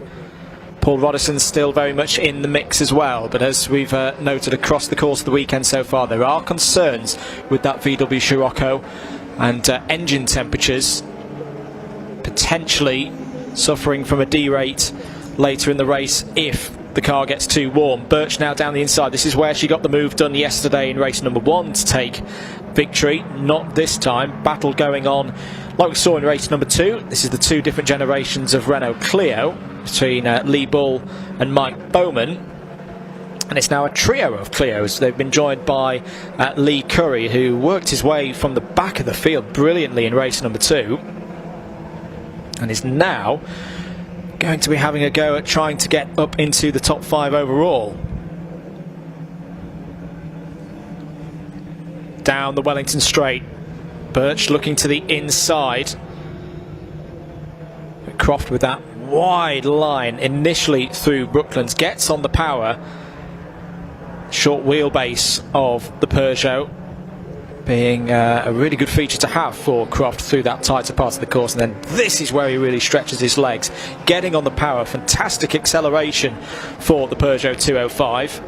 At the moment he just seems to be able to hold Charlotte Birch off there at about 0.4 of a second round to complete lap number 4. Rodderson still there as well. Position change confirmed for 5th place. Curry has got through past Bowman. 10 minutes remaining on the clock, 5 minutes gone, third of the way through this race. Adam Croft continues to lead ahead of Charlotte Birch, going on to the Wellington straight once again. Just 2 notes further down the order, in the Peugeot 206 GTI Production Cup, it's the familiar face as Birch down the inside of Croft into Brooklands. Good drive around the outside there by Croft. Holds the lead as they go through Luffield once again. And that's what Birch needs to do. We can find a bit more performance on the brakes. It's going to be the best opportunity to get through past Croft in those heavy braking zones. He's going to have to look to the inside. This is like 24 hours ago when Birch was down the inside into Copse Corner during race 1. They're going to be side by side on the exit of Copse Corner. And Croft's just able to hold again on the power again. The acceleration of the Peugeot 205. Very much the best feature of that car right now in these races. Able to punch off the corners and hold on to this lead. Going back to the 206 GTI Production Cup then, it's the familiar sight of the number 25 of Matt Anderson currently leading in that category, but only by 0.3 of a second over the number 95 of Andrew Mitchell. Charlotte Birch looking to the inside again. Croft quite happy to take that wide line. He's finding some grip out there, leaving a good amount of racing room on the inside for Birch to have a go, but not completely opening the door for the Ginetta G40 to sweep through. This is a good race once again, and don't count out Paul Roddison doing a good job managing things, I'd imagine, at the moment. Birch looking down the inside into Copse Corner. Is this going to be alongside enough? Very much like one lap ago, and again Croft just holds out the outside. Nearly contact between Croft and Birch off of Copse Corner. They're still going to be side by side as they go towards Beckett. This is going to be the best opportunity so far for Birch, and she's got the move done down the inside into Beckett's corner. But now we go into the part of the circuit where Croft is particularly strong. Just look at him close in now, shifting up through the gears in that Peugeot 205. This is where yesterday we saw him slam on the brakes and get down the inside of the Ginetta G40. We'll take that wider line. There's also some traffic for the leaders to deal with in the not too far distance up the road from them. We just saw the back end of the Peugeot 206 GTI Production Cup field in the background a few shots ago. But for the first time since the start of the race, it's going to be Charlotte Birch scored as the race leader over start finish at the end of lap number 7. Oh, bit of a moment there for one of the Renault Clios. I think that might have been Bull running wide through Woodcote Corner. Had already lost 5th place to Mike Bowman. Don't think he's lost any further positions. It's the BMW of Stuart Cheeseman just behind, but an off-road excursion there for Bull. Gets back on circuit, but is now 2.2 seconds behind Bowman up ahead. Change for the lead in the 206 GTI Production Cup. Andrew Mitchell in the number 95, the black car with the orange details, has found a way past the number 25 of Matt Anderson. Anderson will look to strike back here. Could have a good opportunity coming up if the leaders start to lap this part of the order. Could mix it up. Could open the door to retake the lead of this race. They've got the number 12 of Paul and Catherine Evans up ahead. And there was another car that's being shared this weekend.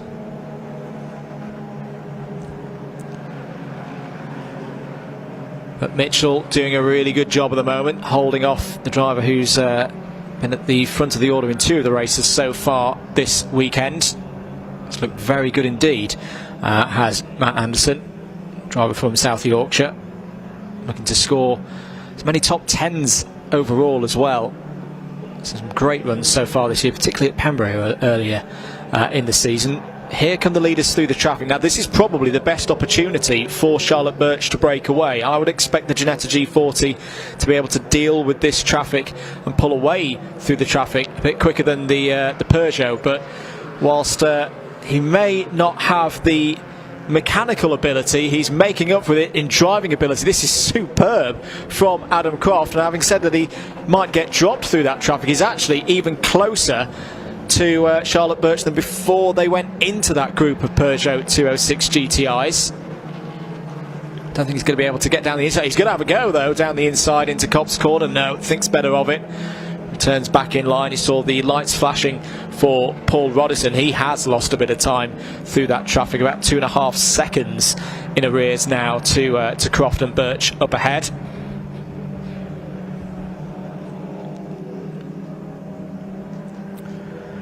Four and a half minutes remaining then Very close battle at the front of the field. Charlotte Birch in the Ginetta G40, Adam Croft in the Peugeot 205 GTI. Paul Rodison may have to settle for third in this race. 2.5 seconds, as we say, is that gap, but he has got a good gap over the two Renault Clios behind. Curry now in the lead of that trio, including Bowman and Bull. You've got to give it to Lee Curry. He's had to work hard this weekend, driver from the Wirral. But is now on for a class victory in his Renault Clio and up to 4th place overall. There's Stuart Cheeseman in the number 27 BMW, making his way through the Peugeot 206 GTI Production Cup field. He's had a much better Sunday than yesterday. He's looking once again on for a strong result inside the top 10. Number 80 passing through your screen, that's Mark Davies. Another fairly much a local to these parts. Driver from Brixworth, just down the road. And how is Davies getting on? Currently 3rd in class, having a good scrap there with Alexandre Quach T in the 444. Back with the battles in the GTI Production Cup. This is the battle for 4th place. It's beautifully done down the inside there. I think that was Paul Rice going for a move. Yes, it was. Paul Rice down the inside of Kevin Horton. Horton's going to fight back as they go through Luffield. Rice will try and leave some space on the inside there and then power out through Woodcote Corner, nearly 3 wide. One of the Renault Clios cuts through on the inside. Great racing here. 4th, 5th, 6th and 7th. You've also got the 303 of Jake Richardson in that group and the 65 of Kevin Matkin.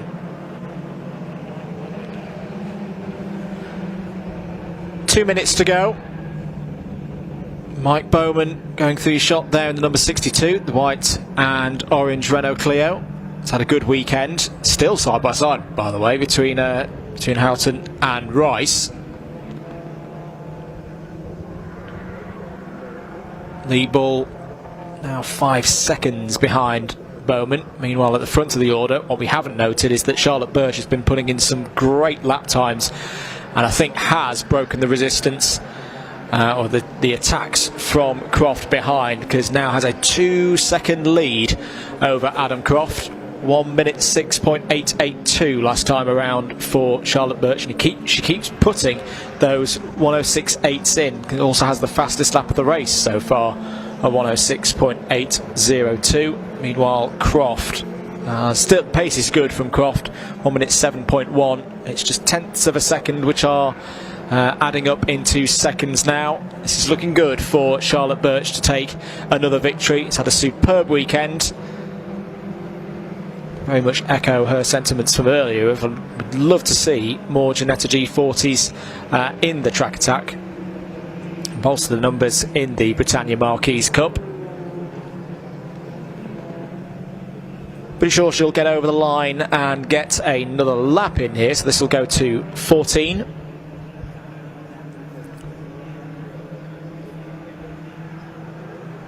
Paul Rodison still running in 3rd place overall. He's also on to take another class victory yet again. Well clear of the group of Clios behind by nearly 10 seconds. Final lap then. 17 seconds as Charlotte Birch came over the line. Puts in a 1 minute 7. Croft meanwhile a 1 minute 6.876. That was actually the fastest lap of Adam Croft's race so far. I think he's going to need some other form of intervention between now and the end of this race to take victory. Charlotte Birch onto the Wellington Straight now.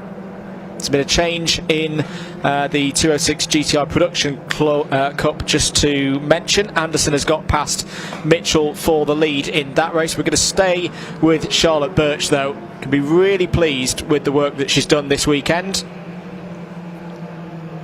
It's had fierce challenges from Adam Croft and Paul Rodison, has dealt with it professionally and is going to have 2 race wins to her name from Silverstone here this weekend. Out of the final couple of corners, through Woodcote. It's going to be the checkered flag for the Jetta G40 of Charlotte Birch. There she is over the line. Very happy indeed with that race. A close race with Adam Croft, who's in the top 3 yet again. Top 3 that is wrapped up by Paul Rodison. He's had a really good weekend once more in that VW Scirocco. Here is the closest battle on circuit for first and second in one of the respective classes. It looks like Anderson can hold out ahead of Mitchell there. Lee Curry can be very pleased with that effort, up to 4th place overall. It's going to be side by side on the line for the GTI Production Cup, and I think Anderson got there very close indeed by 0.128 of a second ahead of Mitchell. A fantastic weekend for both drivers.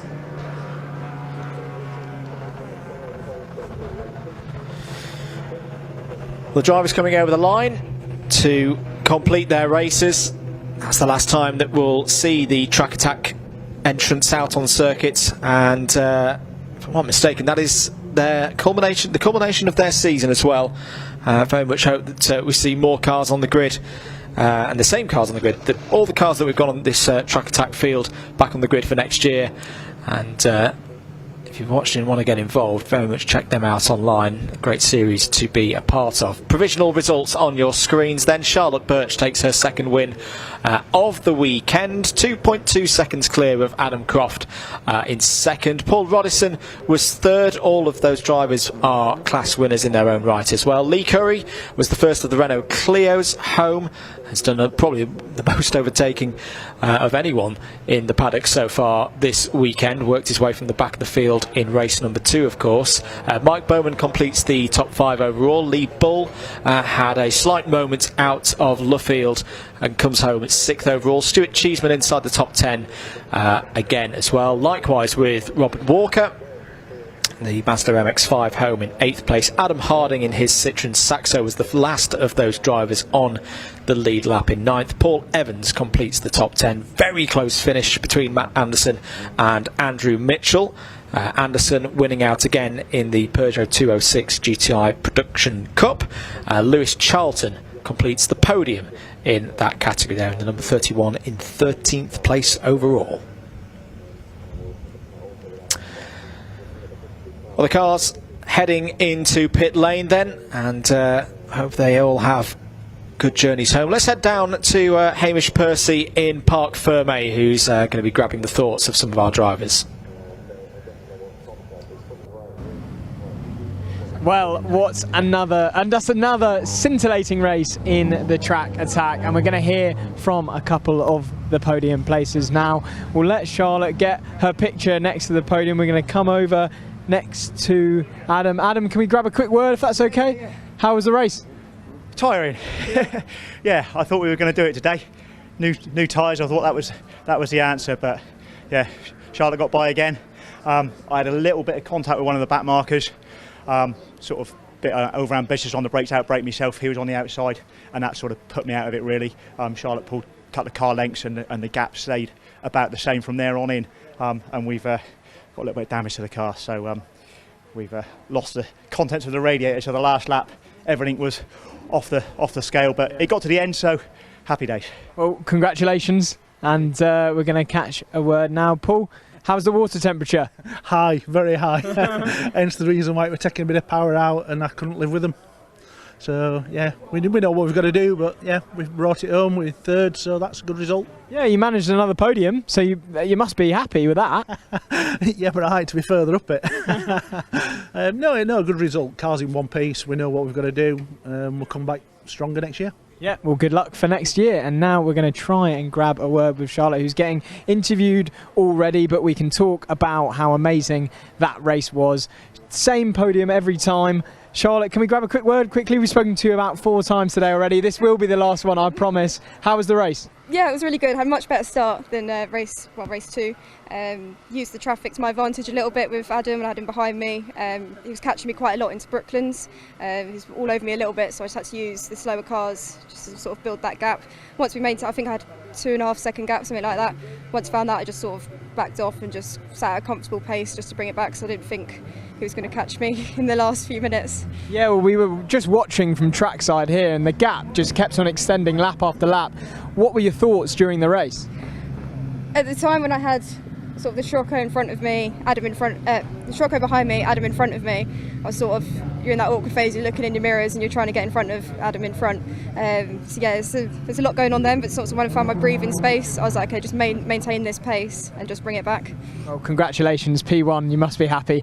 Anyway, we've got plenty more races today. It's not over yet, so we'll hand back to the commentary team. Andrew in the commentary box, sorry.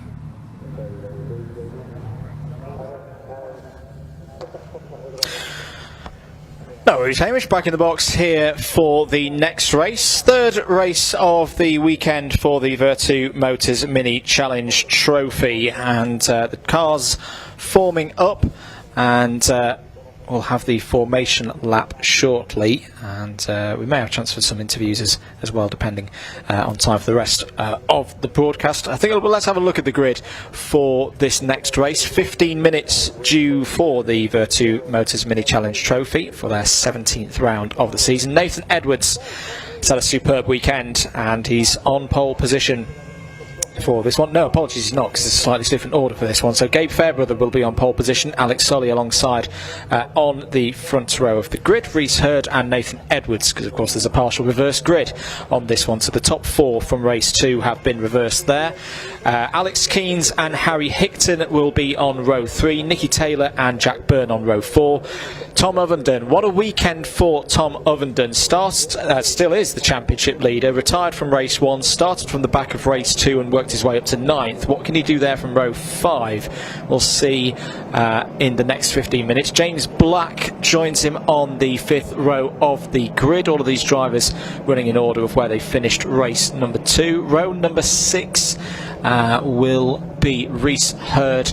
Not Reese Hurd and Nicky Taylor, there we go. Luca Marinoni Osborne will start alongside Callum Eason. Frankie Taylor and Reese Lysett on row number 7. Cameron Richardson and Ben Taylor on row 8. Paul Manning and Mick Fitzgerald go from row number 9. Daniel Armstrong and Katia Loggy completing the top 20 there on row 10. And then running further down the order, onto row number 11, Andy Cobb and Maximus Hall, Ashley Gregory and Lee Pearce on row 12. Harvey Ryby and Jamie Keats start on row 13. Sam Gornall had a technical problem that took him out of race 2 before it even started, and has to start this one from the back on row 14 alongside Ben Jenkins. 28 cars expected out there on circuit. Situation in the championship points, this is including drop scores in play. 597 is the current tally for Tom Ovenden. Alex Solly in second place has done a very good job of bringing that gap in, but it is still 26 points, the deficit for Alex Solly, that he's got to try and whittle away over the next few races. One race about to happen here at Silverstone on the national course, 3 to finish the season at Brands Hatch on the Indy circuit on the first weekend of November. Nicky Taylor is 3rd on 526, Jack Byrne 4th on 521, and is also top of the graduates class. Reese Hurd currently is the top rookie driver, those being drivers who've not competed before 2023 in this competition. He's on 490 points, 5th overall.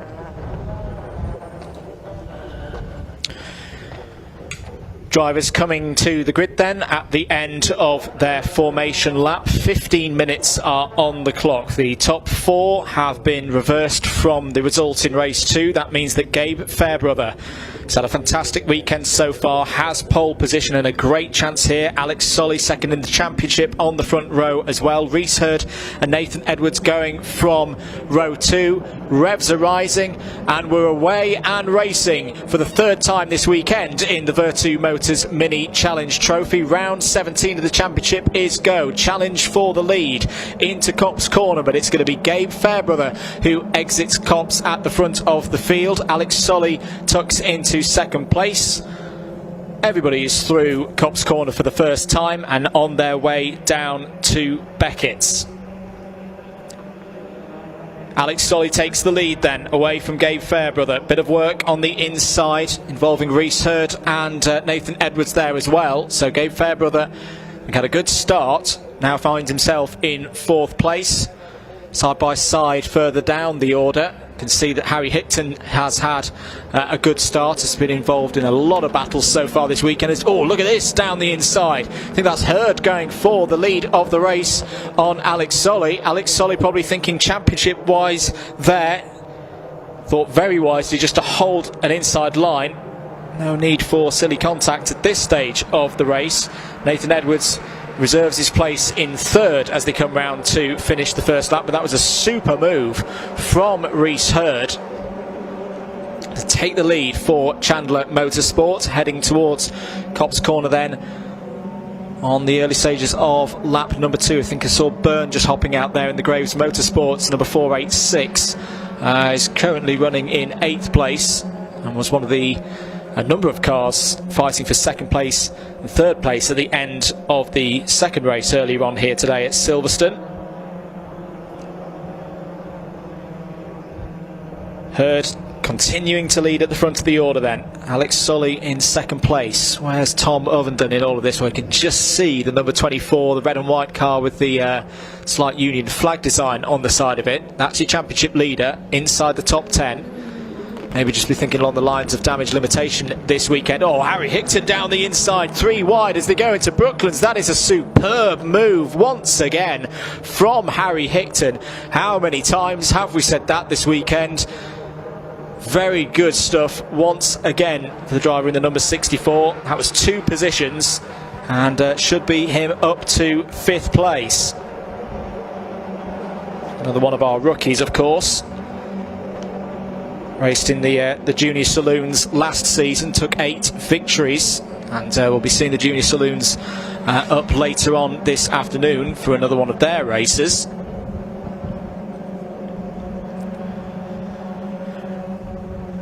Big pack of cars heading towards Beckett's. We heard from race 2 winner Nathan Edwards earlier. It's so hard to break away at the front of the order. Slipstream very powerful, particularly as they come through Beckett's and onto the Wellington Straight here. Harry Hickton side by side there. I think we'll make out that that's the number 17 of Nicky Taylor.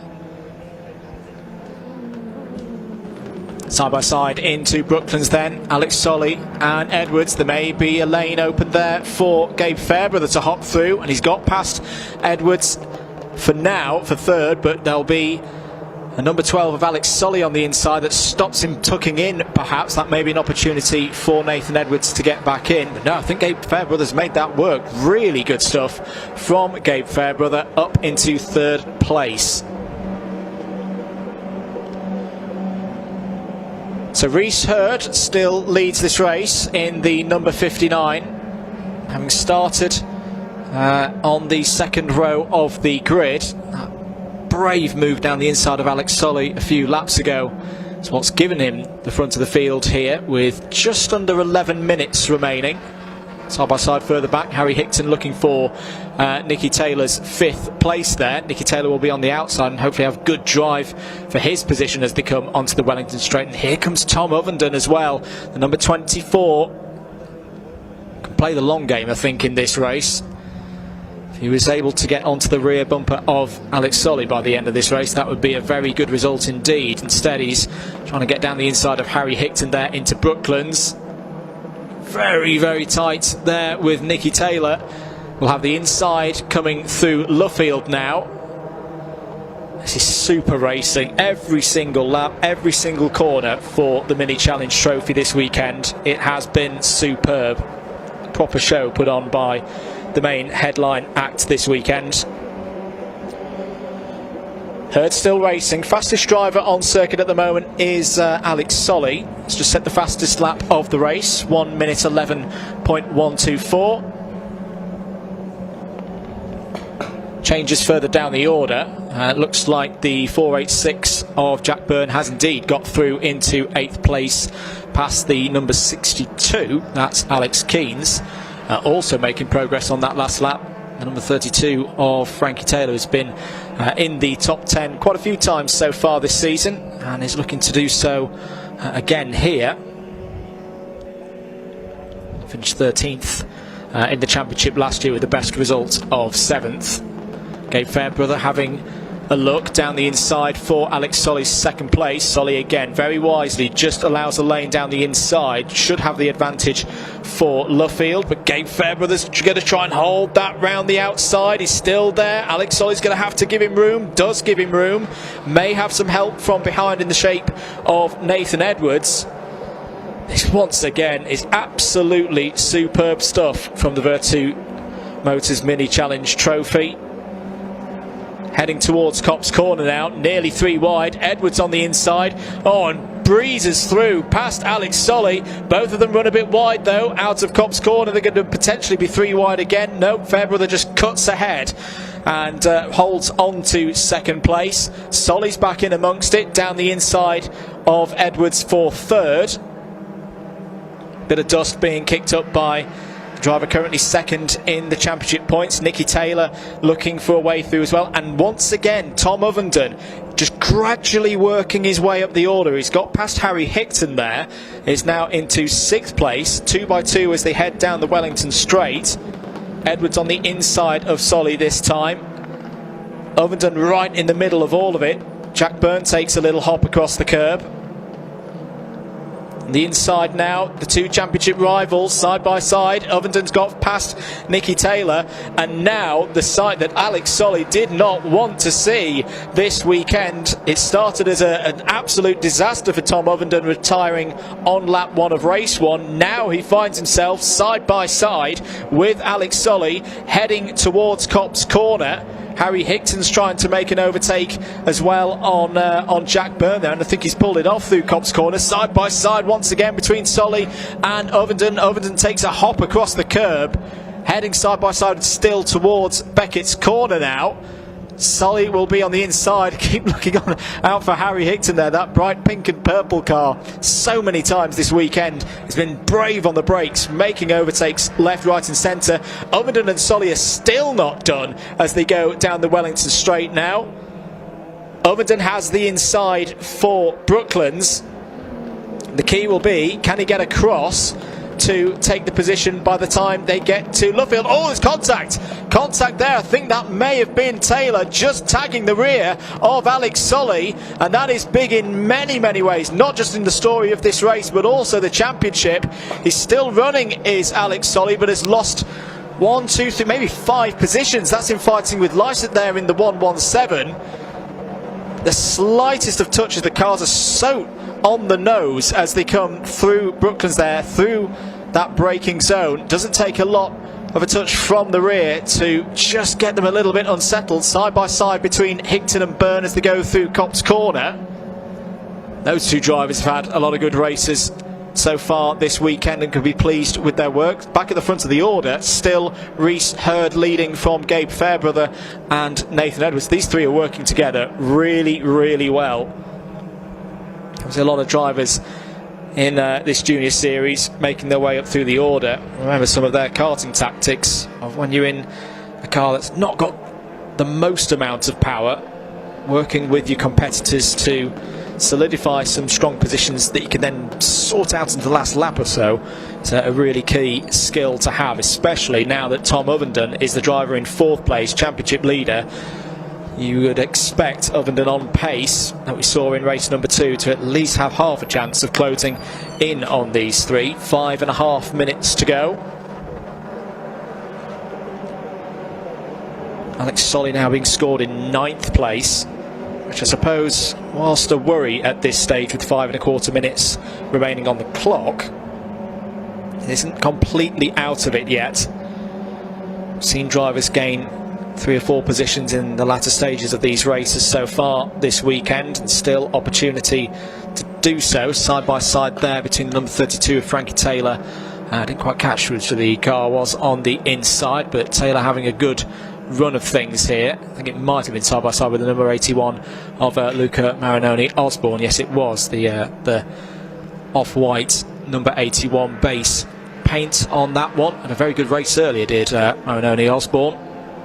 It's another driver who's impressed me this weekend. 4.5 minutes remaining. Reese Hurd now feeling the need to just be slightly defensive into Brooklands, and that is going to be very good news. Oh, all over the grass there. That is Marinoni Osborne and Frankie Taylor fighting over that position.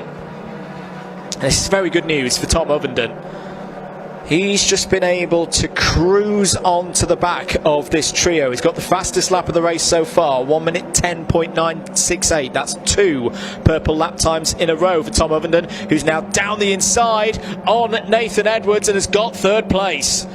Really good once again from Tom Ovenden. Who would have thought this from the start of the racing part of this weekend? But no, Nathan Edwards is going to fight back here to try and retake that 3rd place. Nicky Taylor in the green and yellow number 17 car is sniffing around as well. This once again could be any, I'd say, of the top 10 on the podium come the end of this race. And being last race of the weekend, you'd imagine that some of the drivers would go no holds barred for the remaining 3.5 minutes. Nicky Taylor down the inside of Tom Ovenden there for 4th place into Brooklands. It's going to be a bit deep and tight on the entry to Luffield, but that's very good indeed. I think there's a bit of debris just kicked up there as Harry Hickton's down the inside, and all of a sudden Tom Ovenden, who was looking at 3rd place, is being shuffled down the order here. He's out of the fast stream of traffic. He's now having to deal with the number 62, the black and gold car of Alex Keynes. And once again, the story of this race swings back and forth. None of this is a problem right now for Reese Hurd, though. He's at the front of the field. Is that Ovenden running out wide? Yes, it is. Side by side with Alex Keynes, that number 62 once again. As I say, not a problem for Reese Hurd. In fact, this is actually very good for Reese Hurd because he can just keep focused, keep his eyes down the road with 2.5 minutes remaining, and at least have a very good opportunity of a podium finish. Could be even better. As he continues to lead this race, will hold to drivers left. No route down the inside there for Gabe Fairbrother, who's looking for that first top 3 of the season. Has been in the top 5 for so much of this weekend so far. Would very much deserve a top 3 if you ask me. This is the 3rd group of traffic headed up by the 486 there, Jack Byrne, and both of our championship top 2 are in this group as well, Tom Ovenden and Alex Solly. Getting into the latter stages of this race now, 2 laps to go. Reese Hurd still leads. Took the lead with that epic move on Alex Solly earlier on in this race. Hasn't had a race win so far this season. Seconds at Donington Park and at Thruxton. A few thirds along the way as well, but this would be a really special victory for the driver from Dorking to win at Silverstone. Britcar Class 3 champion previously, last year with Chandler Motorsports. It would be great for them as a team as well to take a race victory here in the Mini Challenge Trophy. 1 minute to go. I'd count out Nicky Taylor as well.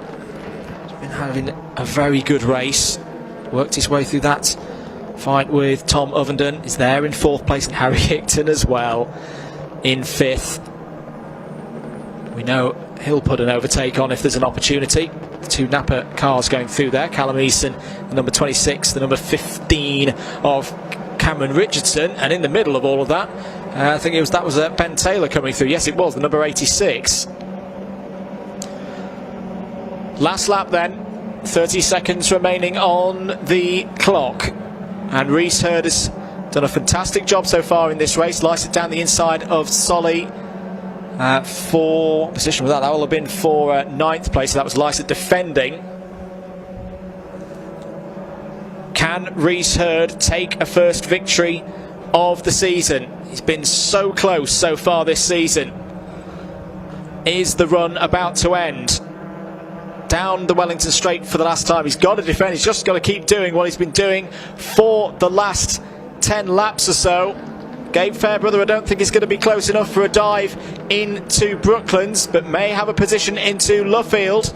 Ticking the corners by Reese Hurd through Luffield for the final time this weekend in the Mini Challenge Trophy. He's got one job: get on the loud pedal out of Luffield to the line to see what should be the checkered flag and a first win. And indeed, Reese Hurd takes the third race of the weekend in the Virtu Motors Mini Challenge Trophy, and he shakes his fist with joy to the team.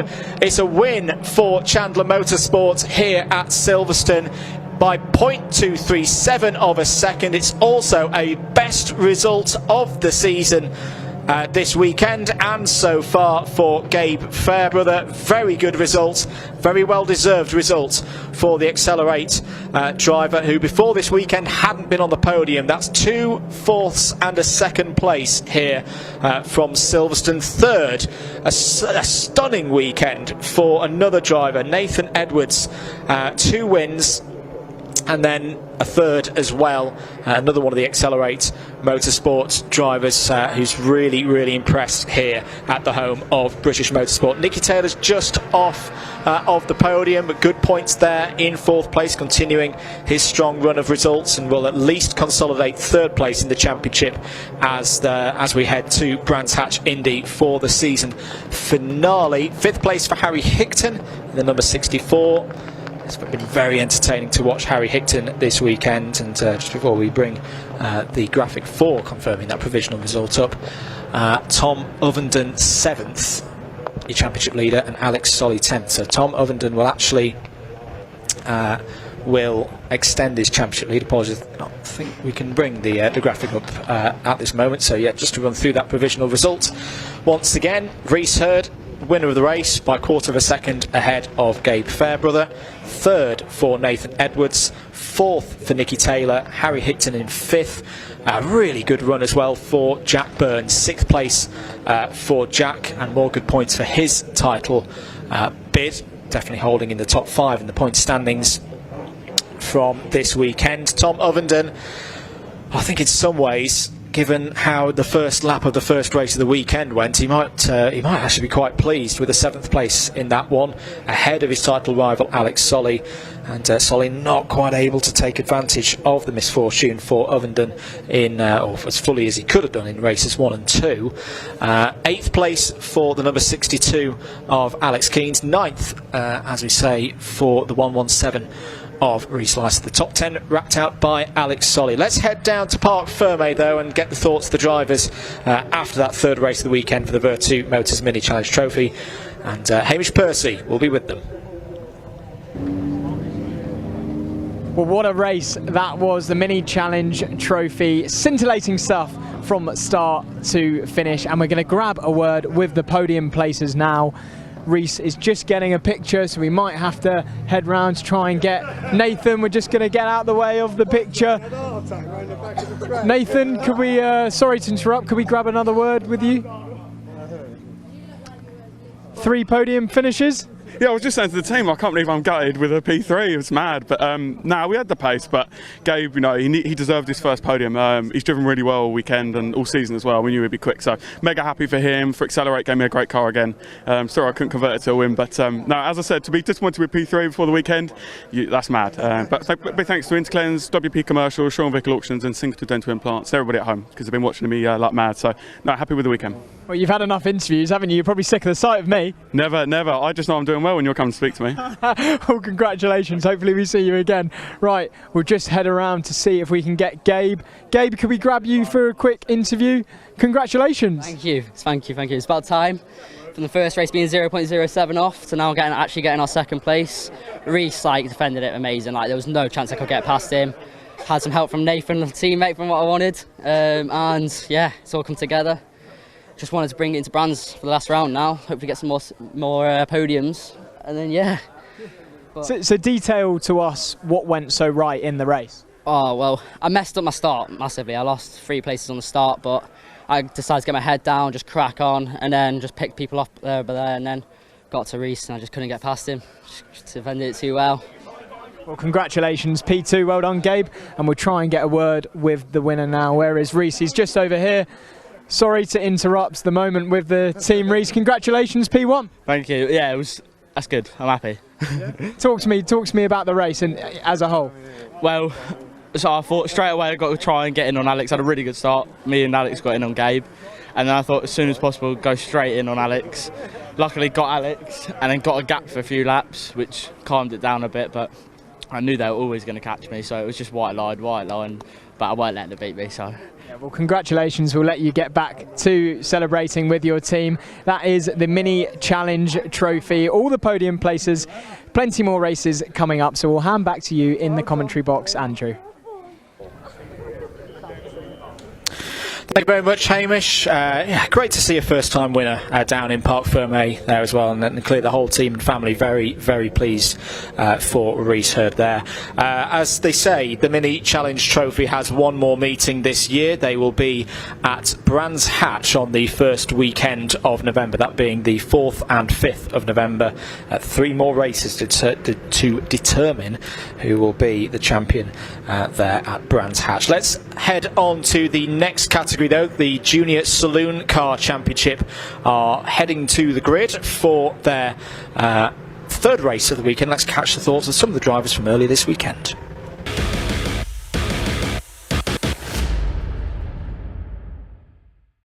Hello, with the Junior Saloon Car Championship coming up, I'm joined with Josh Salvadori. Josh, how have your races gone so far? It's been alright. I mean, pace has been there. We've been improving with setup and me. Haven't had the best of luck with a bit of contact. Put us back in race 1, but race 2 moved up 3 or 4 positions. So yeah, that's good. Yeah.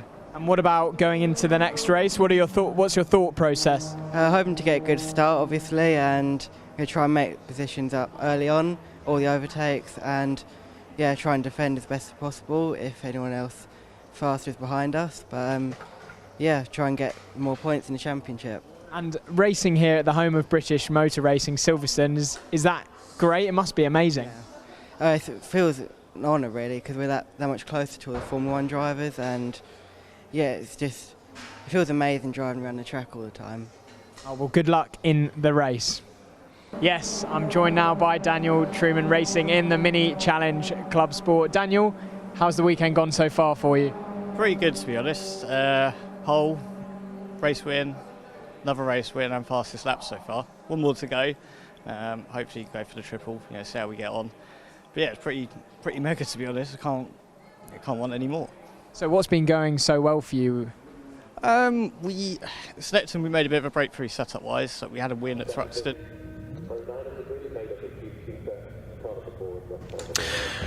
Pause there. We had a impromptu hearing from Dan Truman, who we'll see later on in the Clubsport series. But meanwhile, back with our Junior Saloon Car Championship. Let's have a look at the grid for this next race. 15 minutes. Cameron Pratt-Thompson will be on pole position. On the right-hand side of your screen there, the white car with the black bonnet. Charlie Constable joins him on the front row, who unfortunately lost a top 3 position in the last race due to a post-race penalty.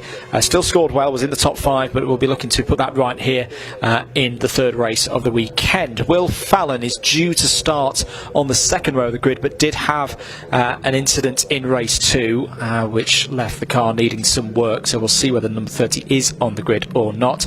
Dara Flock, championship leader, starts P4. CJ Morgan and Harry Smith go from row 3. Jonathan Moore has been impressive so far this weekend, and is on the 4th row of the grid alongside Oscar Dix. Oliver Law and Oliver Kerr will be on row number 5, starting inside the top 10. Row 6, Caleb McDuff, who broke his duck of getting a top 10 so far this season in the last race early today, will be on that 6th row with Kieran Roberts. Row 7 will be formed up by Jack James and Joel Daniels. Alexander Mostaf and Wilf Butler will be on row number 8. Jude Cooper and Josh Salvadori, who we heard from there, will be on row 9. Harry Kersley and Will Crewdson will complete the top 20 there on row number 10. Carl Wells and Jack Harrison will form up the 11th row of the grid here in the Junior Saloon Car Championship's last race of the weekend. Alfie Briggs and Cale Lynch will be on row 12, James Sherrington and Will Oakley on row 13, Francesco Howard and Noah Checkley on row 14, Checkley a retirement from race number 2, Jacob Baldry and Jasmine Sherrington will complete the top 30 there on row 15. Theo Butler is the last car due in this field on row 16. 31 cars prepared to line up here at Silverstone for the last race of the weekend for the Junior Saloon Car Championship, getting into the end stretch of their season. Races at Donington Park and Brands Hatch still to come after this one.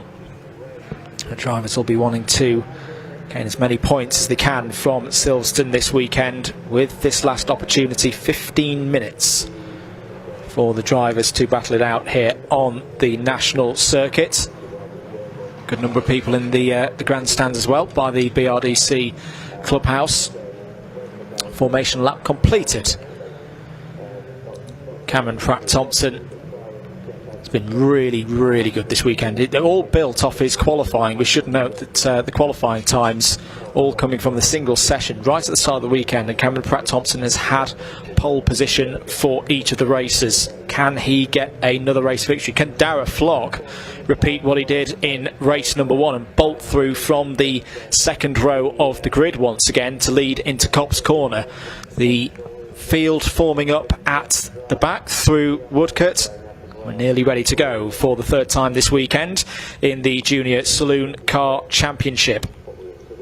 Charlie Constable, white car with the orange sash across the bonnet as well, be looking to return to the podium and keep a podium spot for the first time since Cadwell Park. Great opportunity to do so from the front row of the grid. Harry Smith likewise has been on the podium this weekend, wants to get there for this final race of the weekend. Green flag at the back of the field indicates we are good to go, racing for 15 minutes in the Junior Saloon Car Championship, and away we go. Good start for Cameron Pratt-Thompson, chops across to block Charlie Constable going for the lead into Copse Corner, holds the lead. Round the outside goes Darragh Flock straight up into P2. Harry Smith challenging Constable for third as well. So the field rolled through towards Beckett for the first time. Good news as well, the number 30 of William Fallon is running. Look out for the black car with the multicoloured livery in around 6th place at the moment, so great to see William back out there after that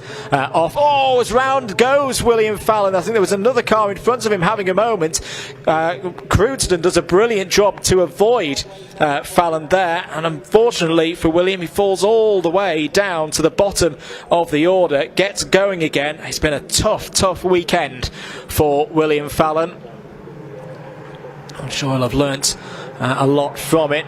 Harry Smith going for a big one down the inside, takes third place away from Jonathan Moore there in the black and yellow painted number 12.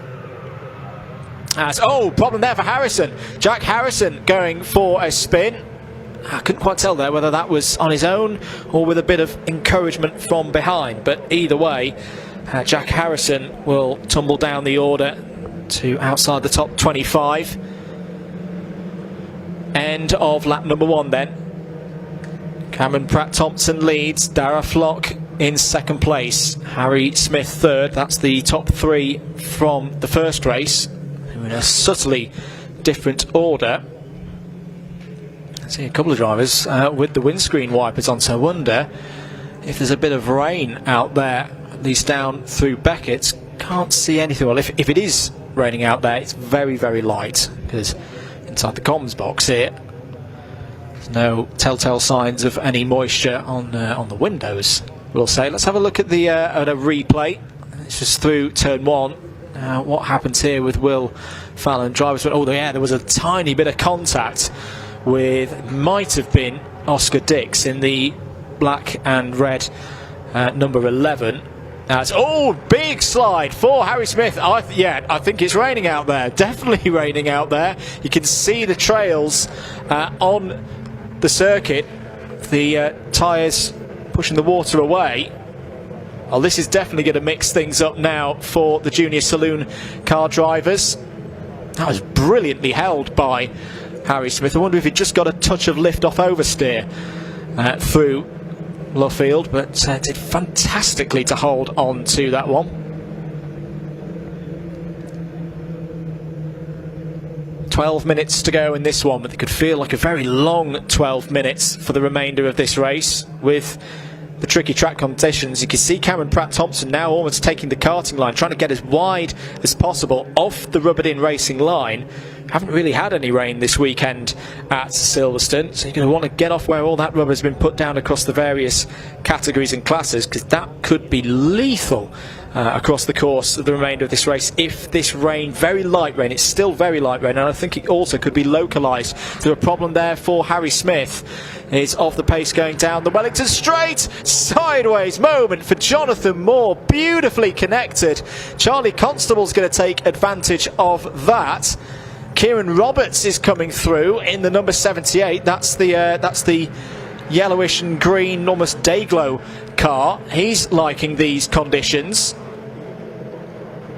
And yeah, definite problem for Harry Smith. He's going into pit lane. That is going to be the end of his race. What a shame for Harry Smith. He's had superb pace this weekend and isn't able to use it here in this third race.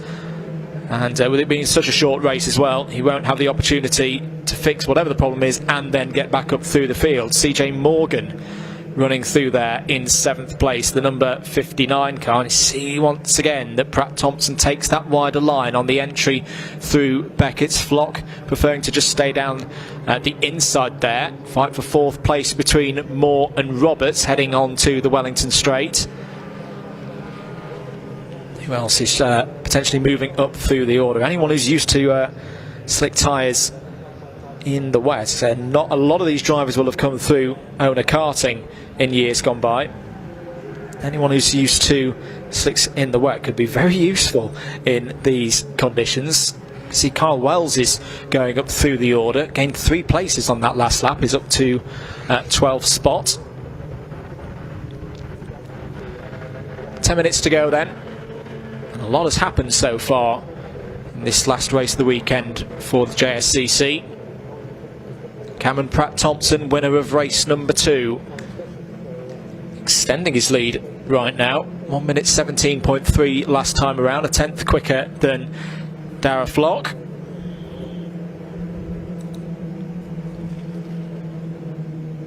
As the fight for 7th place, CJ Morgan just ahead of Ollie Law and the number 53 of Jack James. Caleb McDuff doing brilliantly again, is up into the top 10 in the number 38. Will be trying to get his head down to catch this group, which can be quite a difficult thing in these conditions. Very easy when you've got a gap ahead of you to another group of drivers, but a bit of a gap behind. You've not got someone as a wingman pushing you up through the order. It can be very easy in those situations when the rain starts to come down, even by a small amount as it's doing right now, to have a spin, push too hard and lose all of that groundwork that you've put in place. Track conditions definitely tricky now for the junior saloons. Not much traction at all through Luffield Corner, different lines being trialled there, particularly as you exit Luffield. Not much margin for error. That gravel trap will feel closer and closer for the drivers now that they're having to experiment with the outer reaches of the track. New fastest lap of the race, Dara Flock, 1 minute 17.249, closes the lead gap to 0.8 of a second.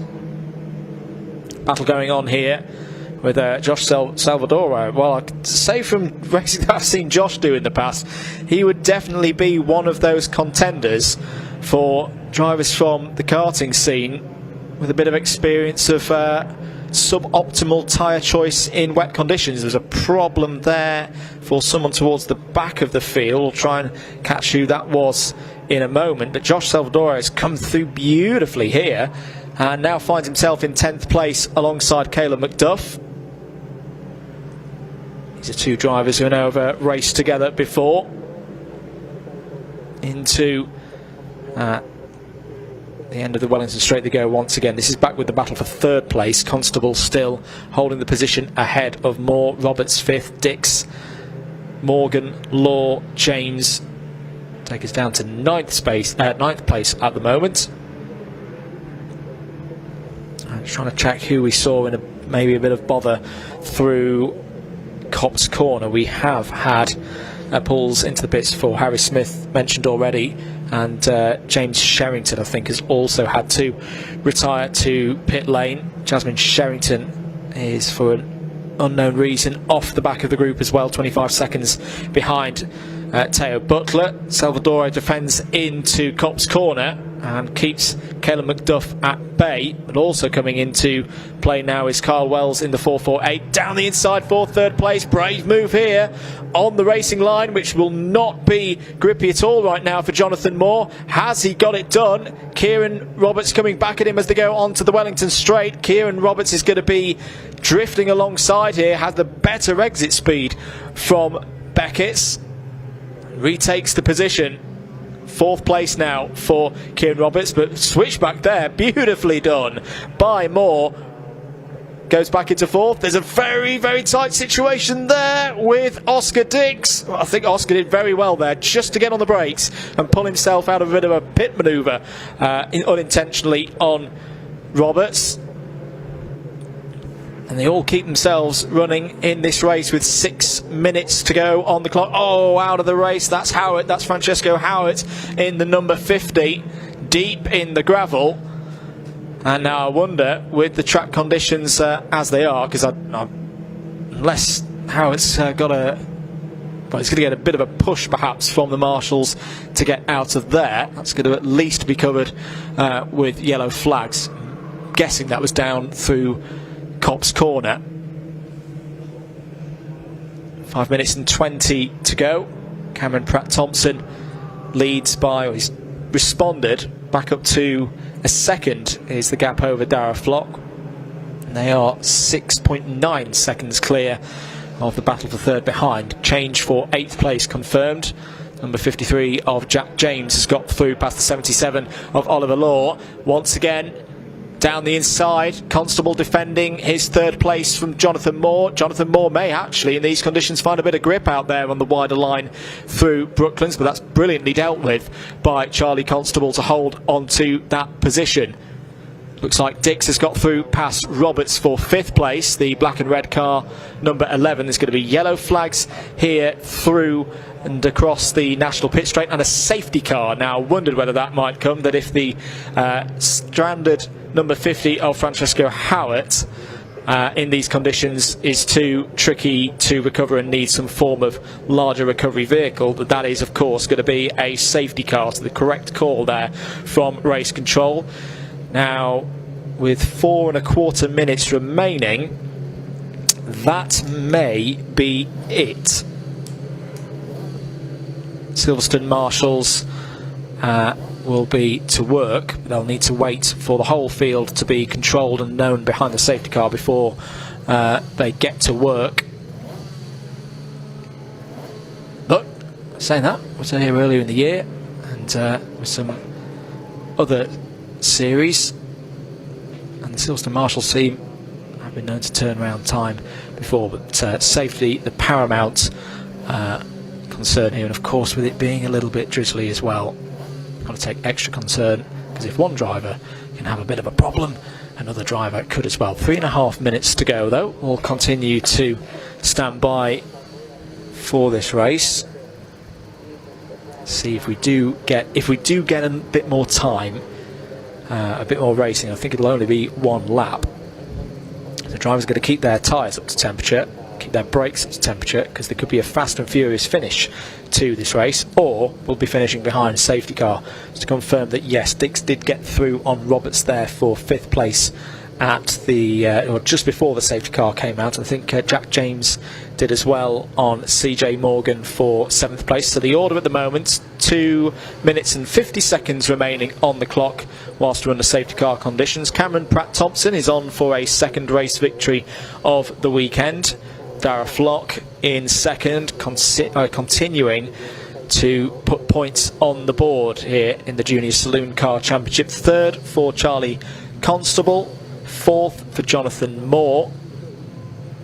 Currently in fifth place is Oscar Dix.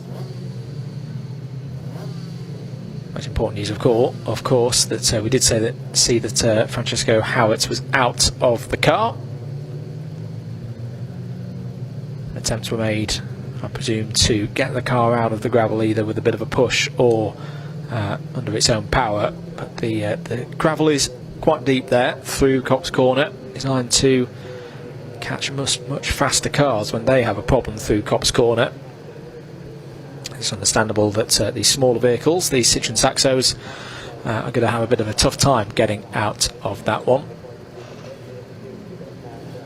Good base, these Citroen Saxos, to build race cars from, 1.6 litre engines.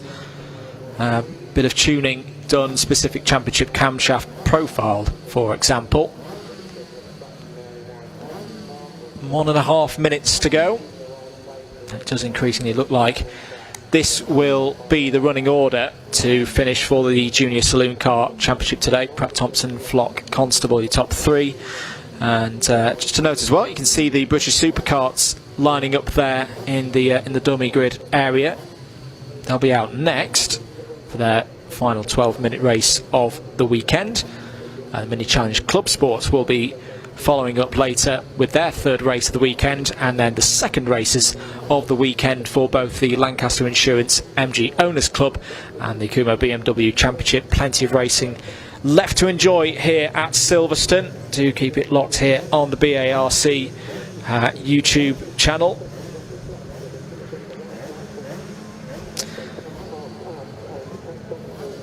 And just to confirm, no, we will get one more green flag. Brilliant work from the Silverstone Marshals. So 30 seconds remaining on the clock. The safety car is pulled in, and we have got a one-lap sprint to finish off things here for the JSCC. Cameron Pratt-Thompson was absolutely on the mark there. He was ready for that getaway and has got a good start through Cops Corner.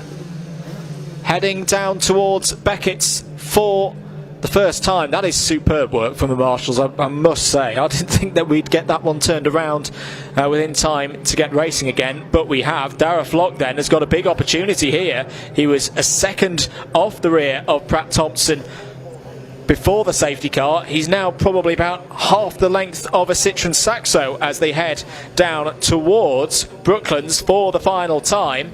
Pratt Thompson will defend on the inside. Doesn't want to brake too late. This is going to be where it's very tricky through the slipperiest part of the course. This is where the rain has been the heaviest. Good defensive line, hooking into the curb there is Pratt Thompson. The deal isn't done yet because there's not going to be a lot of traction for the drivers as they come out of Luffield.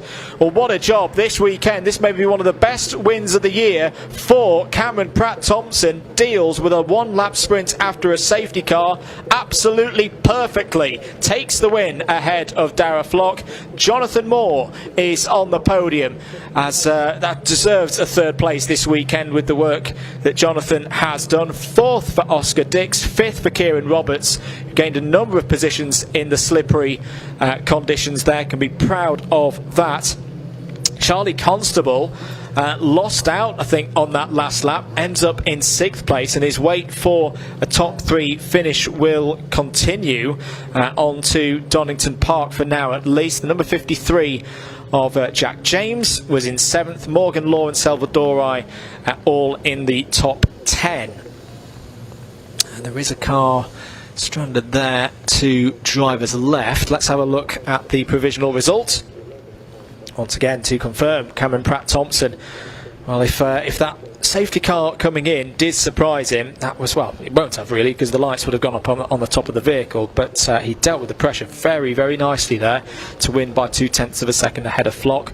Moore, Dix, Roberts, Constable, James, Morgan, Law and Salvador all in the top 10 as mentioned. Good to see Josh Salvador back in the top 10 there for the first time in a couple of races. Wilf Butler was 11th. Will Crewdston gained nicely through all of that in the wet conditions in 12th. Carl Wells 13th and Caleb McDuff 14th. And as I say, we saw problems out there, unfortunately, for James Sherrington. Harry Smith retired with an issue. Francesco Howitt had an incident that meant he ended up in the gravel at Copse Corner. I think there was also problems just at the end of the race there for Teo Butler in the number 42. Cars will head into Parc Fermé, go through their post-race procedures, checks for scrutineering, etc, etc. And as I say, the next time that the Junior Saloon Car Championship will be competing will be the weekend of the 14th and the 15th of October at Donington Park. So if you're in the Leicestershire area, do get down to Donington Park to enjoy that. They'll also be at Brands Hatch on the 4th and 5th of November. 4 more races for the Junior Saloon Car Championship between now and the end of the year. Let's head down to Hamish Percy in Parc Fermé, who will get the thoughts of the drivers after that 3rd race of the weekend for the Junior Saloon Car Championship.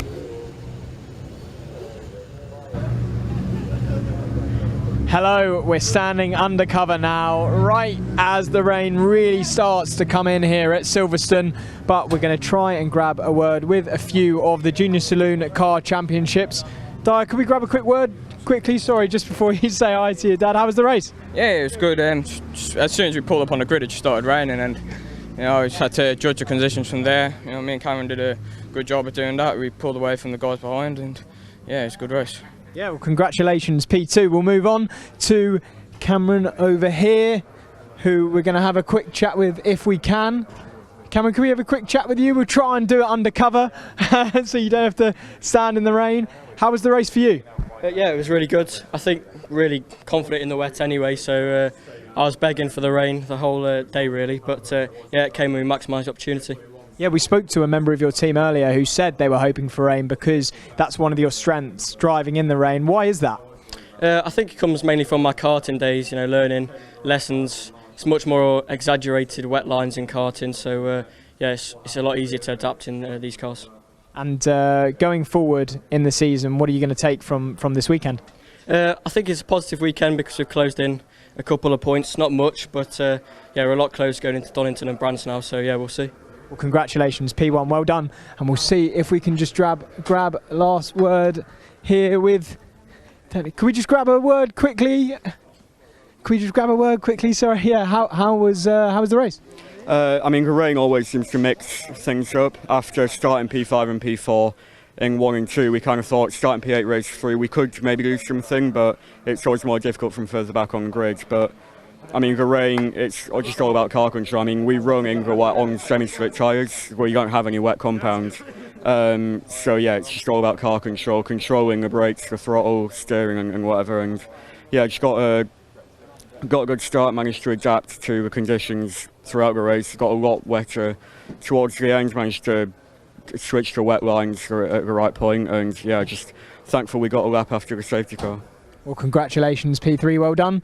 There we go. I think we have 3 more races for the day. Hopefully the rain stops, but it looks like it's going to increase. Anyway, we'll hand back to you in the commentary box, Andrew. Thank you very much, Hamish. I say three races with full-size cars and 1 race with the British Supercarts still to come here at Silverstone, and it will be the British Supercarts heading out on circuit. And well, the expectations for the British Supercarts, it's already palpable at the start of the weekend. Imagine how it's going to be with these slippery conditions. Let's hear from some of the drivers earlier on in the weekend before we get things going for this next 12-minute race.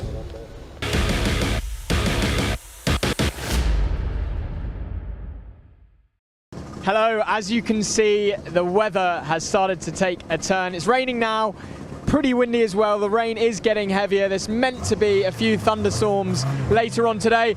We've got the British Supercar Racing Club's race next, and as you can see, some of the cars are on, or some of the carts are on trolleys because they're not sure what tyres to use. We're going to chat with Richard. Richard, when it starts to rain like this, what are your thoughts going into the race with the tyres and the car? It's a very nervous time now, and the tension builds because we don't know whether it slicks because it's only just spitting me rain. So we've kept the cart on the trolley, as you can see, and we got the squets on it at the moment, but the slicks are underneath ready to go. And this is where your team comes in mainly, because if you've got to change them quickly, we were in accident in the earlier year and we had to do the same thing on a rolling up lap. and we changed from the slicks to the wets, and we managed to get on the podium. So it's a very nervous tension time, but hopefully it's not too slippery. But I've noticed a lot of the cars have got their wipers on, so at the moment it's telling me it's wets rather than slicks. Okay, so when do you make the decision? How close to when you have to go out? It'll probably be about 3 minutes before we go out. It'll take us 2 minutes maybe to change them. I wish we had 2.9 seconds or 2.4 like Red Bull, but we can't quite get there. It'll take 2 to 3 minutes most, so about 3 minutes we'll make that decision. We'll lift it down and warm it up then. Well, good luck for the race. We'll keep going, see if we can grab a word with anyone else. We'll go down here. We've got another car on the trolley. Excuse me, would we be able to grab a quick word with you? So, the weather's obviously coming in, it's starting to rain. What are you going to go for? What tyres? Yeah, difficult at the minute with obviously the weather forecast, it looks wet. But yeah, play it by ear for a minute. It's going to be Okay. one of those, I think, bit of a split decision. So yeah, that spices things up, that's for sure. And does this change your tactics going into the race as well, when the track is wet? Yeah, obviously with it being greasy, you've got to be a bit mindful. Obviously the conditions will be a lot worse than what they have been this weekend. So yeah, you've definitely got to be sort of careful and mindful when you're out there so it doesn't catch you out. So yeah, should be a good race. Well, good luck for the race. As you can see, the rain is getting slightly heavier, so we'll see what the karts do with their tyres.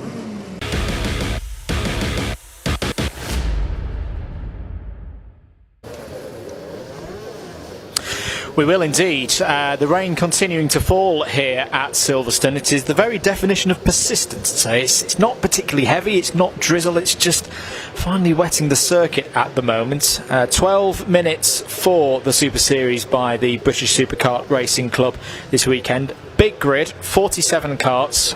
Let's crack on through it. Liam Morley will be on pole position alongside Jack Tritton. Apologies, not quite able to pull the graphic up for this one. Row 2, Lee Harpham and Brian Jones. Carl Holm, championship leader in Division 1 at the start of the weekend, alongside Louis Wall on row 3.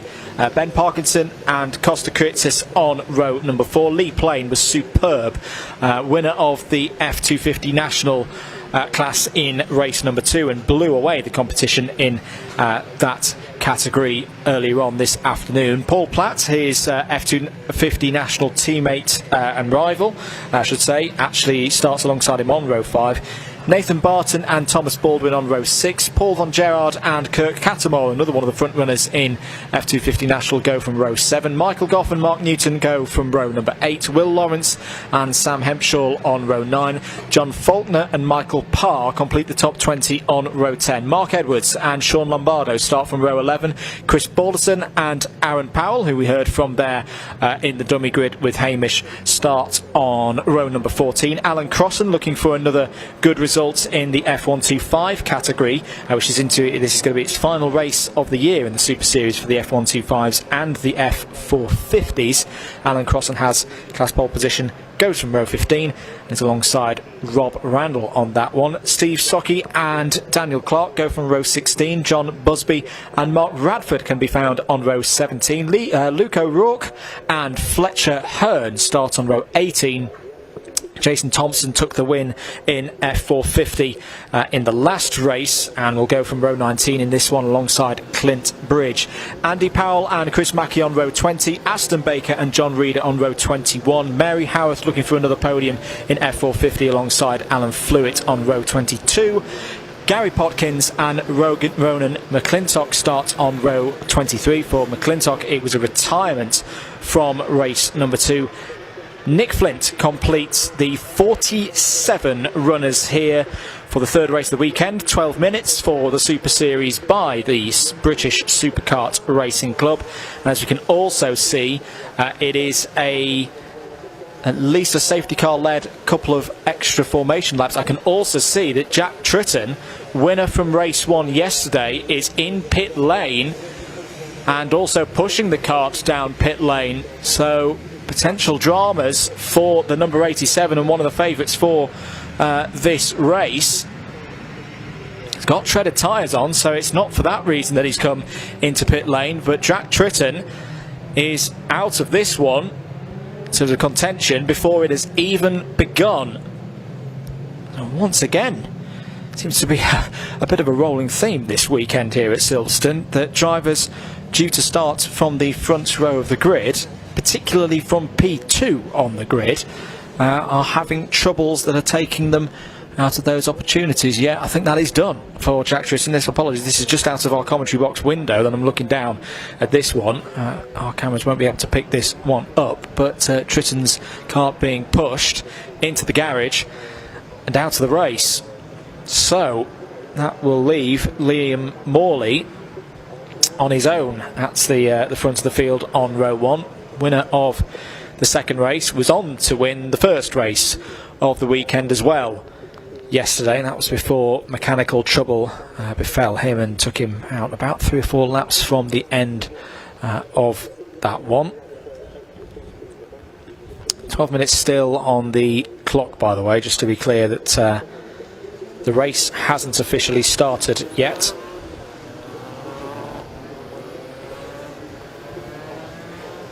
So formation laps continuing behind the Ford Focus safety car. And if you're new to supercarts as well, great championship to get involved with. Talked to Gary James earlier in the weekend about it, and hopes for getting more karts on the grid, particularly in those F450 and F125 championships, which are culminating their seasons here at Silverstone. The 250s, the Division 1s and the Nationals, they've got one more day of racing left to go this year, so if you're around Alton Park on the 14th of October, do try and make yourself get yourself down there and give them your support for the culmination of the 250 racing this season.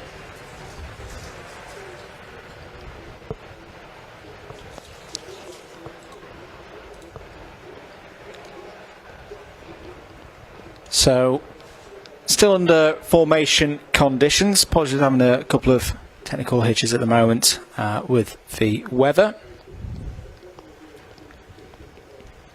You're not missing any action at the moment here for the Super Series by the British Superkart Racing Club. Andrew Mather on commentary duties for you here on BARC, the BARC YouTube channel this weekend. More racing to come up after this, of course. We've got the third race of the weekend for the Mini Challenge Clubsport with AirTech Motorsport, due to head out at around 3:40. For anyone looking through the provisional timetable, just to remind you, we did start this afternoon session 20 minutes earlier. That was done as an effort to try and beat some of the potentially worse weather that is coming in, or forecast to come in, across the circuit here at Silverstone later on in the day. Also have the Lancaster Insurance MG Owners Club racing just after 4 o'clock, and then the last race of the weekend, the Kumho BMW Championship, going from around 4:40. Let's see if we're good for a go here for the supercarts. All eyes will be on the safety car as to whether that pulls in. It has pulled in, and we are going to be good for a race here. 12 minutes are on the clock in wet conditions here on the Silverstone National Circuit, ready to go racing for the British Superkart Racing Club. Last race of the year for the F450 and F125 categories, and a huge field of F250s coming to the line as well. Away they go for the start of 12 minutes. Timer is ticking down, and Liam Morley leads away at the front of the field. Can he make it a second race victory out of 3 this weekend? He's got a good start, leading at the front. Oh, bad contact with the number 1 of Lee Harpham. Contact with Lee Harpham through Beckett's corner. Full 360 for Morley. He's probably going to lose about 15-20 positions here, but Lee Harpham trying to get down the inside into Beckett's there on the brakes, makes contact with the GP plate holder, and potentially throws this race properly up in the air. Well, there is your first bit of drama in the slippery conditions.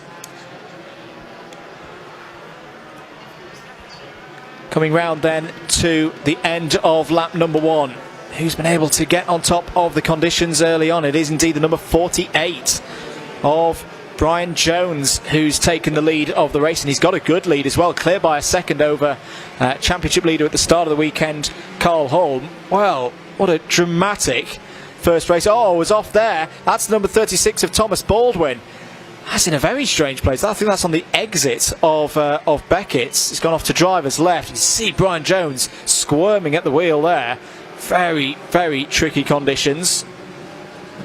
Okay, he's gone a bit further. I thought he was further around the corner and on to the Wellington Straight off to driver's left, but he's more been at the apex of Beckett's that he's slid off the road and out of this race. Well, we've already lost Jack Tritton. He had a mechanical problem before the start of this race.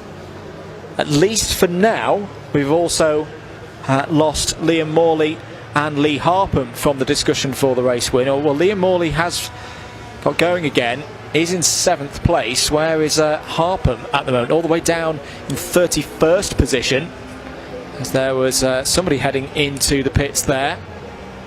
Look at the level of spray for the drivers. There is Liam Morley coming through the gloom in the GP plated kart.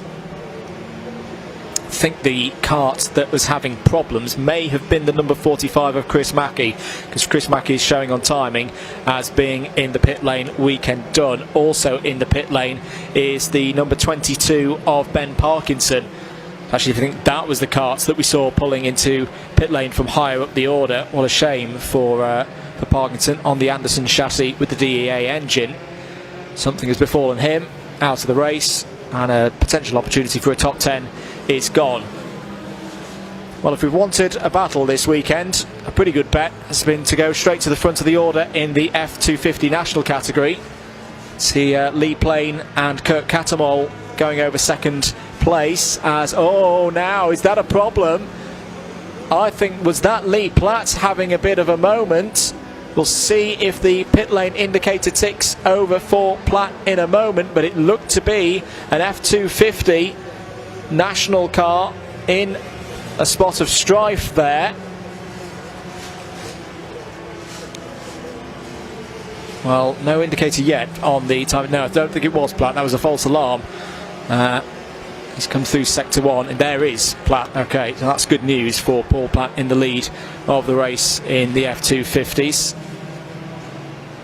And might have been Busby in the number 14.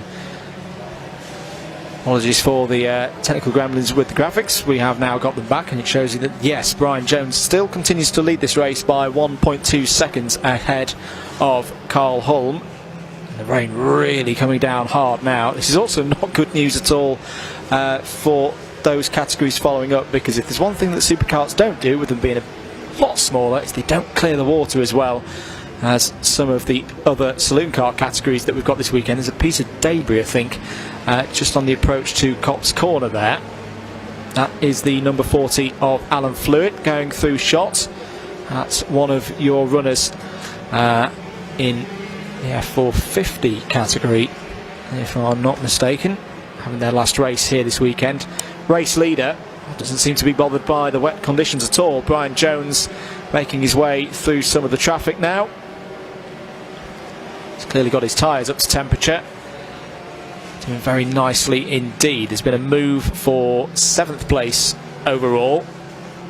Good work by a driver in the number 35 kart. 4th place in the F250 national standings as well. It's Sam Hempshaw gaining 2 positions last time around. Costa Kritzis has had a minor problem, down 3 spots on that last circuit, or tour of the circuit. Look out for him in the number 4 kart. Here is your leader in F250 national, the O-plate holder, Paul Platt, multiple time champion of course.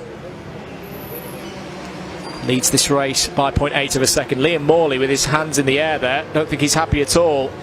Now, is that because there's a problem with the kart, or is he trying to communicate to the team that he thinks that the conditions are getting a bit too tricky out there? Because the problem, similar to what we see with a lot of single-seaters, is spray. The aerodynamics on these karts that hold them to the ground produce a lot of spray up in the air. It makes it very tricky for drivers to see ahead, particularly if they're in a big group of karts.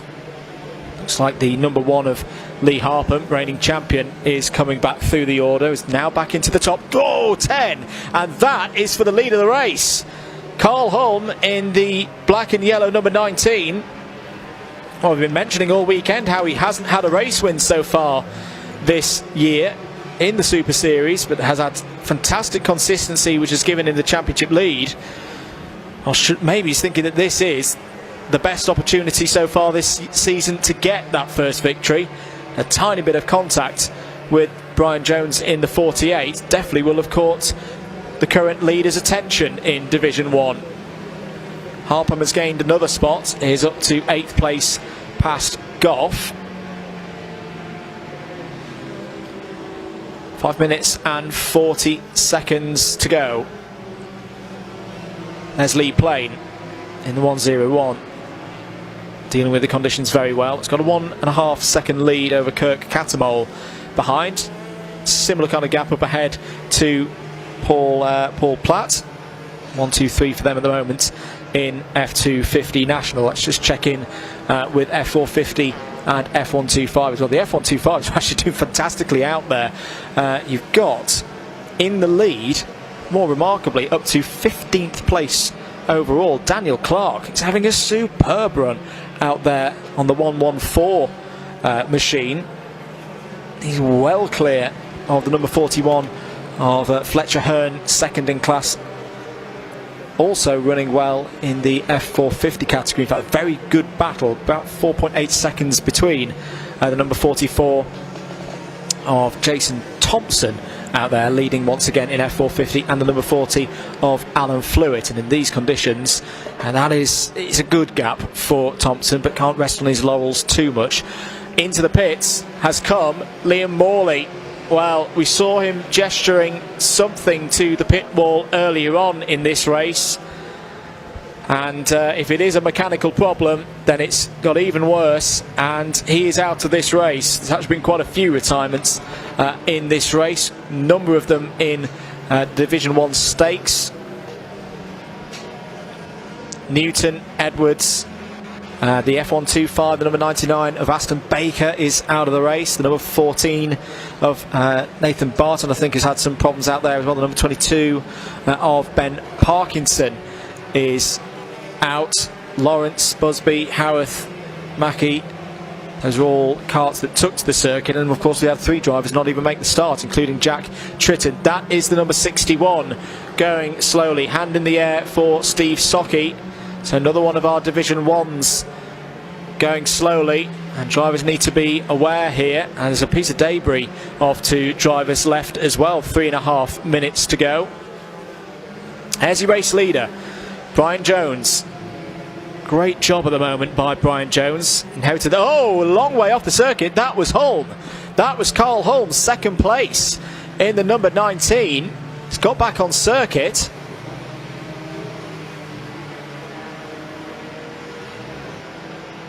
He's got back on circuit. That was a big moment. I think Costa Kritzis is coming into the pit lane as well. If I just caught the black helmet with the yellow star on it, indicating the Greek god of speed, but a problem for him.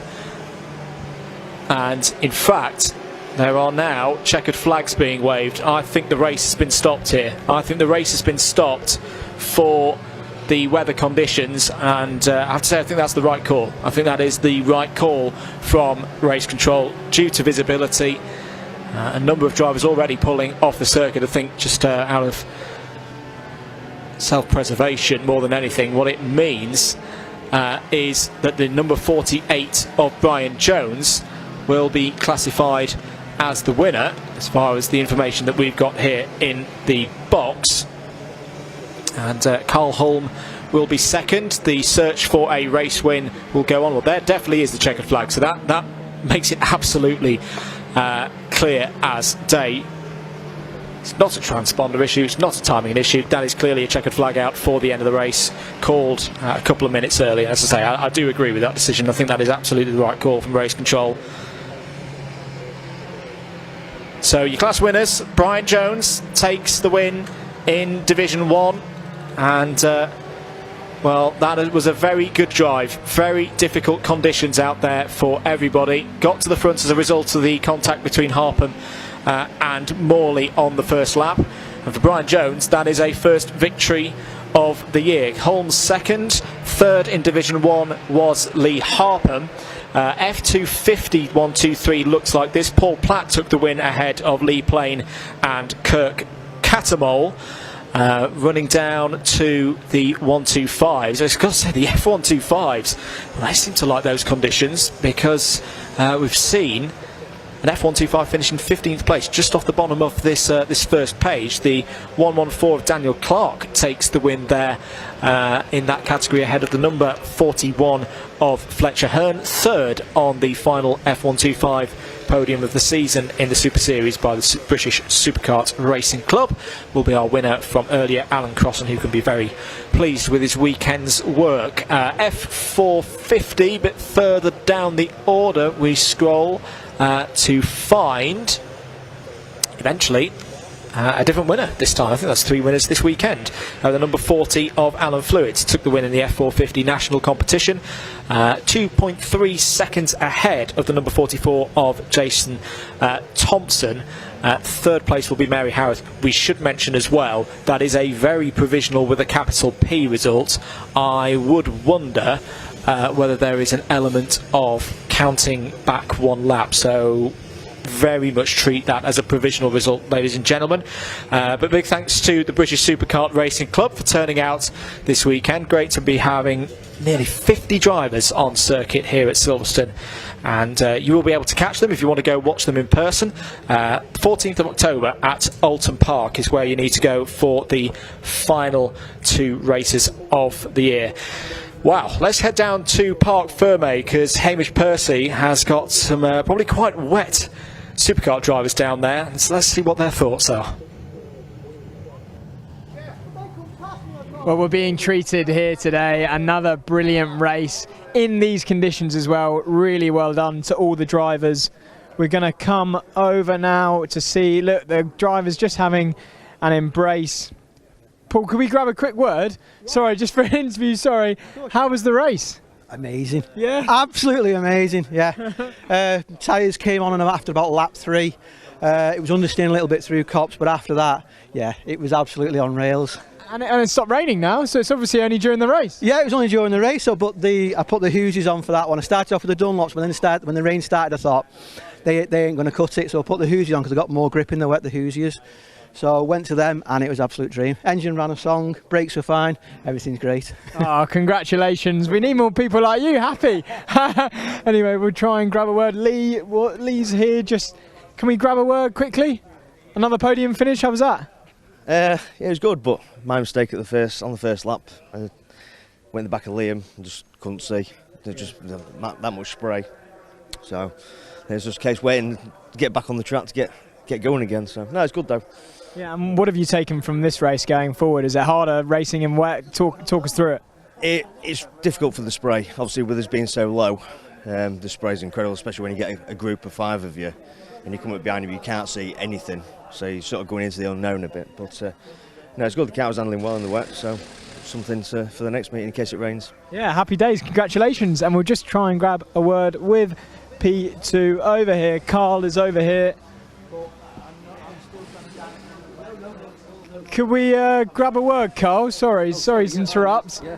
Congratulations, how was that? That was horrendous. It was just, it's very difficult. It's not too bad being at the front, it was good, because I can move offline, but then when you start to catch the 125, or the slow guys, you know, which we need everybody on the circuit anyway, so we can race. But it just, especially in the rain, it just makes it very difficult. You can't see, you're not sure if there's anything there, and it is a bit sort of risky, you know, so. But, hey-oh, well, and luckily, Lee tagged Liam in the first corner, which gave me a bit of a chance to have a bit of a race with Brian. So it was good, and I made a mistake on about the penultimate lap, I think, coming in. I thought I might have him there, but anyway, the front's locked up, went off, luckily kept it going, and great result for me, second. Sad for Jack Tritton also, because he's been going so well, and he had a problem on the warm-up lap. and he is my closest competitor in the championship at the moment. So that's bad luck for him, but pretty good for me. Yeah, well, happy days for yourself. Well, there we go. 3 happy chappies, and we'll hand back to you in the commentary box, Andrew.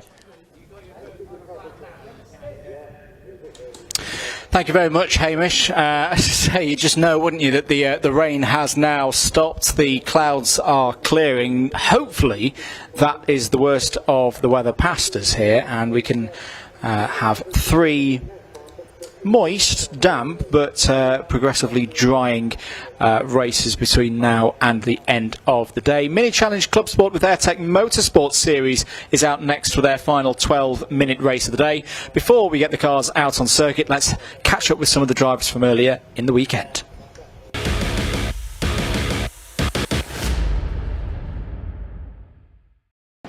So guys, as you can see, rain is really coming down now.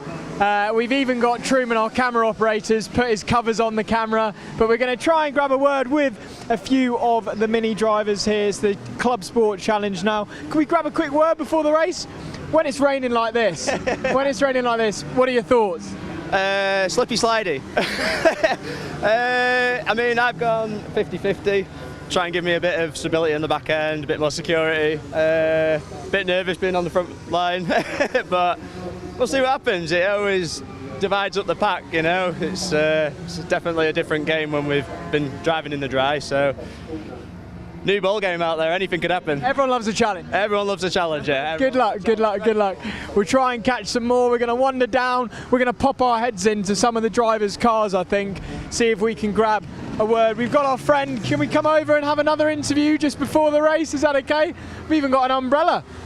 Ross, what are your thoughts going into this race with the weather? Just got to work with what we've got. I do like driving in the rain, although I haven't raced this circuit in the rain, so it's going to be I think it's a bit of a gamble. Everyone's choosing different types of tyres, whether it be splits, full wets, or whether it's just the full dries. We've chose for the full dry, so hopefully it works out, but I guess we'll only see when we get out there. Well, good luck for the race. As you can see, rain really coming in now, but we'll see how the drivers get on.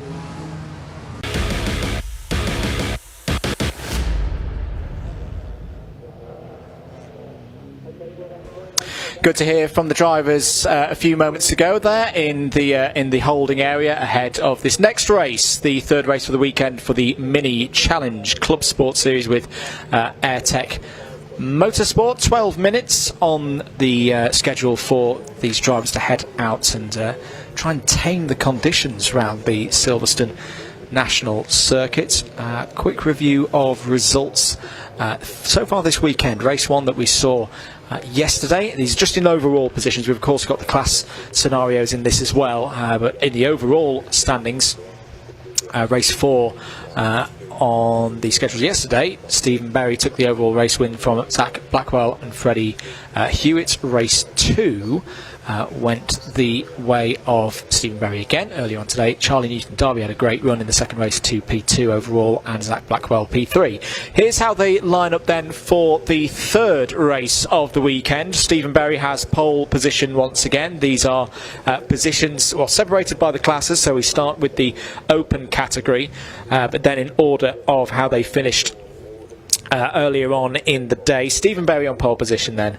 Alongside on the front row, Charlie Newton-Darby looking to get on top in this one and take another race win this season. Lee Campbell will start P3.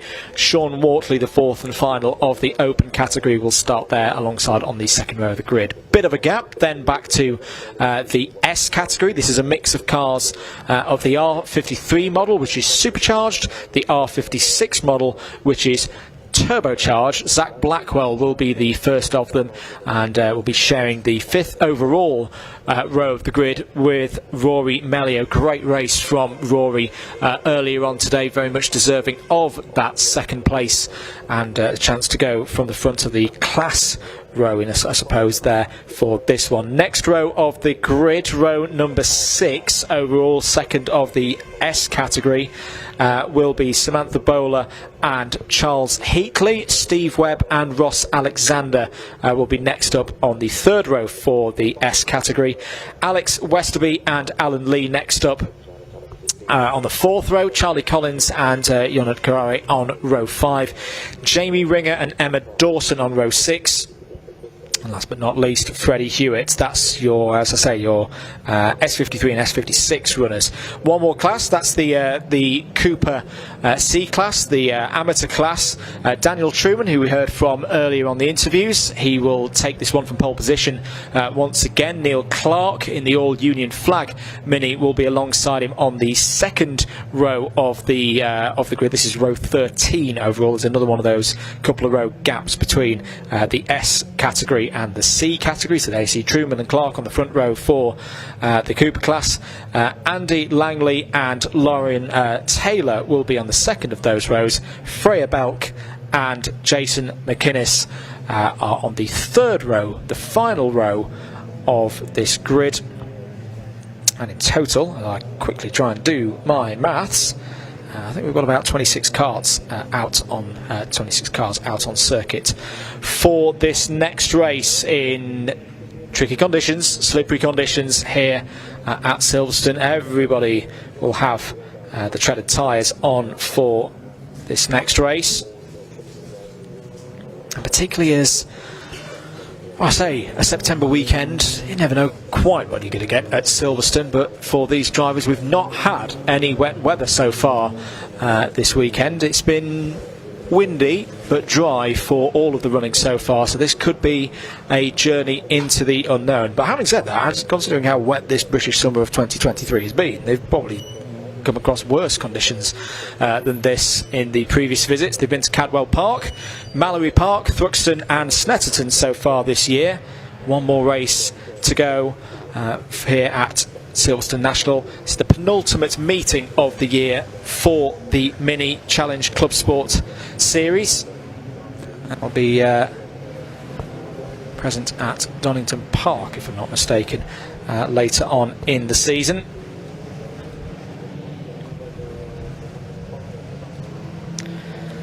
Two sighting laps, so just on the lights gantry there, the extra formation lap. Absolutely understandable. As I say, these drivers won't have experienced these conditions so far this weekend. It's a bit of extra time to allow them to get up to speed, and I think that's absolutely fair, because we are actually running ahead of schedule again. Great work from Race Control and the whole Silverstone Marshals team here for the British Automobile Racing Club meeting. As I say, we're already pulled the schedule 20 minutes ahead from what was put out provisionally earlier on in the week, so we've still got a couple of minutes before we were due to kick this one off anyway at 15:40.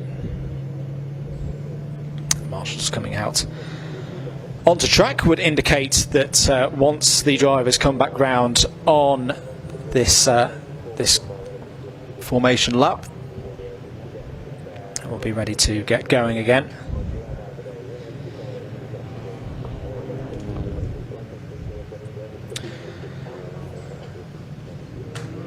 Interesting one for me, I think, in this one. Charlie Newton Darby had problems not of his own making in the first race, which I think held the performance in, if you were looking at the final results from that first race of Charlie Newton Darby. He answered all of the questions in the second race to take second place. We talked to him earlier. I think he knows that there's potentially more in the tank, and he's got one more chance this weekend to deliver that. Would love to finish this weekend with a race victory.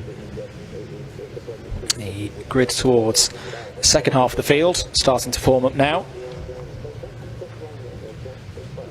We'll be ready to go racing for the third time this weekend for 12 minutes round the Silverstone National Circuit. It is the Mini Challenge Club Sport, supported by Airtech Motorsport. Neil Clark there in the category C entry, forming up, so that indicates that the first row of the third category here in this series is forming up its grid. That would mean that I think we're about 10 seconds away from seeing our marshal with the green flag indicate that we're good to go.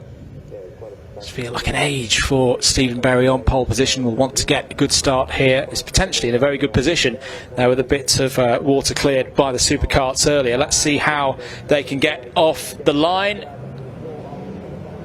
Rising the revs, and we are off and racing for the final time this weekend in the Mini Challenge Club Sport with Airtech Motorsport. I think that's been a great start once again, like we saw in race number 2 for the number 12 of Charlie Newton Derby. What a getaway from the standing start there on the inside.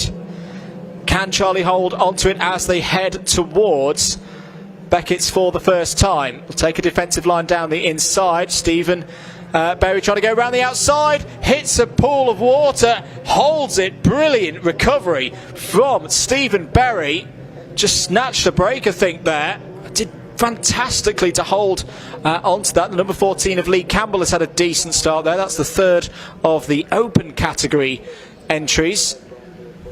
This is a great chance now for Charlie Newton Derby to just get his head down, try and break away at the front of the field. Drivers trying all different kinds of lines through Brooklands here on the first racing lap. 12 minutes ticking down. One of them's already gone. Here come all of the S category runners through Luffield for the first time. The 2-3-1 running around the outside there. That's Stephen Webb. He's had a couple of category wins so far this season. End of lap number 1 then. Newton Derby for that cracking start leads by 0.2 of a second from Berry. Blackwell has held third place overall. Well, actually got up to third place overall, apologies. So back into where he was in race number 2. I think we've got 2 cars in the pits as well. Bowler and Webb have both come into pit lane for undisclosed reasons. Down the inside goes Berry, takes the lead of the race, but has a bit of a moment coming off of Beckett's. That may give Newton Derby the opportunity to cut back underneath, and does so. Beautiful driving from Charlie Newton Derby. You could see that Stephen Berry had put it all into Beckett's, and he's going to do so again, but I think this time with a bit more chance to break a tad earlier. That is going to be Stephen Berry's position down the inside. Wisely driven by both Berry and Newton Derby. There's the number 411 with the mint green flashes, leading in the S56 category. Really good start as well for the top S53 runner. Those are the there's off the road there. Is that Webb off in the gravel? It might be Lauren Taylor, in fact, who's had a problem. As back down the inside comes Newton Derby, very close, wing mirror to wing mirror as they go through Copse Corner. Berry holds round the outside, will retain the lead, and we've got a safety car. So safety car out then for the Mini Club Sports. And yeah, it is, apologies, it is Lauren Taylor down in 23rd place. Has not come round on the first lap. There's also been an issue out there for Emma Dawson as well. Into the pits, I can see the 190 of Alan Lee. So a number of drivers having some dramas out there in the early stages, but did look to be like Taylor was stuck. Yeah, there it is. Well, that's properly beached. The number 33 of Lauren Taylor is not getting out of there in a hurry, and I would imagine that Lauren has unfortunately found herself in that position, tried to get out, and being front wheel drive, that the car's dug itself into.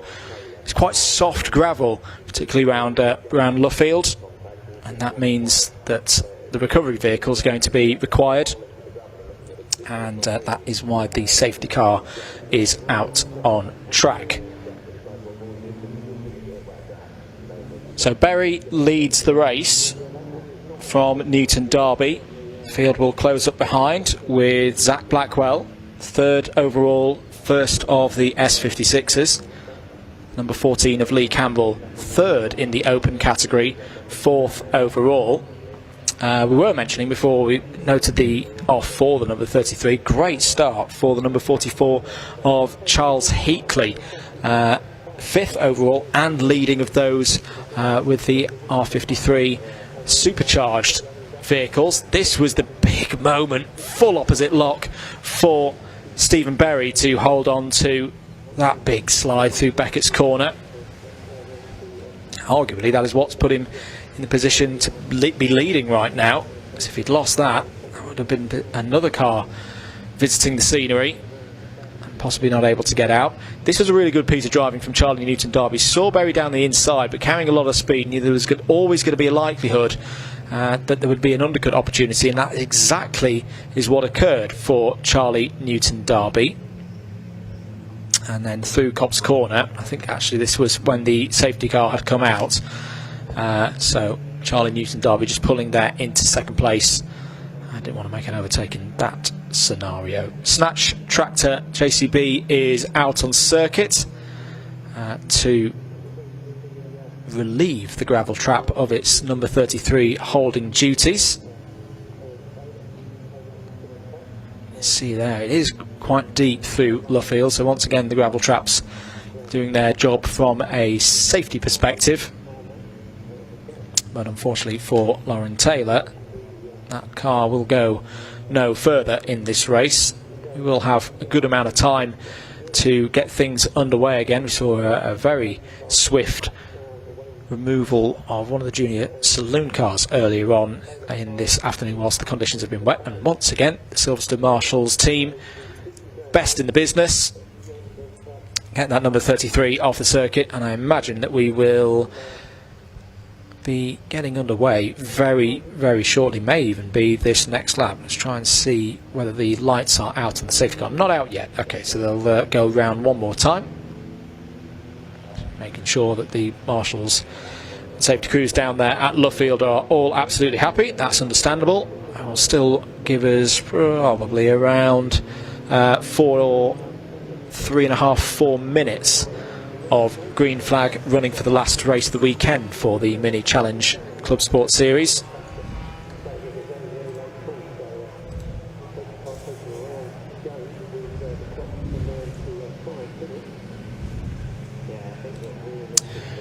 So Berry continuing to lead at the front of the order, a kind of position that he's been familiar with this season.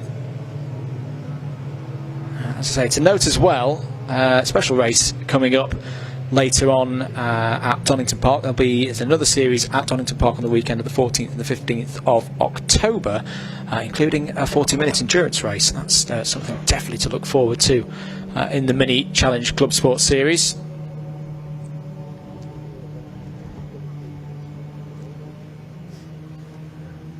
Just to check in with the C category, it's the familiar sight of Dan Truman in the lead of that one at the moment. Number 42 of Andy Langley currently holding second place in that. The number 53 of Neil Clark. So that's the top three that we had from race 2 earlier on today. Slightly different order.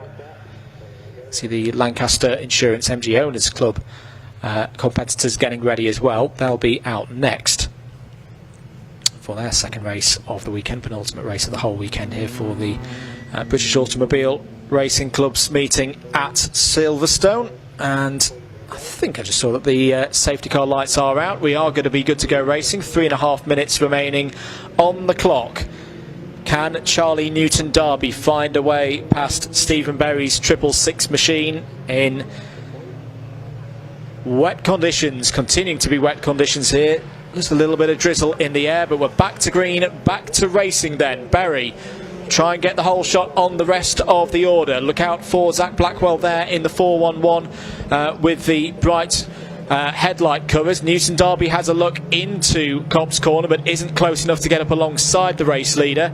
Down to Beckett's here on lap number 6. A good chance here for the number 44 of Charles Heatley to try and move up from his current 5th place. This is where Berry had problems on lap 1. We'll have a bit more tyre temperature in their rubber right now, and has dealt with that very, very well. In fact, that is a crucial lead that Berry has got over Newton-Darby as they go onto the Wellington Straight for this first lap after the restart. Zach Blackwell in the 411 is having a look down the inside for second place. Newton-Darby gives some room in case Blackwell wants to go there, but quite wisely Blackwell refrains from slipping it down the inside for second place, especially when he's in his own class lead. Has a bit of a squirm whilst getting on the power going through Lovefield. Easy in these conditions to overthink things, get a bit too excited and make a mistake, but everybody out there driving very, very well indeed. Less than 2 minutes to go on the clock, so there should be 2 more laps here on time and then the checkered flag.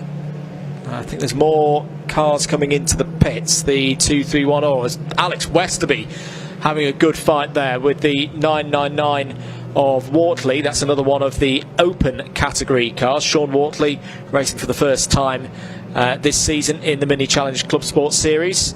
Great to have another open category car on the grid. It's going to be a good experience as well, learning about that car with the precipitation here at Silverstone. Very looking comfortable right now though. 0.9 of a second clear of Newton Derby.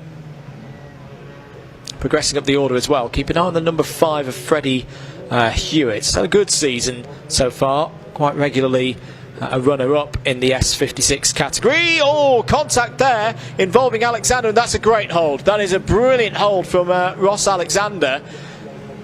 Maybe in contact. Was that with the 999? Yes, it was. So Sean Wortley having problems there with Ross Alexander. Great reactions from Ross. Kept hold of his car. Keeps himself in the race. Alex Westerby's on the move here. Down the inside now of Freddie Hewitt going through Cobb's Corner. Hewitt's out wide and beyond the curb on driver's left. Alex Westerby on the move up through the order with not a lot of time remaining. 13 seconds remaining on the clock as the leader heads on to the Wellington Straight for what should be the final time. Down 4 positions. That last lap was the number 14 of Lee Campbell. So Heatley has managed to get up from 5th place using the bunch up with the safety car very well. But this is going to be another win for Stephen Berry.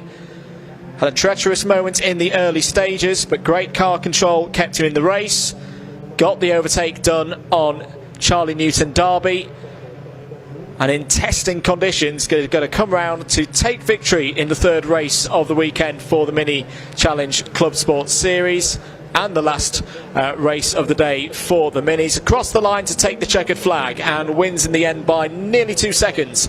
Another second place for Charlie Newton Derby. Very good driving indeed, showing the good performance that he's had across the course of the weekend. Zach Blackwell takes another win in the S56 category. Can be pleased with what he's done across the 3 races here this weekend. Super drive as well from Charles Heatley. Takes the honours of being the first S53 car over the line and 4th place overall. Strongest results in the overall stakes this weekend for Charles. And at the top 2 in S56, 5th place overall for Rory Mellier. Alex Westerby put on some really good overtakes there and a bit of a show after the safety car came back in. Will be classified 6th overall and 2nd in class for the S53s. Another class podium driver will be 7th overall, the number 5 of Freddie Hewitt. And number 14, Lee Campbell, next home in 8th place. Just to run down as well, different winner this time in the Cooper Am category, the C category, and it's the number 42 of Andy Langley who's come over the line as your winner in that one. First time we've not seen Dan Truman in P1 in that category. He is in the top 3 though, just behind the number 53 of Neil Clark. As we say, the next time that the Mini Challenge Club Sports with Airtech Motorsport Series will be running will be the weekend of the 14th and the 15th of October at Donington Park. There is your provisional result from after 8 laps here at Silverstone. Stephen Berry takes the win by nearly 2 seconds. A great drive, particularly after the safety car restart. Charlie Newton Derby and Lee Campbell on the podium as well in the open category. Blackwell, Mellier and Hewitt 1, 2, 3 of those in the S56 category. Great drivers we mentioned from Charles Heatley in the R53. Alex Westerby and Charlie Collins will join him on the class podium there. And just off the bottom of page 1 of the overall results, Langley, Clark, Truman, your 1, 2, 3 in the Mini Cooper AM category. Let's head down to Parc Fermé to get some of the thoughts of our drivers there in the Mini Challenge Club Sports third race of the weekend. Hamish Percy, over to you. Yes, thank you, Andrew. You're joining me live down in Parc Fermé now. We've got 2 races coming up, the MGOC and the BMW Championship. But first, we're going to catch a word with some of the drivers from the Mini Club Sport Championship after another amazing race despite the weather conditions. Stephen just getting out of his car now. Stephen, sorry, I know you've just got out of your car, but can we grab a quick word? Another podium, another P1. Excellent, thank you very much. That was a fantastic race. I love a bit of the slippy stuff. I'm just glad that I managed to keep it at the front. Yeah, and how different was this afternoon to this morning with the conditions on the track? Oh, much different. Yeah, the back end was faster than the front a lot of the time, and it was just a case of just trying to keep the straight line speed and manage it under braking and turning. I nearly got caught out going into Maggots and Beckett's. I had quite a slide on there. But yeah, just as I'm sort of sideways watching everybody else come, okay, I need to get back on the grip here. But yeah, just managed to tuck behind and get going again. Well, congratulations, another podium and another P1. Cheers, Stephen. Just a thank you to my sponsors, SDL Minofern, D&D Transport, BC Racing. Thank you very much. Perfect, congratulations, Stephen. Thank you. We're going to try and catch a word with Zach over here, P3. Sorry to interrupt, Zach. Are we able to catch a word? Congratulations, P3, another podium. Yeah, another podium out of everyone, but first in class, so 3 wins and lots of points. So that's what we came here to do this weekend, get that points lead back. That was the most important thing. Yeah, and rewind to about half an hour ago, before the race. It's raining quite heavily. What are your thoughts going into the race then? I was in the garage doing the rain dance. I love the wet, so that's my favourite conditions to drive in. Okay, and why is that? I don't know, I just really enjoy it. Had my first win in the rain here on this track, this layout. Yeah, just since driving in the rain, it just boosted my confidence and it's become my favourite conditions to drive in. Well, fair enough. Congratulations, Zach. Cheers. Once again, thanks again to all my sponsors. Without them and the team, wouldn't be possible. So, Vapor, Rip and Roll, Alex's Calf, and EBC Brakes. Thanks a lot. Perfect. Cheers, Zach. I need to stop taking the microphone away from people before they're going to thank their sponsors. We're just going to go get a word with Charlie. Charlie, congratulations. P2, another podium. Yeah, great. Yeah, it was good fun. You know what I mean? That's. I'm glad it stopped raining, but because obviously you're on dry tyres, a bit sketchy. But yeah, it was good fun. That was. Okay, so the other two said they enjoy driving in the rain. Do you? Yeah, no, it's good fun. Yeah, so I mean, yeah, it's back to like the old karting days when you can get it all sideways and it's good laugh. I mean, it's getting the heat in them because he was safety car. But it's just got to, really try and push it to get the heat back in the tyres. But it was good fun after the restart. It was all sideways, all trying not to come off the circuit. It was good fun. Yeah. Well, congratulations for not coming off the circuit. Yeah, thank you very much. Cheers. So that is the Mini Club Sport Championship. We've got 2 more races, as I say, coming up, the MGOC. Over to you in the commentary box, Andrew. Thank you very much, Hamish. Very impressive indeed there from John Newton-Tarby on not the optimal tyre for those conditions. Right, 2 races to go here at Silverstone, and the penultimate race of the day is the second appearance in a racing capacity for the Lancaster Insurance MG Owners Club Championship. 20 minutes up for them here around the national course. Let's catch up with some of the drivers from earlier.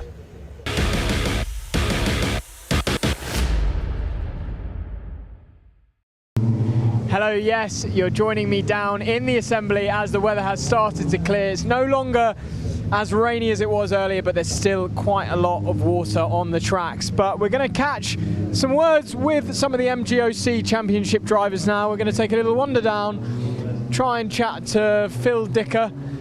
Phil, sorry to interrupt. So are we able to grab a word? What are your thoughts going into the race? I don't mind the rain. It's leveler. When it rains, it levels it up, really.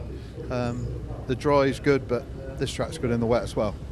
Really enjoyed. Had a good first race, 11th, and finished 11th, which is the best finish so far. So I'm very pleased. So just how different is it racing now as it was this morning, now that there's water on the track? It's a lot more slippery. Obviously, you soften the suspension off a bit, and hopefully that'll work. That's all you can do. Well, good luck for the race. Good luck for the race, Phil. Cheers. We're going to see if we can grab another word down here. Anthony, can we grab a word with yourself? Am I correct in saying this is MG Maestro? It is, yeah. And are you the only one racing in an MG Maestro, or is there? MG Maestro, but this young lad here is also in my class, Class B. So he's got the one, the ZS 160, ZR 160. But yeah, I'm the only Maestro. Okay, and how does that affect your drive in this car? I mean, this car handles beautifully. It has done all season. This is my 3rd year in it now. Won the championship the last 2 years, and yeah, what it lacks in power, it makes up for in handling. So he's a fast lad, that young lad. He's only 16, but he's fast. Beat him in race 1. It's wet. I don't know. We'll see. We'll give it a good go. Well, he's behind you to start. Yeah, at least he's to start behind me. So as long as I can keep him there, I'll make this incredibly wide. So. Well, hopefully you can keep him there. But we're going to go and grab a word with the young lad here. Are you okay if we grab a word with you quickly? What are your thoughts going into the race? It's slippy out there, so I've got to kind of take my time, be a bit smoother, hopefully not make any mistakes and spin out. Am I correct in saying you don't actually have your road driver's license, but you can drive this? I can drive this, yeah. I've just come up from the Junior Saloon Car Championship. Still not got my driver's license. I don't even get it until next July. So it's a while to go yet, but I'm getting plenty of experience in this. Well, hopefully you don't drive like you do here on the roads. But that's not very safe, is it? Well, good luck for the race. Good luck for the race. We're going to see how these guys get on in a minute.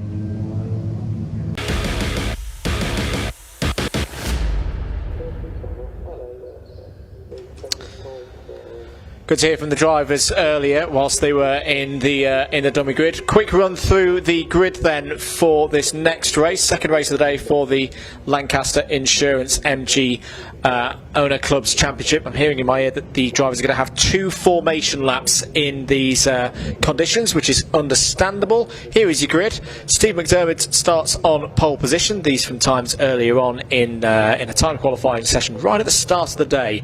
Andy Preece will join him on the front row of the grid. Scott Bugner and Meninda Golhar will be on row 2. There was some spectacular driving from Meninda Golhar in race 1. We'll come on to more of race 1 in a minute.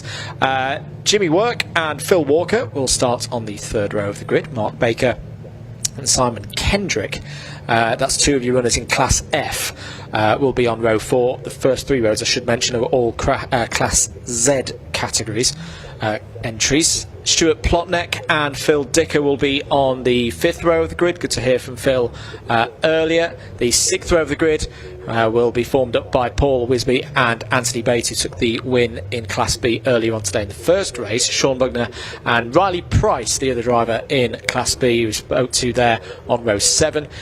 Into the category headed up by William Sharp. This is your Classics category, full of many cars from yesteryear. The MG Midget of William Sharp will be on pole position for this category. David Amphlett had a great race with Sharp earlier on in the day, will be alongside on row 8. Chris Millard and Neil McDonald will be on row 9. Carl Bate and Mark Rorski will be on row 10. And then we just shuffle a little bit further down the order. We find Gary Puxty and Robert Fisher on row number 11.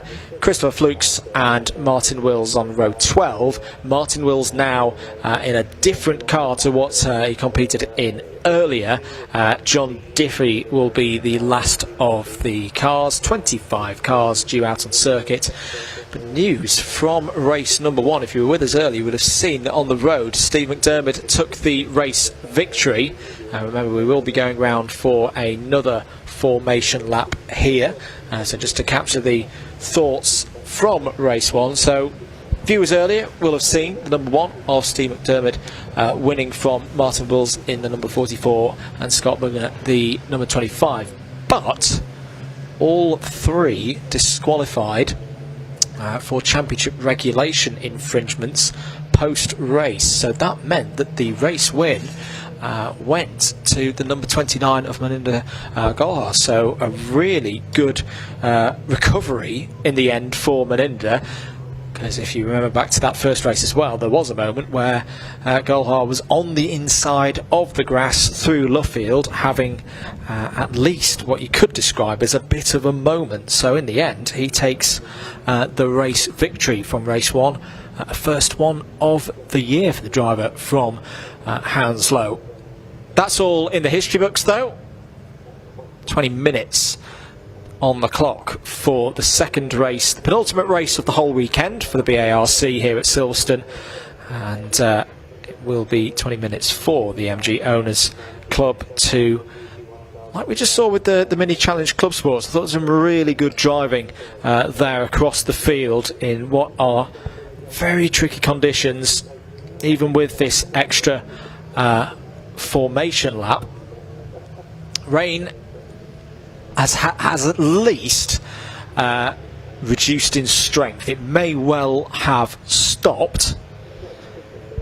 I imagine that windscreen wipers very much required still for this race. The Kumho BMW Championship drivers, at least some of them, will be hoping that the track can be cleared by the MGs across their race, potentially get them back to a level of wet weather running, or not, because that could then bring in the dreaded question of which tyre to run for the BMWs. That will be the last race we've got here at Silverstone after this one. Hope you're enjoying the coverage at home. If you've missed any of the action here at Silverstone this weekend, you can all watch it back on the BARC YouTube channel. The grid forming up now after 2 formation laps.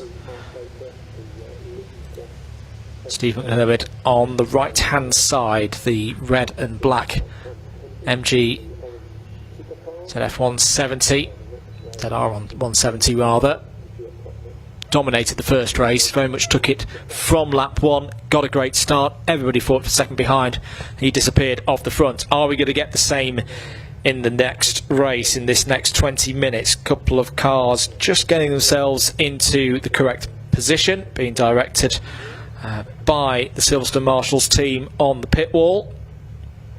Once everything is set, get the instruction from the rear of the field with the green flag to say we are good for racing here at Silverstone on the national course. Second race of the weekend for the Lancaster Insurance MG Owners Club Championship, running towards the end of their season. Penultimate race meeting here at the home of British Motorsport. Away we go for 20 minutes. Good starts like we saw earlier on in the first race for McDermott. Cuts across to make sure nobody challenges into Copse Corner and will have the lead. Good start as well for Scott Bugner there in the bright yellow car. The man from St Ives challenged for second place, got second place, is now looking down the inside of Steve McDermott, cutting to the outside as they go through Maggots, which is more of just a kink today, and then through Beckett's. Number 87 of Andrew Preece is in 4th place there. I think it's been a good start for Phil Walker as well in the number 83. Heading down the Wellington Straight for the first time then. Well, this is already a bit of a different proposition for Steve McDermott, because he's got a challenge from behind in the shape of Scott Bugner. Both of them deliberately run out wide, searching for that grip through Brooklands. A good line there. Oh, bit of an understeer for Bugner. I thought he was going to get that just gripped in and go around the outside. In fact, he still is round the outside. Great recovery, Scott, from Scott Bugner, challenging Scott McDermott for the lead as they go over the line at the end of lap number 1. Well, he had that initial slide. It gripped up and it delivered him into first position at the end of lap 1. Superb driving from Scott Bugner. Trusted that there would be some grip on the outside of Luffield. Now let's see if he can break away from Steve McDermott. Remember, both of these drivers had some form of issue post-race, which meant they lost their results from earlier. Bugner seems searching for the grip going through Beckett's and onto the Wellington Straight. He's bolting away. This is a superb run so far for a driver who has taken race victories this year. It's very much been back and forth between Bugner and McDermott since the very start of the season back in April.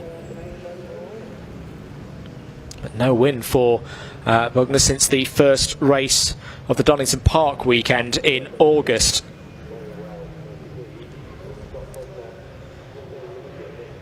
Cars forming up behind the number one.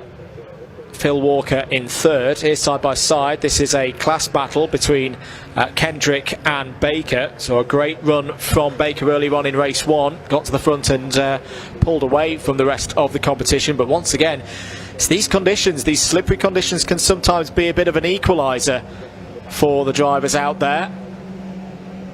And the fantastically liveried number 42 of Simon Kendrick is giving Mark Baker something to very much think about. 17 minutes remaining on the clock. Just looking down the order, who's having a good time in the classics category? Well, once again, William Sharp in the number 66. As down the inside goes Gollard on Preece. That's for fourth place.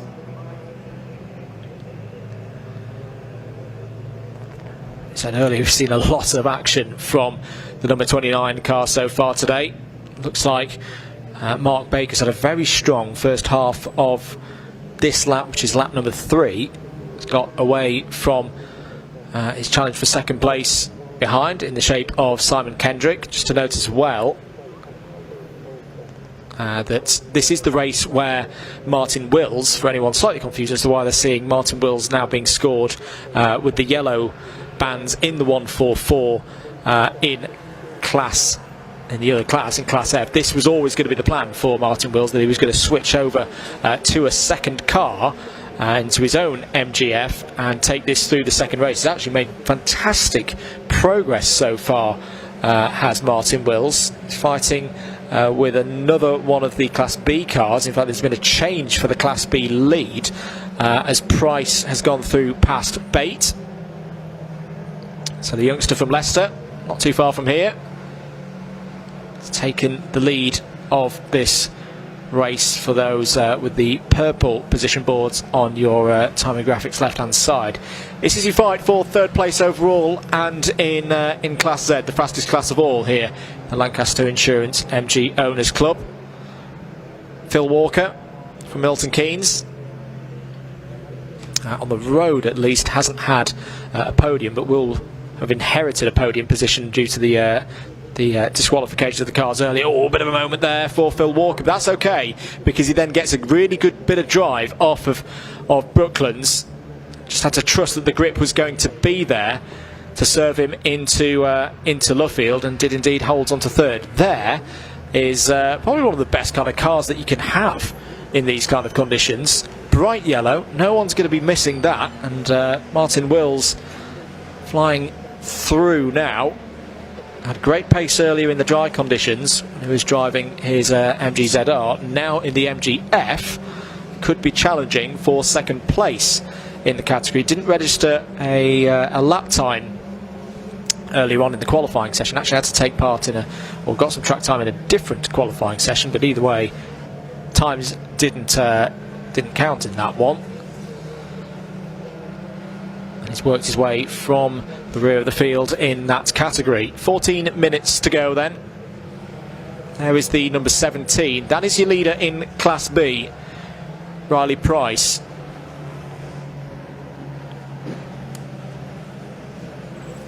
Definitely finding the grip. You can see them taking a wider line through Beckett's and onto the Wellington Straight. Gap back to Anthony Bates is just under a second. We'll keep an eye out for the blue and white Maestro. There it is.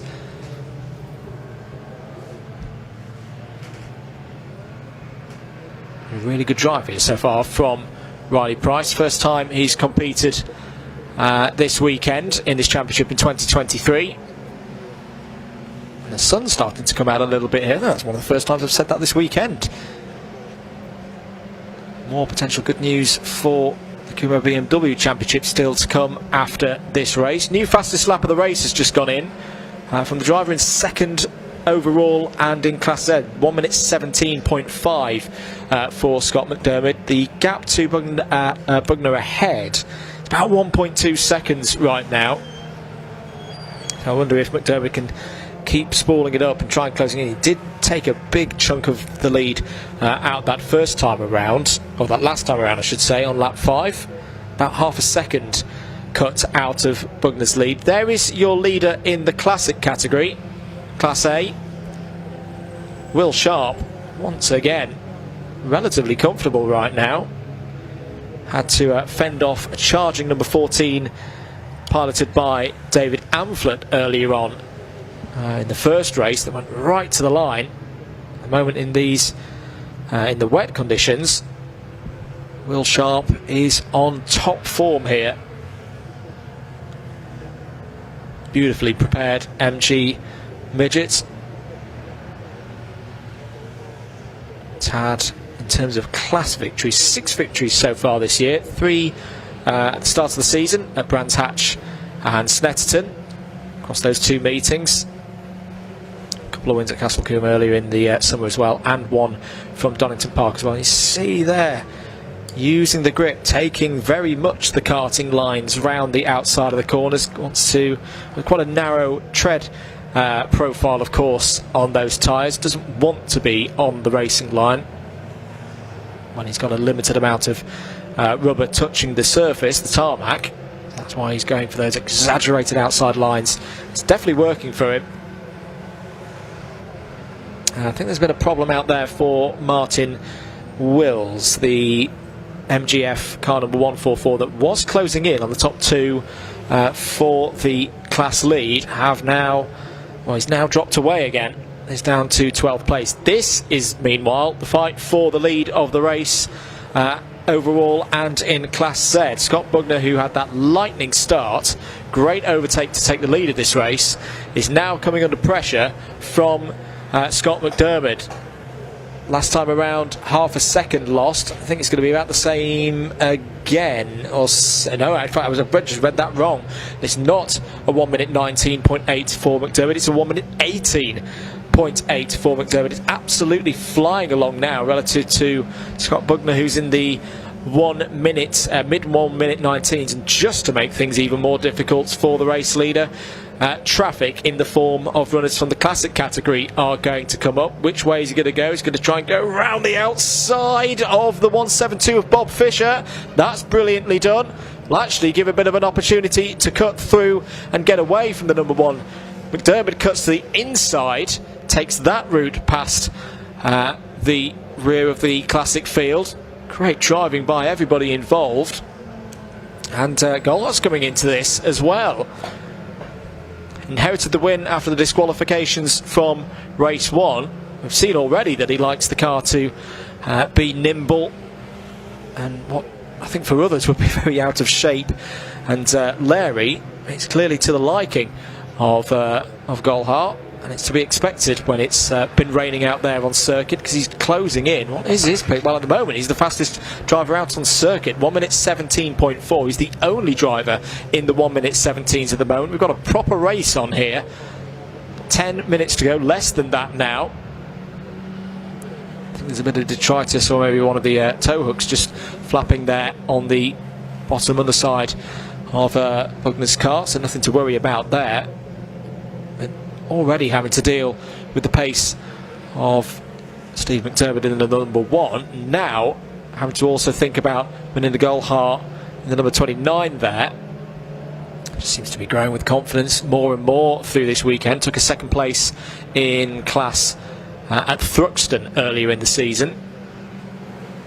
And it's funny what can happen sometimes when you get an unexpected race victory. It can just make something tick and build your confidence. McDermott getting off the racing line. Bugner's gone very, very deep. Actually gone for a very good wet line round Brooklands. You saw with McDermott, he crossed the racing line, which will be rubbered in. That's where he lost traction on the front axle. Had his own partial moment. It's still as you were. Bugner in the lead. 8.25 minutes to go ahead of McDermott. Golhart in 3rd. 4th place at the moment for Phil Walker, car number 83. The green and silver car that you just see or saw passing through shot there. That's number 14 and 71. That's the fight for 4th place in the classic category at the moment. David Amphlett and the 71 of Carl Bates.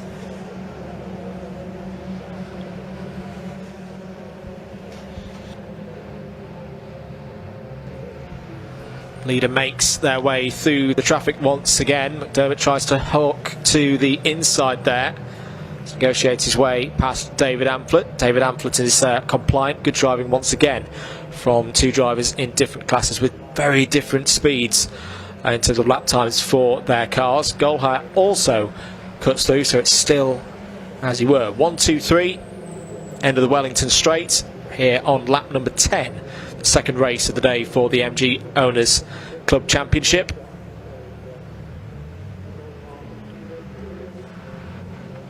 After what looked to be a diminishing lead that could be lost for Scott Bugner, he's really got the bit between his teeth the last few laps.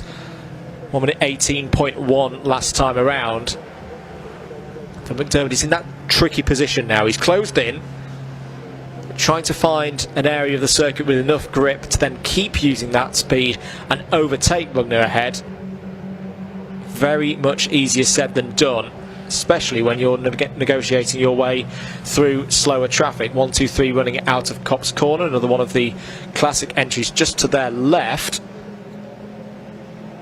This could be a good opportunity for McDermott, getting in the wing mirrors of Bugner once again. It's almost a bit of a mental battle going on between these 2 top drivers in Class Z. For the first race today, they had shared all the race wins between each other from the start of the season. And in fact, McDermott is now looking down the inside. This is the best opportunity that he's had since the opening laps of this race. Bugner's going to go for that wide karting line round the outside. Will have a lot of grip on the exit of Brooklands. Well used track knowledge there from Scott Bugner. Down the inside for a moment is Meninda Golhar. He had a go at Steve McDermott for second place as they went through Luffield, and all of a sudden, with 5 3/4 minutes to go, this race has really come alive.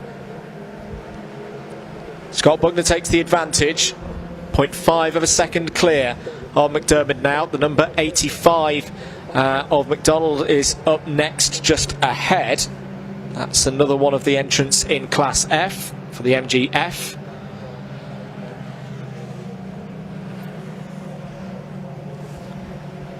Just a quick check-in, verbally at least, the battle in Class B. Baker and Kendrick still first and second. Meanwhile, in Class F for Baker leading ahead of Kendrick. Class B, still the case that Price is leading ahead of Bates. And no change in the classic category as well. Sharp leading ahead of a very impressive performance from the number 50 of Gary Puxty at this stage of the race. Into Brooklands once again. And I've got to say, this is where I think Scott Bugner is really strong. Very important to be strong through this part of the course in these conditions. He's picking his line very nicely indeed, just keeping off the racing line there by a width of his MG ZR, not getting on where all the rubber has been laid down across the course of the weekend. And it's continuing to serve him in the lead of this race by around 0.4 of a second. End of lap number 12. 4 minutes to go on the clock. It's only 3 or 4 laps remaining for Scott Bugner to hold on to this lead. Now there's a problem there for one of the MGFs with damage to the rear of it. I think that might have been the number 8 of Paul Wisby. If it wasn't, it was the number 5 of Stuart Plotneck, but I thought I saw a little bit of red on that livery, which would indicate that it is Paul Wisby. Where was Wisby running? Well, he was running in 14th place. Good chance this for McDermott down the inside again on the Wellington Straight. Does he take the wider line? Bugner, you know, will definitely go for the wider line. McDermott goes for it as well. Absolutely spot on. What a beautiful wet weather overtake by McDermott knew that Bugner was going to try and hold that outside line, but here goes Bugner around the outside through Luffield. May get the run off of Luffield. He does. What a superb re-overtake, counter-attack by Scott Bugner, using the wider line to the best advantage. Just held McDermott in a slightly slipperier part of the course, holds on to the lead with 3 minutes remaining. You can see what McDermott was trying to do there. He was trying to close off that speedy run round the outside off of Brooklands for Bugner. What I don't think he was expecting was for Bugner to take that same approach, but on a much tighter corner through Luffield. 2.5 minutes remaining. Goal are still in there as well. Number 29 in third place. I think there was a problem for Paul Risby there, because the number 8 has fallen down the order and has now come into the pits. Unfortunately, I think there's also been problems for Gary Puxty, because he's being recorded as in pit lane on my timing screen. Trying to keep up with that in due course. Into Brooklands once again. That's out wide there. Bit of a step out for Scott Bugner in the number 25. Catches that up very nicely. Holds on to the lead. Goldhar looking down the inside, but will surely not be able to get the power down out of Luffield. That'll mean that McDermott will continue to hold second place. I'm also seeing potentially a notification that number 66 is in the pit lane. Well, I don't think that's correct, because quite clearly the 66 is there on the screen, so ignore that if it came up on your timing screens at home. No worries for Will Sharp, still leading in the classic category. 90 seconds remaining. That's also the case actually for Puxty, so that was a bit of a false alarm. No reason to be worried there. There is very much reason to worry if you are Scott Bugner, because time may be ticking down, but that threat from Steve McDermott behind in the number 1, that isn't going down. That's not diminishing at all. If anything, it's getting fiercer and fiercer just behind. I'll be going on to the last lap when they next cross the start-finish line. Carrying lots of speed into Brooklands once again. Number 66 of Will Sharp, very wisely, just stays off to driver's right. Doesn't want to get involved in this. Doesn't want to cost either his class win or the metals on his MG midgets. That was wisely driven. I just wonder if it caught the 2 leaders out there, but everybody dealt with that very well once again. 25 seconds on the clock. This will be the last lap then. Goldhar has dropped back a bit here. I think he's out of contention for the race win. So it's going to be between these two, Bugner and McDermott. I think that there's a much bigger problem now for Goldhar, because he's now tumbling down the timing and scoring. Not quite sure what's happened there to the driver in the number 29. He's having a superb run in third place. Is McDermott going to look down the inside? No, there's just not enough grip on that inside line as they go over where the normal dry racing line is. No grip at all, especially with all that weight to the front of these cars. But he's very close as they go down the Wellington Straight for the last time here. We'll cut to the inside. He's tried this once before. He needs to hold that outside line and then prevent Bugner from getting around the outside. But massive entry speed for Bugner. What a superb run. Gets the braking absolutely spot on, and that may be the crucial moment. You'd imagine he'd run it out wide, but there's simply not the grip down the inside for Steve McDermott. What a win this is going to be for Scott Bugner, his 6th of the year. A fantastic battle with Steve McDermott over 20 minutes here at Silverstone on the national course. Checkered flag for Scott Bugner, takes the race win overall and in Class Z by 1/4 of a second ahead of Steve McDermott. Third is going to be Phil Walker. Kept going right to the end there. Very well deserved. Class win yet again for Mark Baker, the driver from Ipswich. Takes the top honours in Class F in his MGF as well. It's very close, I think, for one of the minor positions as well in that category. Here it is, over the line. That is the number 42 of Kendrick, just beating out the 144 of Martin Wills.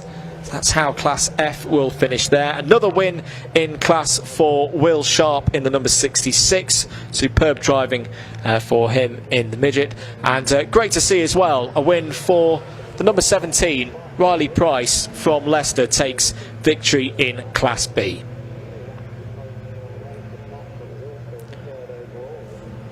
The last few cars coming over the line then. Got a feel as well for the number 29 of Maninda Golhar, who has driven fantastically today, but at least on the timing and scoring, I didn't see the number 29 coming through there over start finish. Something befalling him really late on there, costing him the top 3. But there's your race winner, Scott Bugner, giving his thanks to the marshals and everyone here on the Silverstone National Circuit. Your provisional result, 1/4 of a second. That's the gap between Scott Bugner taking the race win from Steve McDermott.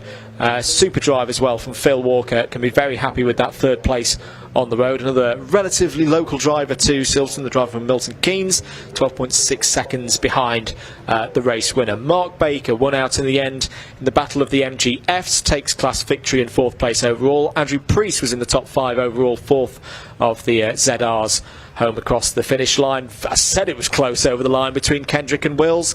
0.08 seconds close over the line. Simon Kendrick taking 2nd place in Class F ahead of Martin Wills, running the 2nd race in Class F as opposed to Class Z that he did earlier. Phil Dicker was 5th in class over the line there, 32 seconds off the lead. Great win for Riley Price in Class B, taking the honours over Anthony Bate in 2nd place. And bit of a false alarm, the messages coming up on the timing screen earlier, but it was William Sharp taking the win in the number 66 and a good 12th place overall as well. Gary Puxty as well, got to give it to Gary Puxty, super drive from Gary in the number 50 in those conditions to finish in 2nd place in the category. The podium for class in Class A will be completed by the number 6 of Nigel Walcott. Next appearance for the Lancaster Insurance MG Owners Club will be in October at Pembury, so if you're in that part of the world, do try and get down for that. Let's head down to Parc Fermé to catch some of the drivers' thoughts, and Hamish Percy is ready to receive them.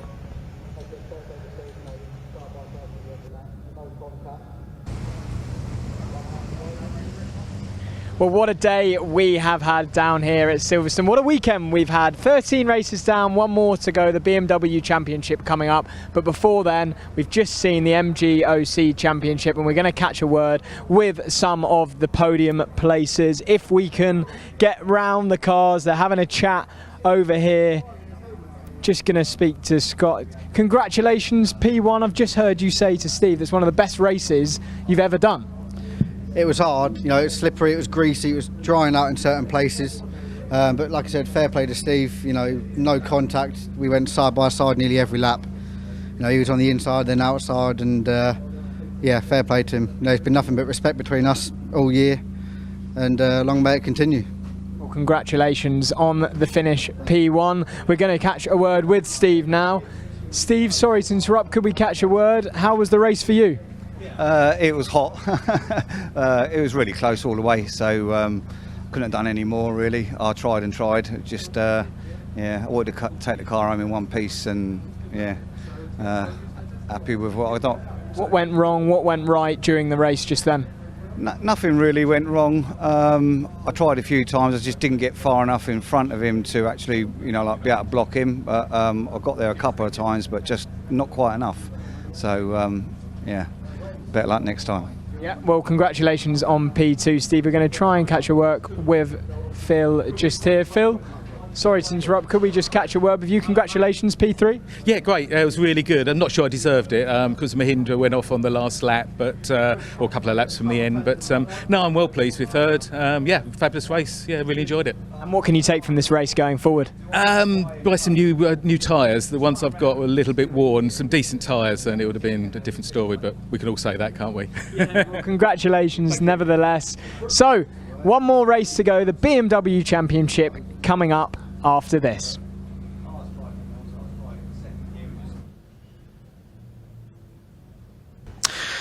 Thank you very much down there in Parc Fermé. So the highlights from that second race of the day for the MG Owners Club, and yeah, got to say, great respect between our two lead drivers there. Very good to see, and they put on quite a race as well that went back and forth. Slippery conditions out there for all of the drivers. Number 29 of Melinda Golhar was trying to repeat that race win from earlier.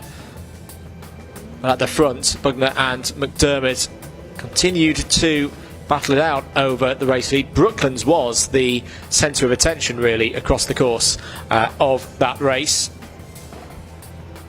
But every time that McDermott tried to get in front of the yellow MGZR 160, Bugner just had an answer every time, including going around the outside through Luffield a couple of times.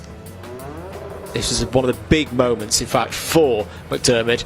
Had spotted that Bugner was using the wider line through Brooklands to get speed up towards Luffield. Initially, it worked, but this was a superb move from Bugner, who goes out wide through Luffield and knew it would have to be done on the exit of the corner. Stayed patient, gave room to McDermott on the outside, and that was the crucial moment that gave Scott Bugner race victory for the second race of the day here at Silverstone. Getting ready then for the final race of the weekend. It's the second appearance in a racing capacity for the Kumho BMW Championship. Let's hear from some of the drivers just earlier in the weekend.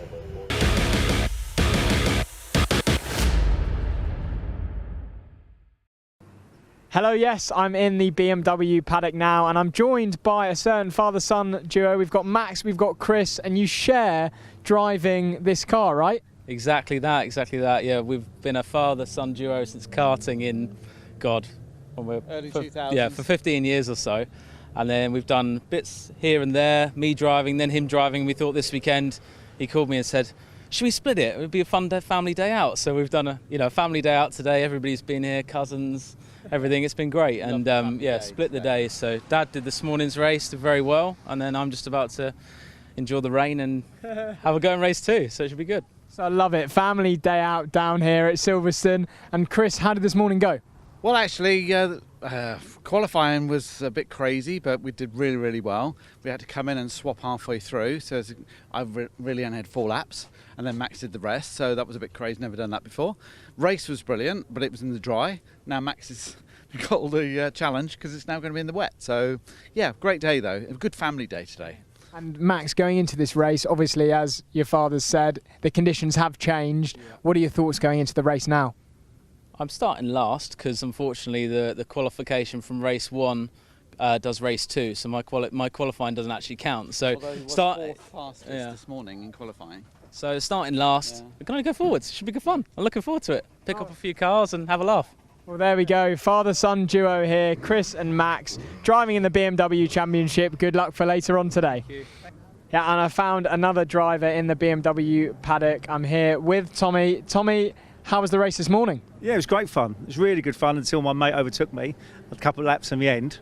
But yeah, I was doing all right, doing really well. Enjoyed it. Great bunch of guys and a really, really fun race. And now that the weather has changed, there's water on the track, does that change your mindset going into this race?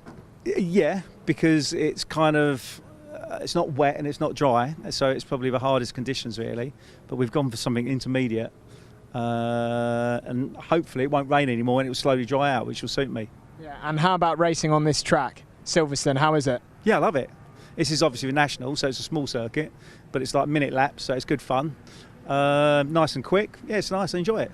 Well, good luck out there. That's Tommy driving in the BMW Championship.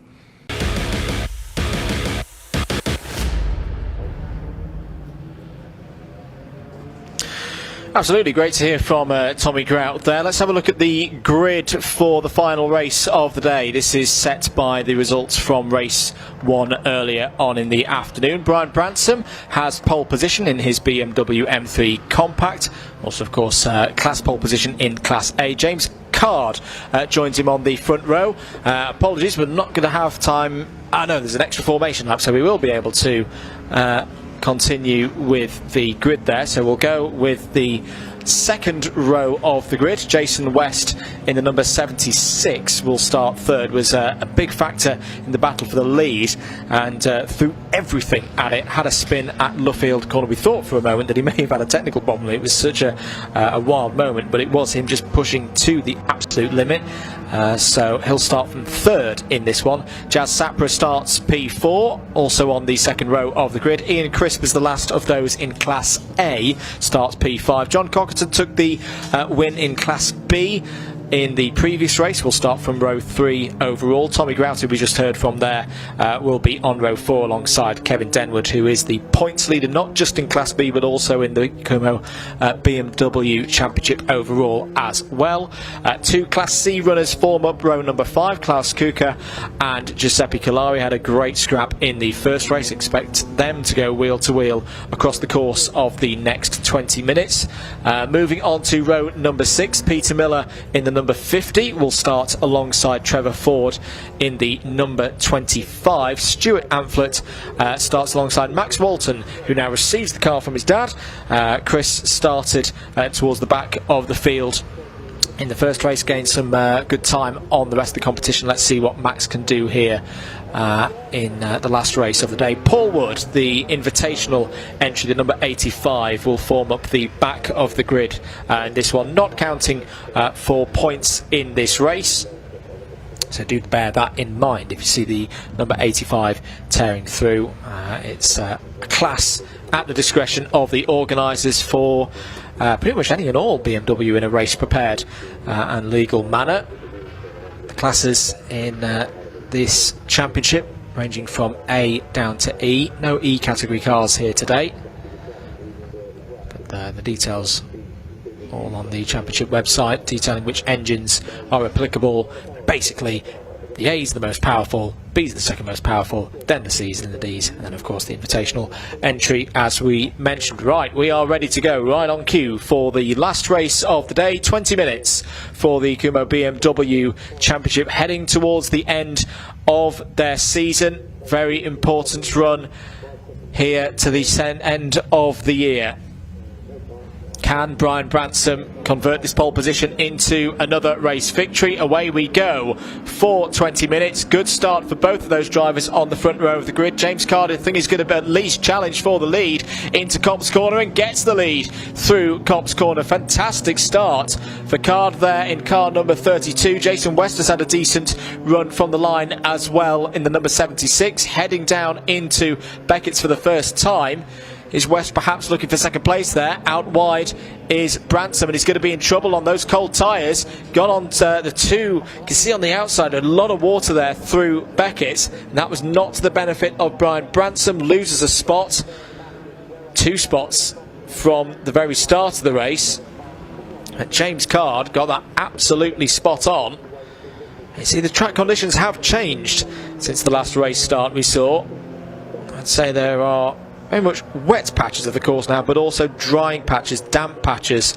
We're probably going to see, unless there's any more rain in the next 19 minutes, drivers want to get back onto a more conventional dry line. There is the number 74 of Max Walton, who I think has gained a number of positions off the start. Fantastic start for Max, doing his dad proud there. End of lap number 1. Here's James Card leading the race. Jason West not too far behind, heading through Maggots and towards Beckett's here on lap number 2. And number 85, that's the invitational car. It's had a good start. Paul Wood up to 6th place overall.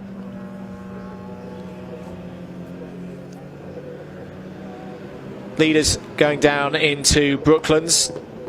You see they're now holding a much tighter line to the initial apex of Brooklands. We weren't even seeing that in the MGs.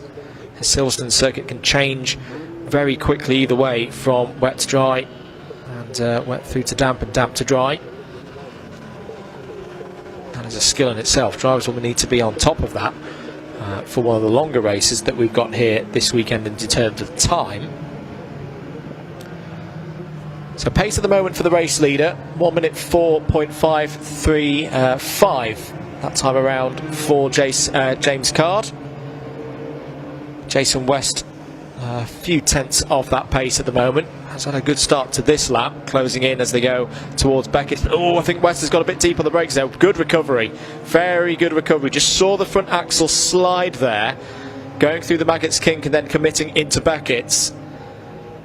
Just had to get the wheels straight to get the brakes working as efficiently as possible. Not worry too much about optimal racing line at that point, just to make sure that it didn't disappear off to driver's left. That's exactly what he did. I would wonder as well, Brian Branson 5 seconds behind. That's not something that I was expecting. I wonder, has he gone for a different tyre choice?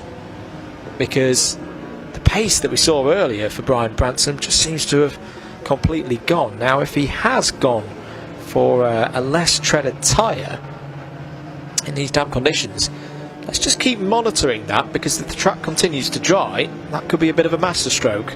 16.5 minutes to go. Ian Crisp, it could be a different age of tyre as well. So these conditions, where it's not absolutely dry and it's not absolutely wet, can sometimes be the worst conditions of all to a racing driver. Saw the leader in the B class going through there. It was indeed the Walton car, piloted by Max Walton in race number 2. Has had a superb run. He's got past every single other Class B entry. We saw from earlier there's some good pace in that Class B category. Tommy Grout is currently second of those in Class B. Kevin Denwood holding in third, which is where on the road he was classified in the first race.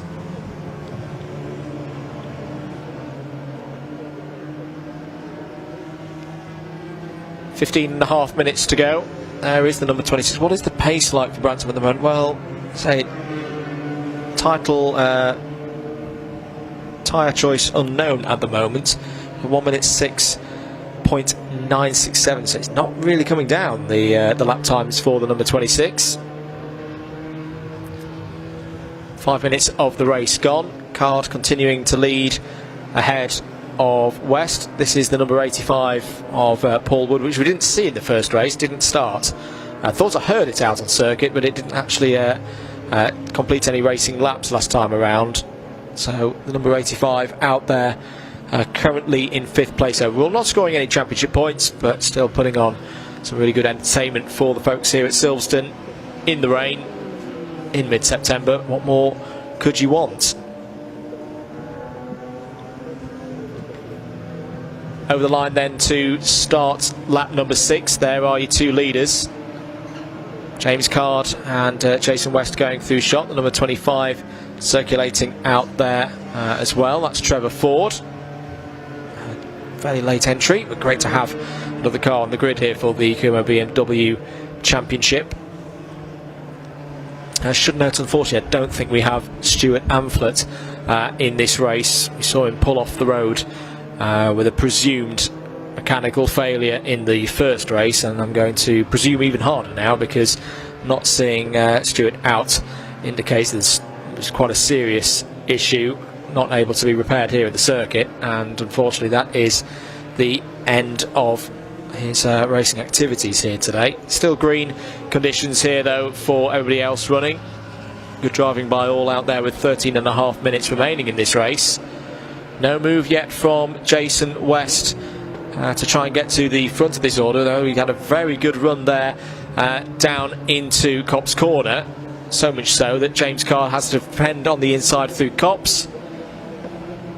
There is Brian Branson, just doesn't seem to have the pace of West and Card ahead. 1 minute 7.3 last time around, whilst his competitors up the road, these two here, both in the 1 minute 4s.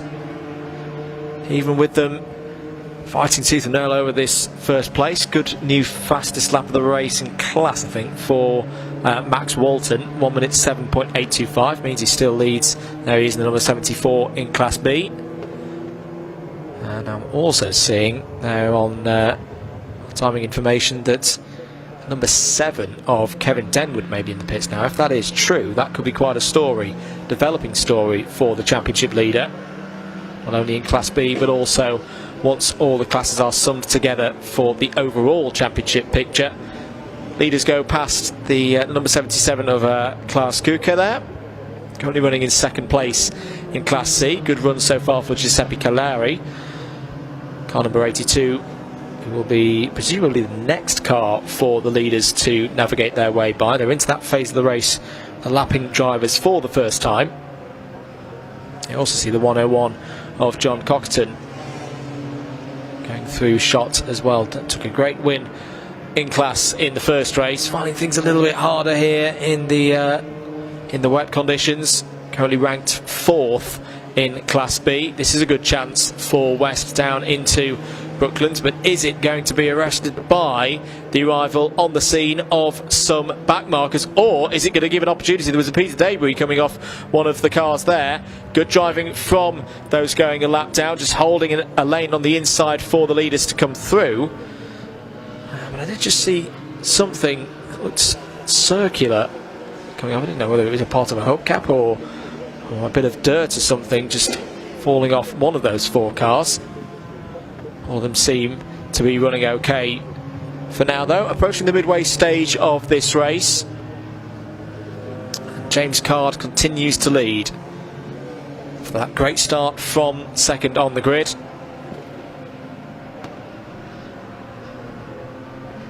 And once again, bit deep there, the number 76 of Jason West. That's the thing in these conditions. You want to be right on the biting point, maximum efficiency for your braking scenarios, but if you just go over the edge and stash a tyre, you will lose a lot of time out there on track. That's your battle going on for 8th place in category, Kalari and Cockton, and I do believe that there is a problem for Denwood, because number 7 is not being scored anymore over the line. Still good scrap going on here between Kalari and Cockton. Midway stage of the race. New personal best has just gone in from the race leader, 1 minute 4.376. Not quite the fastest lap of the race so far. That's still with Jason West on a 1 minute 4.210. Here's Klaus Kuka, second place at the moment for Klaus in his category that he shares with Giuseppe Calari and the number 25 today of Trevor Ford. And Nigel Williams on track today, who we saw earlier in the season at Castlecombe. Still quite intrigued as to what's happening with the number 26 of Brian Bransom. He's been on great form recently, took the win earlier today, was strong at Donington Park as well, but at least in this second race, pace just doesn't quite seem to be there. Still carrying on, of course. There's points to be won in this race. And, Brian Bransom in a good position, looking to move up through the order. Hasn't been at every single race so far this season, but when he has been here, as I say, the pace has been good, the results have been strong. Apart from a little bit of misfortune in the middle of the summer. 8 minutes and 45 seconds to go then. And latest car I've seen to go up on timing is in pits, and I really hope this isn't the case, and this is just one of those where the rain starts to play funny things with the technology out there. But I think the number 74 of Max Walton has come into pit lane, and that would be a real shame. That was a super drive by Max Walton up to that stage, but that may well have ended at the end of lap number 9. Paul Wood goes through your shot. Invitational car circulating in the top 5 at the moment. I can hear that there is a car in pit lane. There's your new leader in Class B now, Tommy Grout, with a fantastic livery. Do like this one.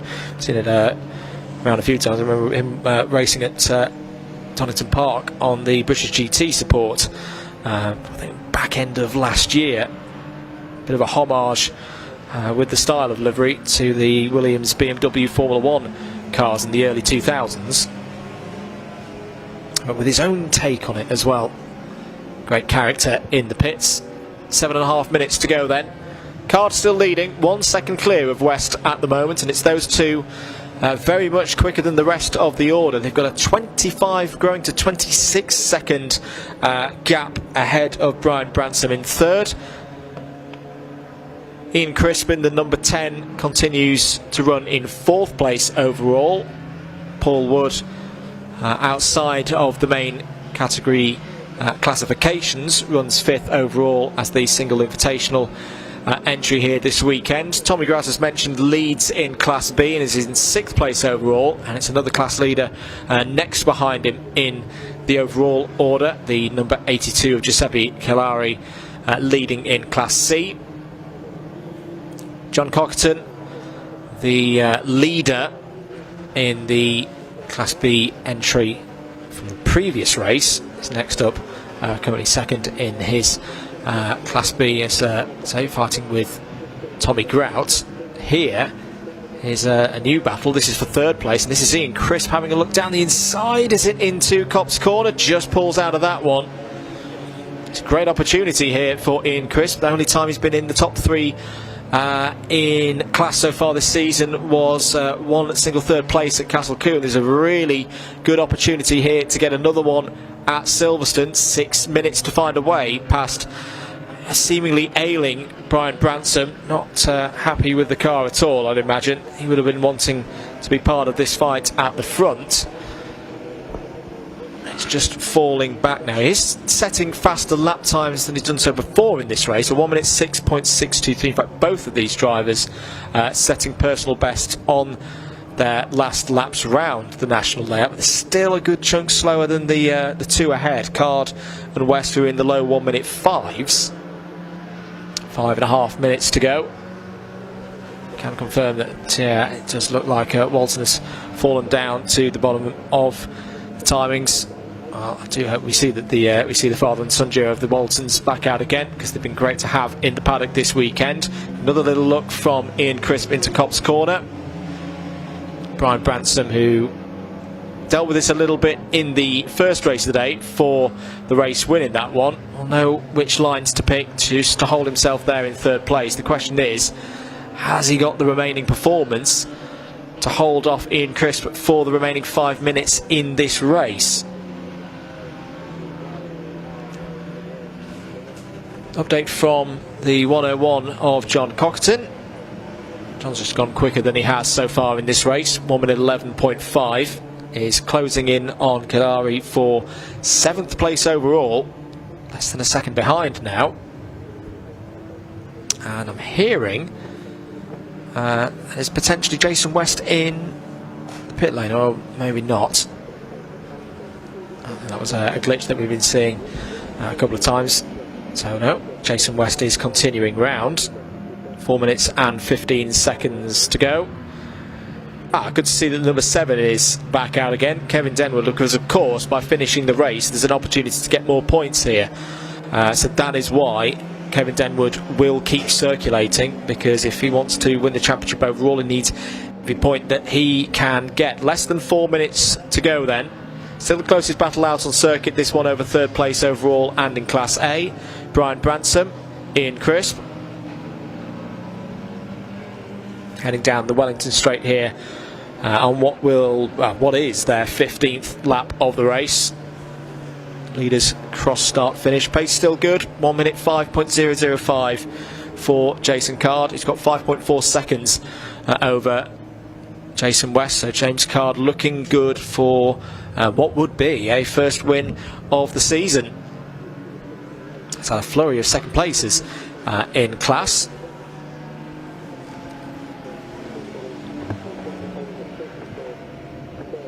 Three laps to go most likely. If I've done the maths right in my head of the remaining time, we can definitely see there's 3 minutes of that time remaining. No changes further down the order. Grout still leading in Class B, looking comfortable in Class B because his gap over the rest of the competition is so big at the moment there's not actually rest. Hey, there it is, 44 seconds ahead of Kilari, and his nearest Class B competitor John Cockerton is only just behind, so yeah, treat it 42, 43, 44 seconds the advantage for Grout at the moment. there is your race leader. 2.5 minutes to go, so this lap will take us down to around 1 minute and 25 remaining. So yeah, there'll be this lap plus 2 more, and looking really comfortable. I've got to give it to James Card. He did it off the line from P2. That is the number 7 of Denwood, just waving everybody through. As I say, there's most likely a power issue for Denwood, but he wants to keep circulating because the rules of the championship mean that if he can be classified, then he'll score more points, even if it is in last position in the category.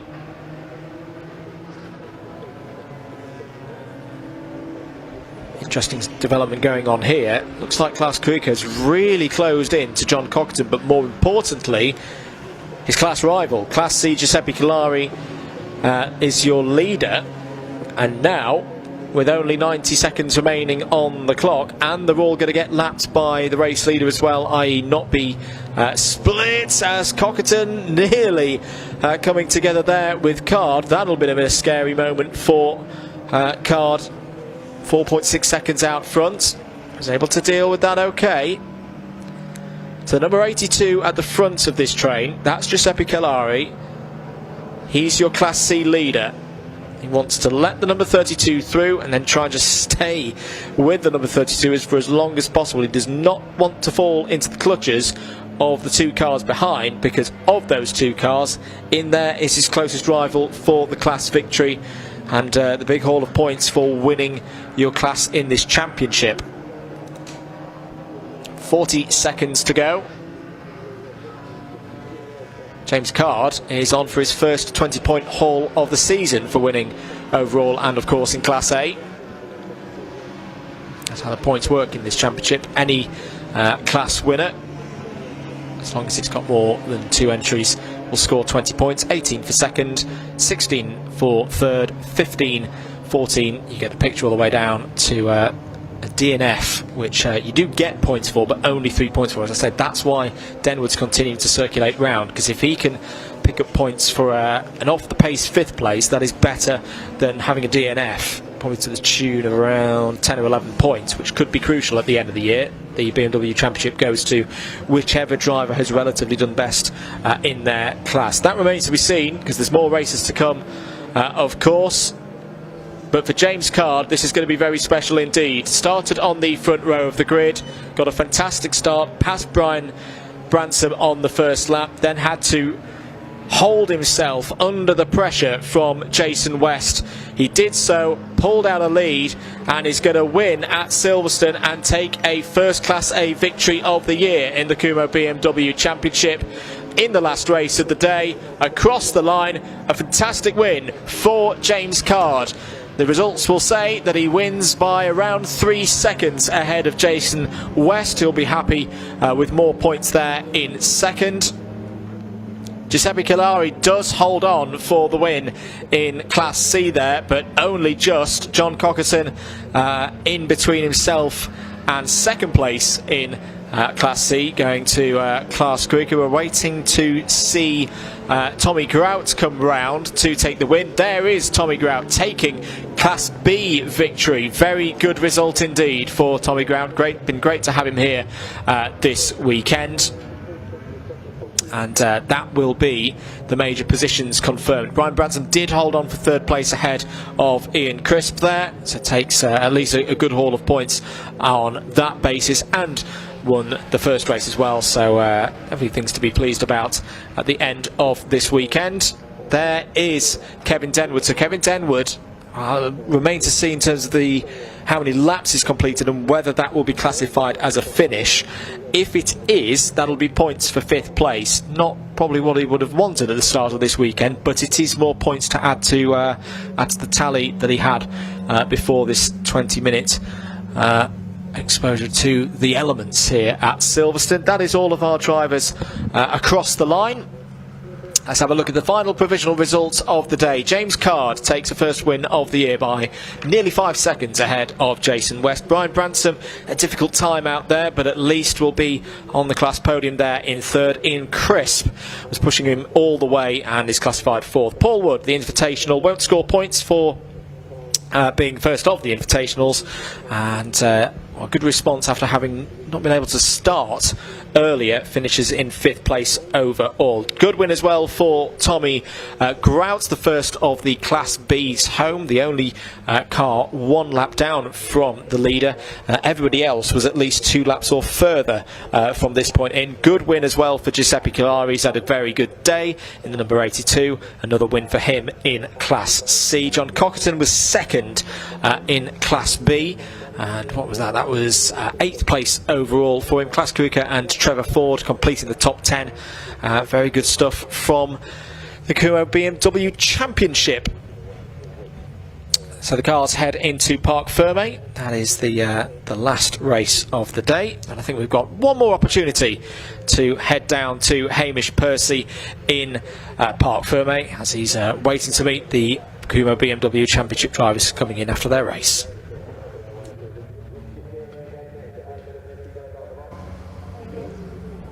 Well, what a final race that was. The BMW Championship did not disappoint, and I'm joined now by the winner. How was that for you? Oh, it was a brilliant race. After this morning with the power issues, we fixed it. Had a great race with Jason. Had a great race with Jason for the 30 laps. Unfortunately, we dropped it off. But no, it was a brilliant race. Car was awesome, mega. The noise down here is extremely loud. Hopefully you can hear it at home, but we're struggling to even hear each other here. But tell me, what went right in the race? We just changed the settings. We fixed the problem the first race, and we just hit the sweet spot on the settings, and the car was just brilliant to drive. Perfect. Well done. Congratulations. I'll let you enjoy it with your team as we try and grab a word with Brian, who finished P3. Sorry to interrupt, Brian. Are we all right to grab a word with you? Yeah. How was the race for you? Yeah, it was good. I sort of had the wrong tyre on, but apart from that was really good. Yeah. Apart from the tyre, what went right then? I brought it home without crashing, I suppose. There must be some other things that went right. You finished P3? Yeah, finished P3, it's all good.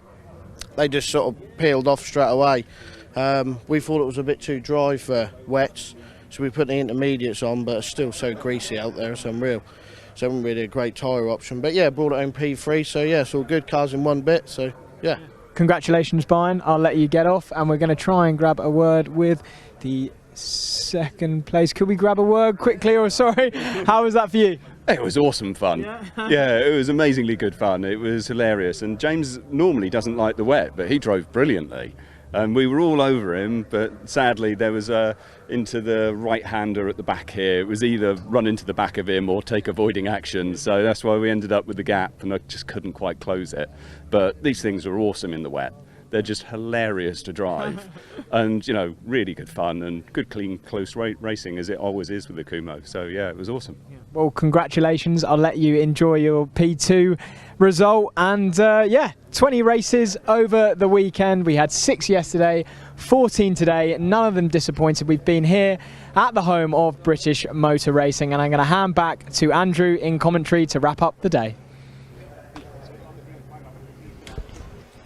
Thank you very much, Hamish. Great job all weekend in the paddock and in Parc Ferme, getting all of our interviews with the drivers across the different categories. One more mention for the Kumho BMW Championship. They do have one more meeting remaining this year. They'll be at Alton Park on the 14th of October with a number of other series as well. They're in a beautiful part of the world, so if you can get up there to Alton Park on the weekend of the 14th, you will be entertained of that, I am sure. That brings us to the end of our racing coverage here today. Thank you to everyone at the British Automobile Racing Club for a fantastic weekend of racing. Thank you to all the marshals, of course. Some superb marshalling today in tough conditions out there on circuit. We could not go racing without them. Thank you to everyone here who's helped with the production, 24/7 TV, and if you enjoyed the commentary as well. My name's been Andrew Mather. If you missed any of the racing this weekend, don't worry, it will all be available for you to watch here on the BARC YouTube channel at your leisure. And until the next time, enjoy the rest of your Sunday, enjoy the rest of your weekend. Thank you for being with us here at Silverstone. We'll see you very, very soon. Bye bye.